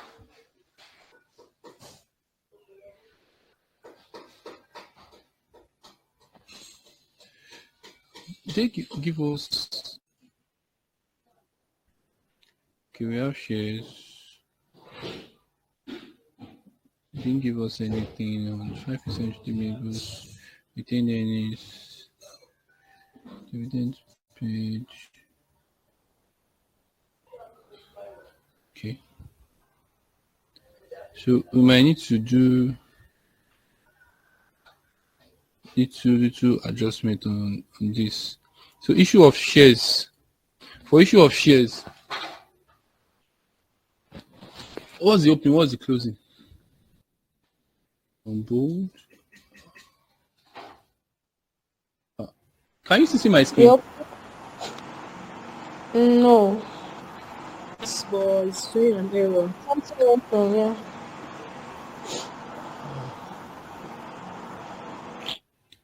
Do we write all those things, all those information?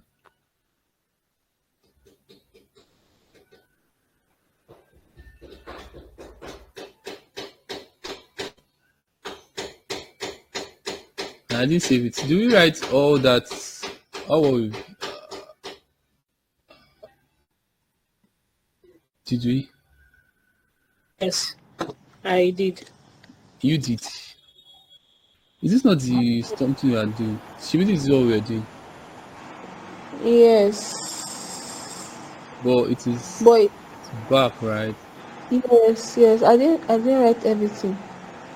Okay, I'm please not just listening. do. This thing is really crazy. Just please. It's really, I don't have.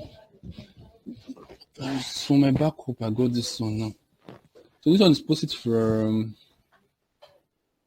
sales of PP 186. 86. Investing at net cash from net cash from investing activities. Net cash from investing activities. 2515. Thank you. Well, I can't even remember the figure like this. Very annoying. 2515. Okay, financing activities now. Financing activities. Financing activities. For the financing activities. Financing activities. I said we have shares. Shares. Cash from issues of shares. So cash from shares. Do we have increase in shares?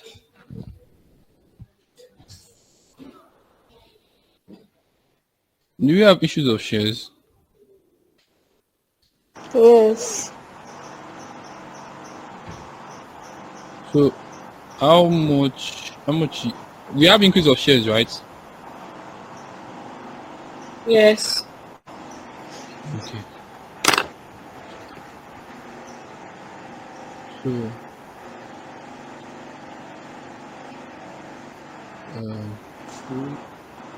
so since we have this thing, cash, I can also cash puts have increase of shares. Yeah, This is sorry. The shares for 2016, I can see that it's 391. Probably we are missing a figure. for 2016 is what's the value for 2016? I can see 391, but I don't know if I'm missing a figure because Oh, three come out. oh, just 391. It can't be 391. Of course, they are missing a figure. Yeah. Of course, they are missing a figure.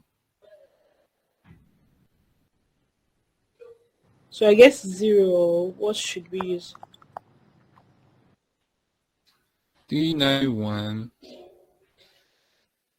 Okay, 3910. Ah, no mistakes is this in the question. It's not even from my own end too. Let me for the year.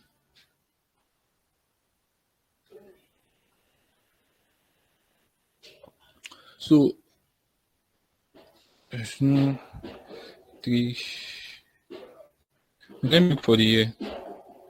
It is actually November 17, question 3. November 17, question 3. Remember, question 3. Question 3. Question 3. It's still the same thing here. But let me check the. Okay, in the solution aspect now, it's 3920. 3920, please. 3920. So 3920 minus 2794. What does that give us? Cash proceeds from issue of shares. From issue of shares.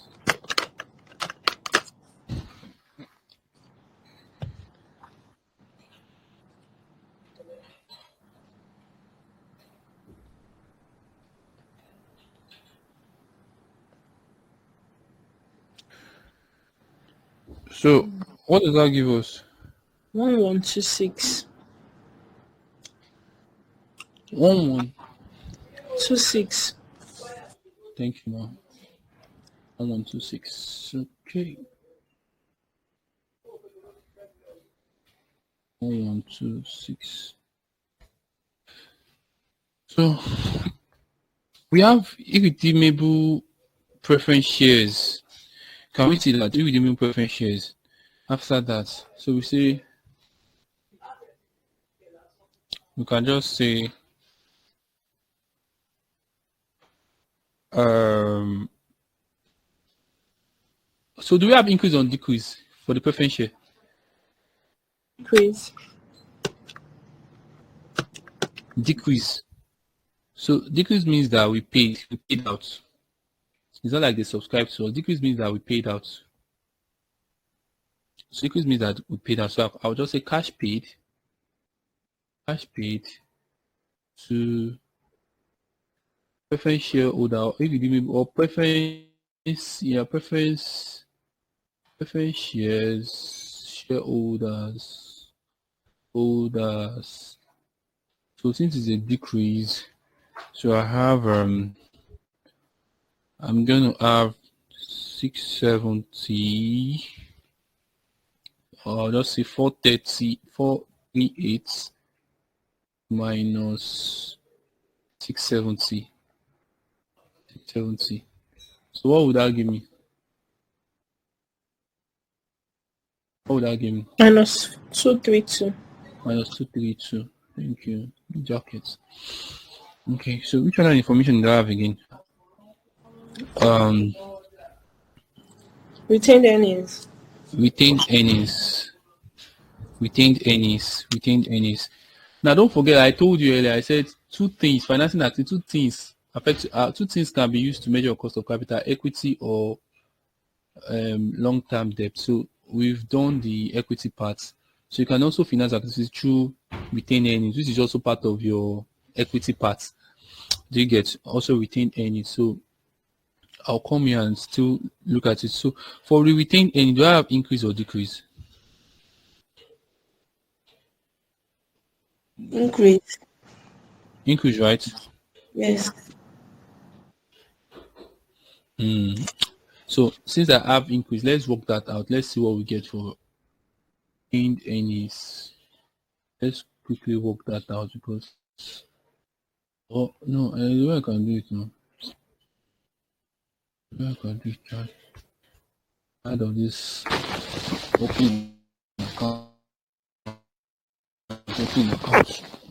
It should be so we have retained earnings increase. Opening balance is 60. Do we have charge for the year? This is what I will do now. Dividend paid. Since I have it, we pay dividend paid. We pay dividends. Dividend paid. We pay dividend from retained earnings. I think we know. So based on that mindset, the opening balance is 67, right? Yes. Do we have retained and do we have profit?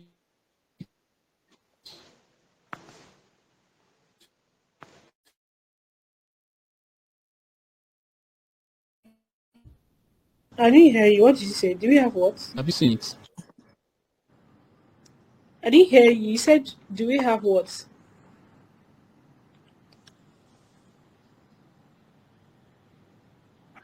Profits 2016. Yes. How much? 140. 140. So 140. So my expected retained earnings ought to be how much? 140 plus 67 ought to be 207. So what do I have in my closing? 140. I've paid dividends of how much? 67 plus 140 minus 140. How much is that? I've paid dividend of how much is that? Sorry. That's 67. That's 67, right? Yeah. Okay. 67. Oh, 7. Okay. So that's that on that. Then do we have do we have anything aside shares? I think we have the ventures. Is it increase or decrease? The ventures. Don't forget, I told you debt and equity can be. So we have the ventures. We have an increase in the venture, isn't it? Yes. So you say cash from. Sorry, I'm supposed to go to the next line. So this one looks at just your financing aspects. Cash from. How will I put it? Issue of the venture.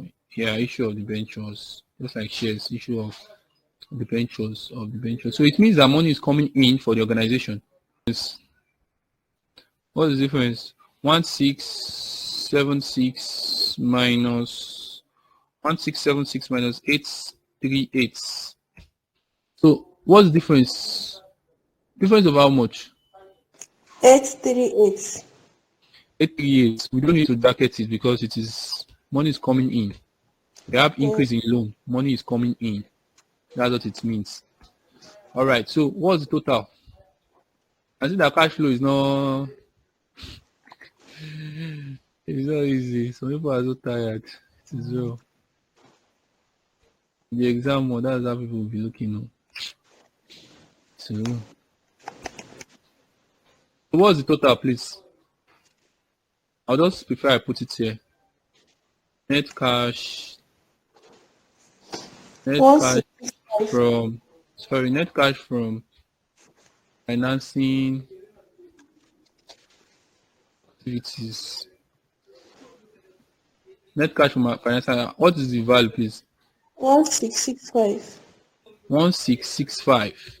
Yes. We are done with the major job. So now, let's now add up the three together. This is A. I'm supposed to. Richard, you want to say something? No, nothing. Okay. I think we are fine, right? Yes. Just go home and look over them again. We'll be fine. What is this now? Hey, this thing is just messing up.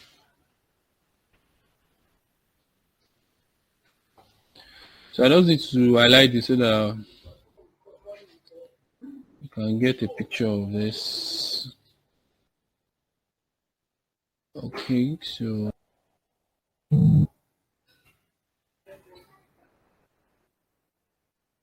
what do we call the total for all of them, Jai? Total for the three of them.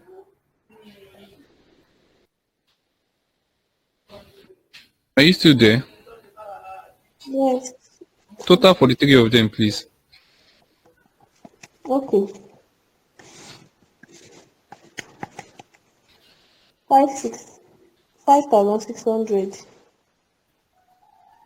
710 minus 25. 710. This should be minus, so you should have told me now. This should be minus. Okay, because I came back, I didn't know. This is minus, so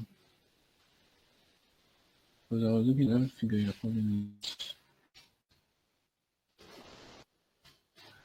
2515 now. 2515 is supposed to be in jacket. Yeah, you call your figure for me, so I'll call this. What are you getting this time? Yes. Okay. 140. 140. What do you call it? Minus 140. That's 140. Yes. Net cash from oh yeah. Net cash from activities for the year. Let me put it like that. This for the year. Minus 140. I'm gonna show this thing balance because I don't have time to find figures. Minus 140 jackets. Okay. So what is our cash at the beginning?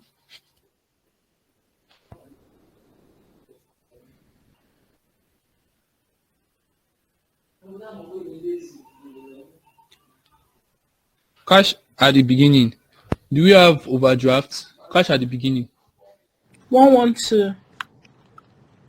Cash at the beginning, 112. Yeah.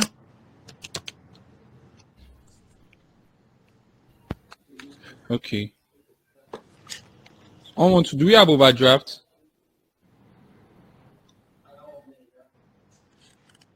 Cash at the beginning. Do we have overdraft? Yes, we have bank overdraft. Do you have short-term investments? Those are the two things you look up that you can use to adjust for your cash. Do you have short-term investments? No. Okay, now let me tell you something now. This cash at the beginning will be adjusted with investment. You had short-term investments. If you have bank overdraft, you minus bank overdraft. So since we have bank overdraft, give me bank overdraft for the beginning. Bank overdraft for the beginning. 112 minus bank overdraft for the beginning. 145.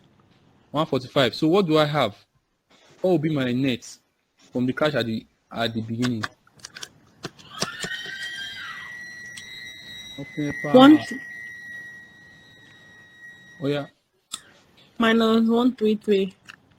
Minus 133. Yeah. 233. Okay. So minus 140 minus 133 should give me my closing balance. If it does not give me my closing balance, it means what we've done is something wrong.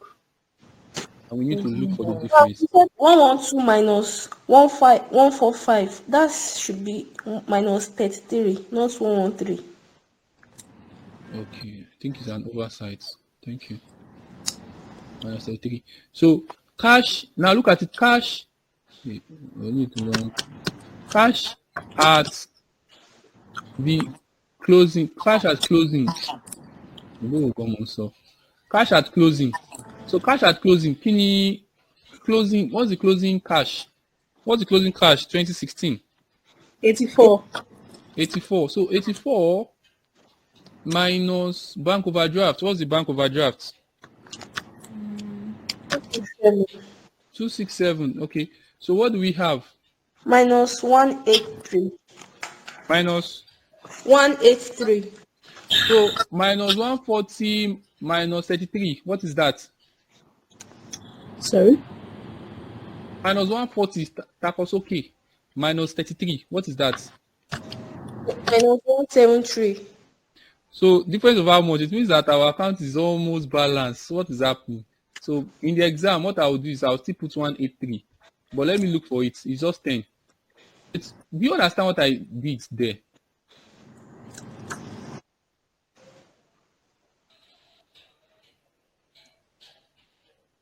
Rachel, Olayemi, do you understand what I did there? No, I didn't understand. Okay, I'm just teaching you how to balance up your account. The closing is supposed to be minus 183.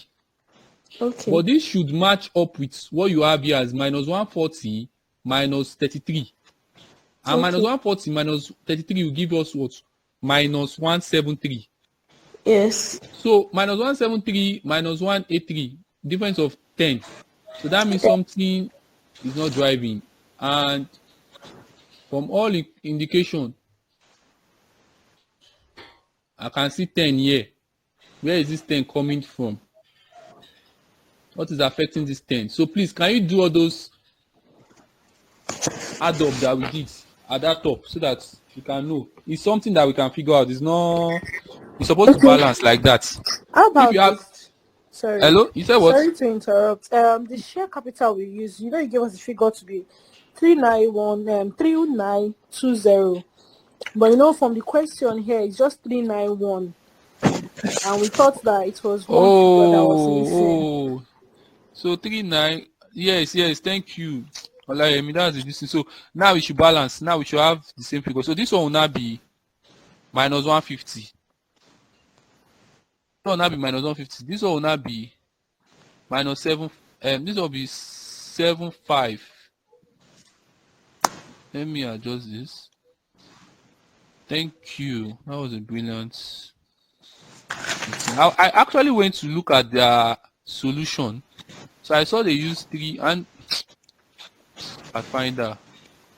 So this is 375. So this is going to be 36. 36. I think it balanced now, Abby. It balanced, right?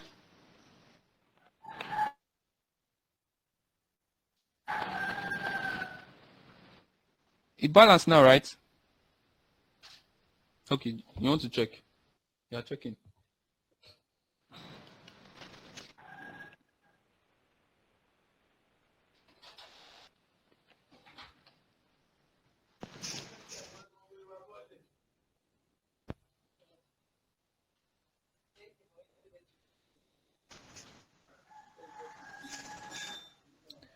Please let me know your response. So, show drive.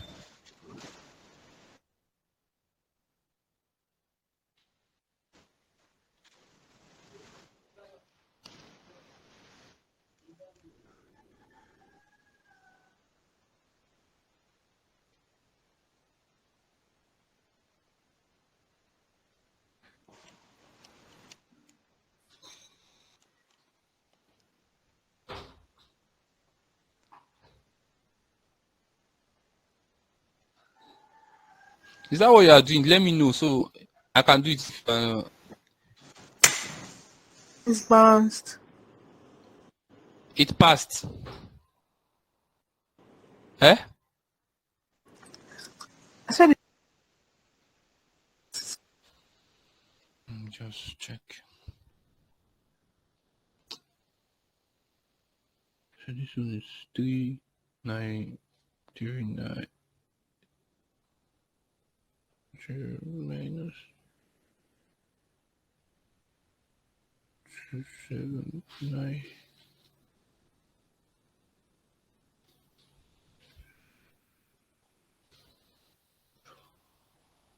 So it should be 1116. 116.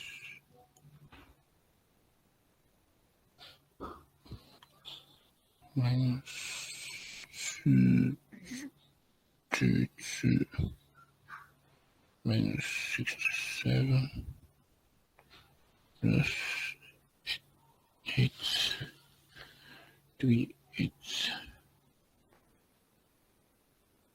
1655 1655 plus 710. How from IG? Serious? I can't really work with you. They work with the. I want to check that small. Okay, small. You no go do that one for me again, bad guy. When I come see you again. I still there because we take, but they said they will edit this night, so I won't give them. Scope man, I no go see you again. They go there. Why they go see?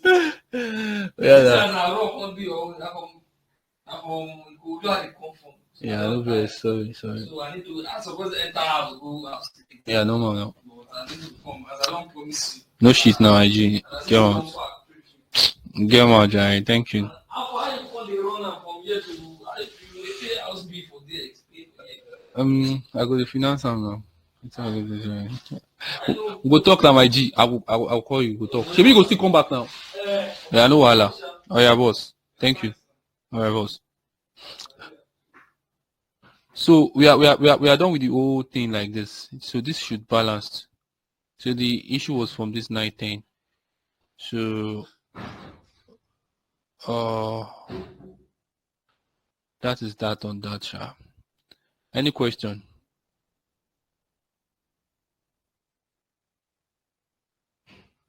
Any question, house? No. So we are good, right? So that should give us so when you see a question, just try and have a direction. What are they asking me to do? What do I need to do? Which topic is this? And then once you have a headway, you have started to answer that question from your mind. You are fine. You are good to go.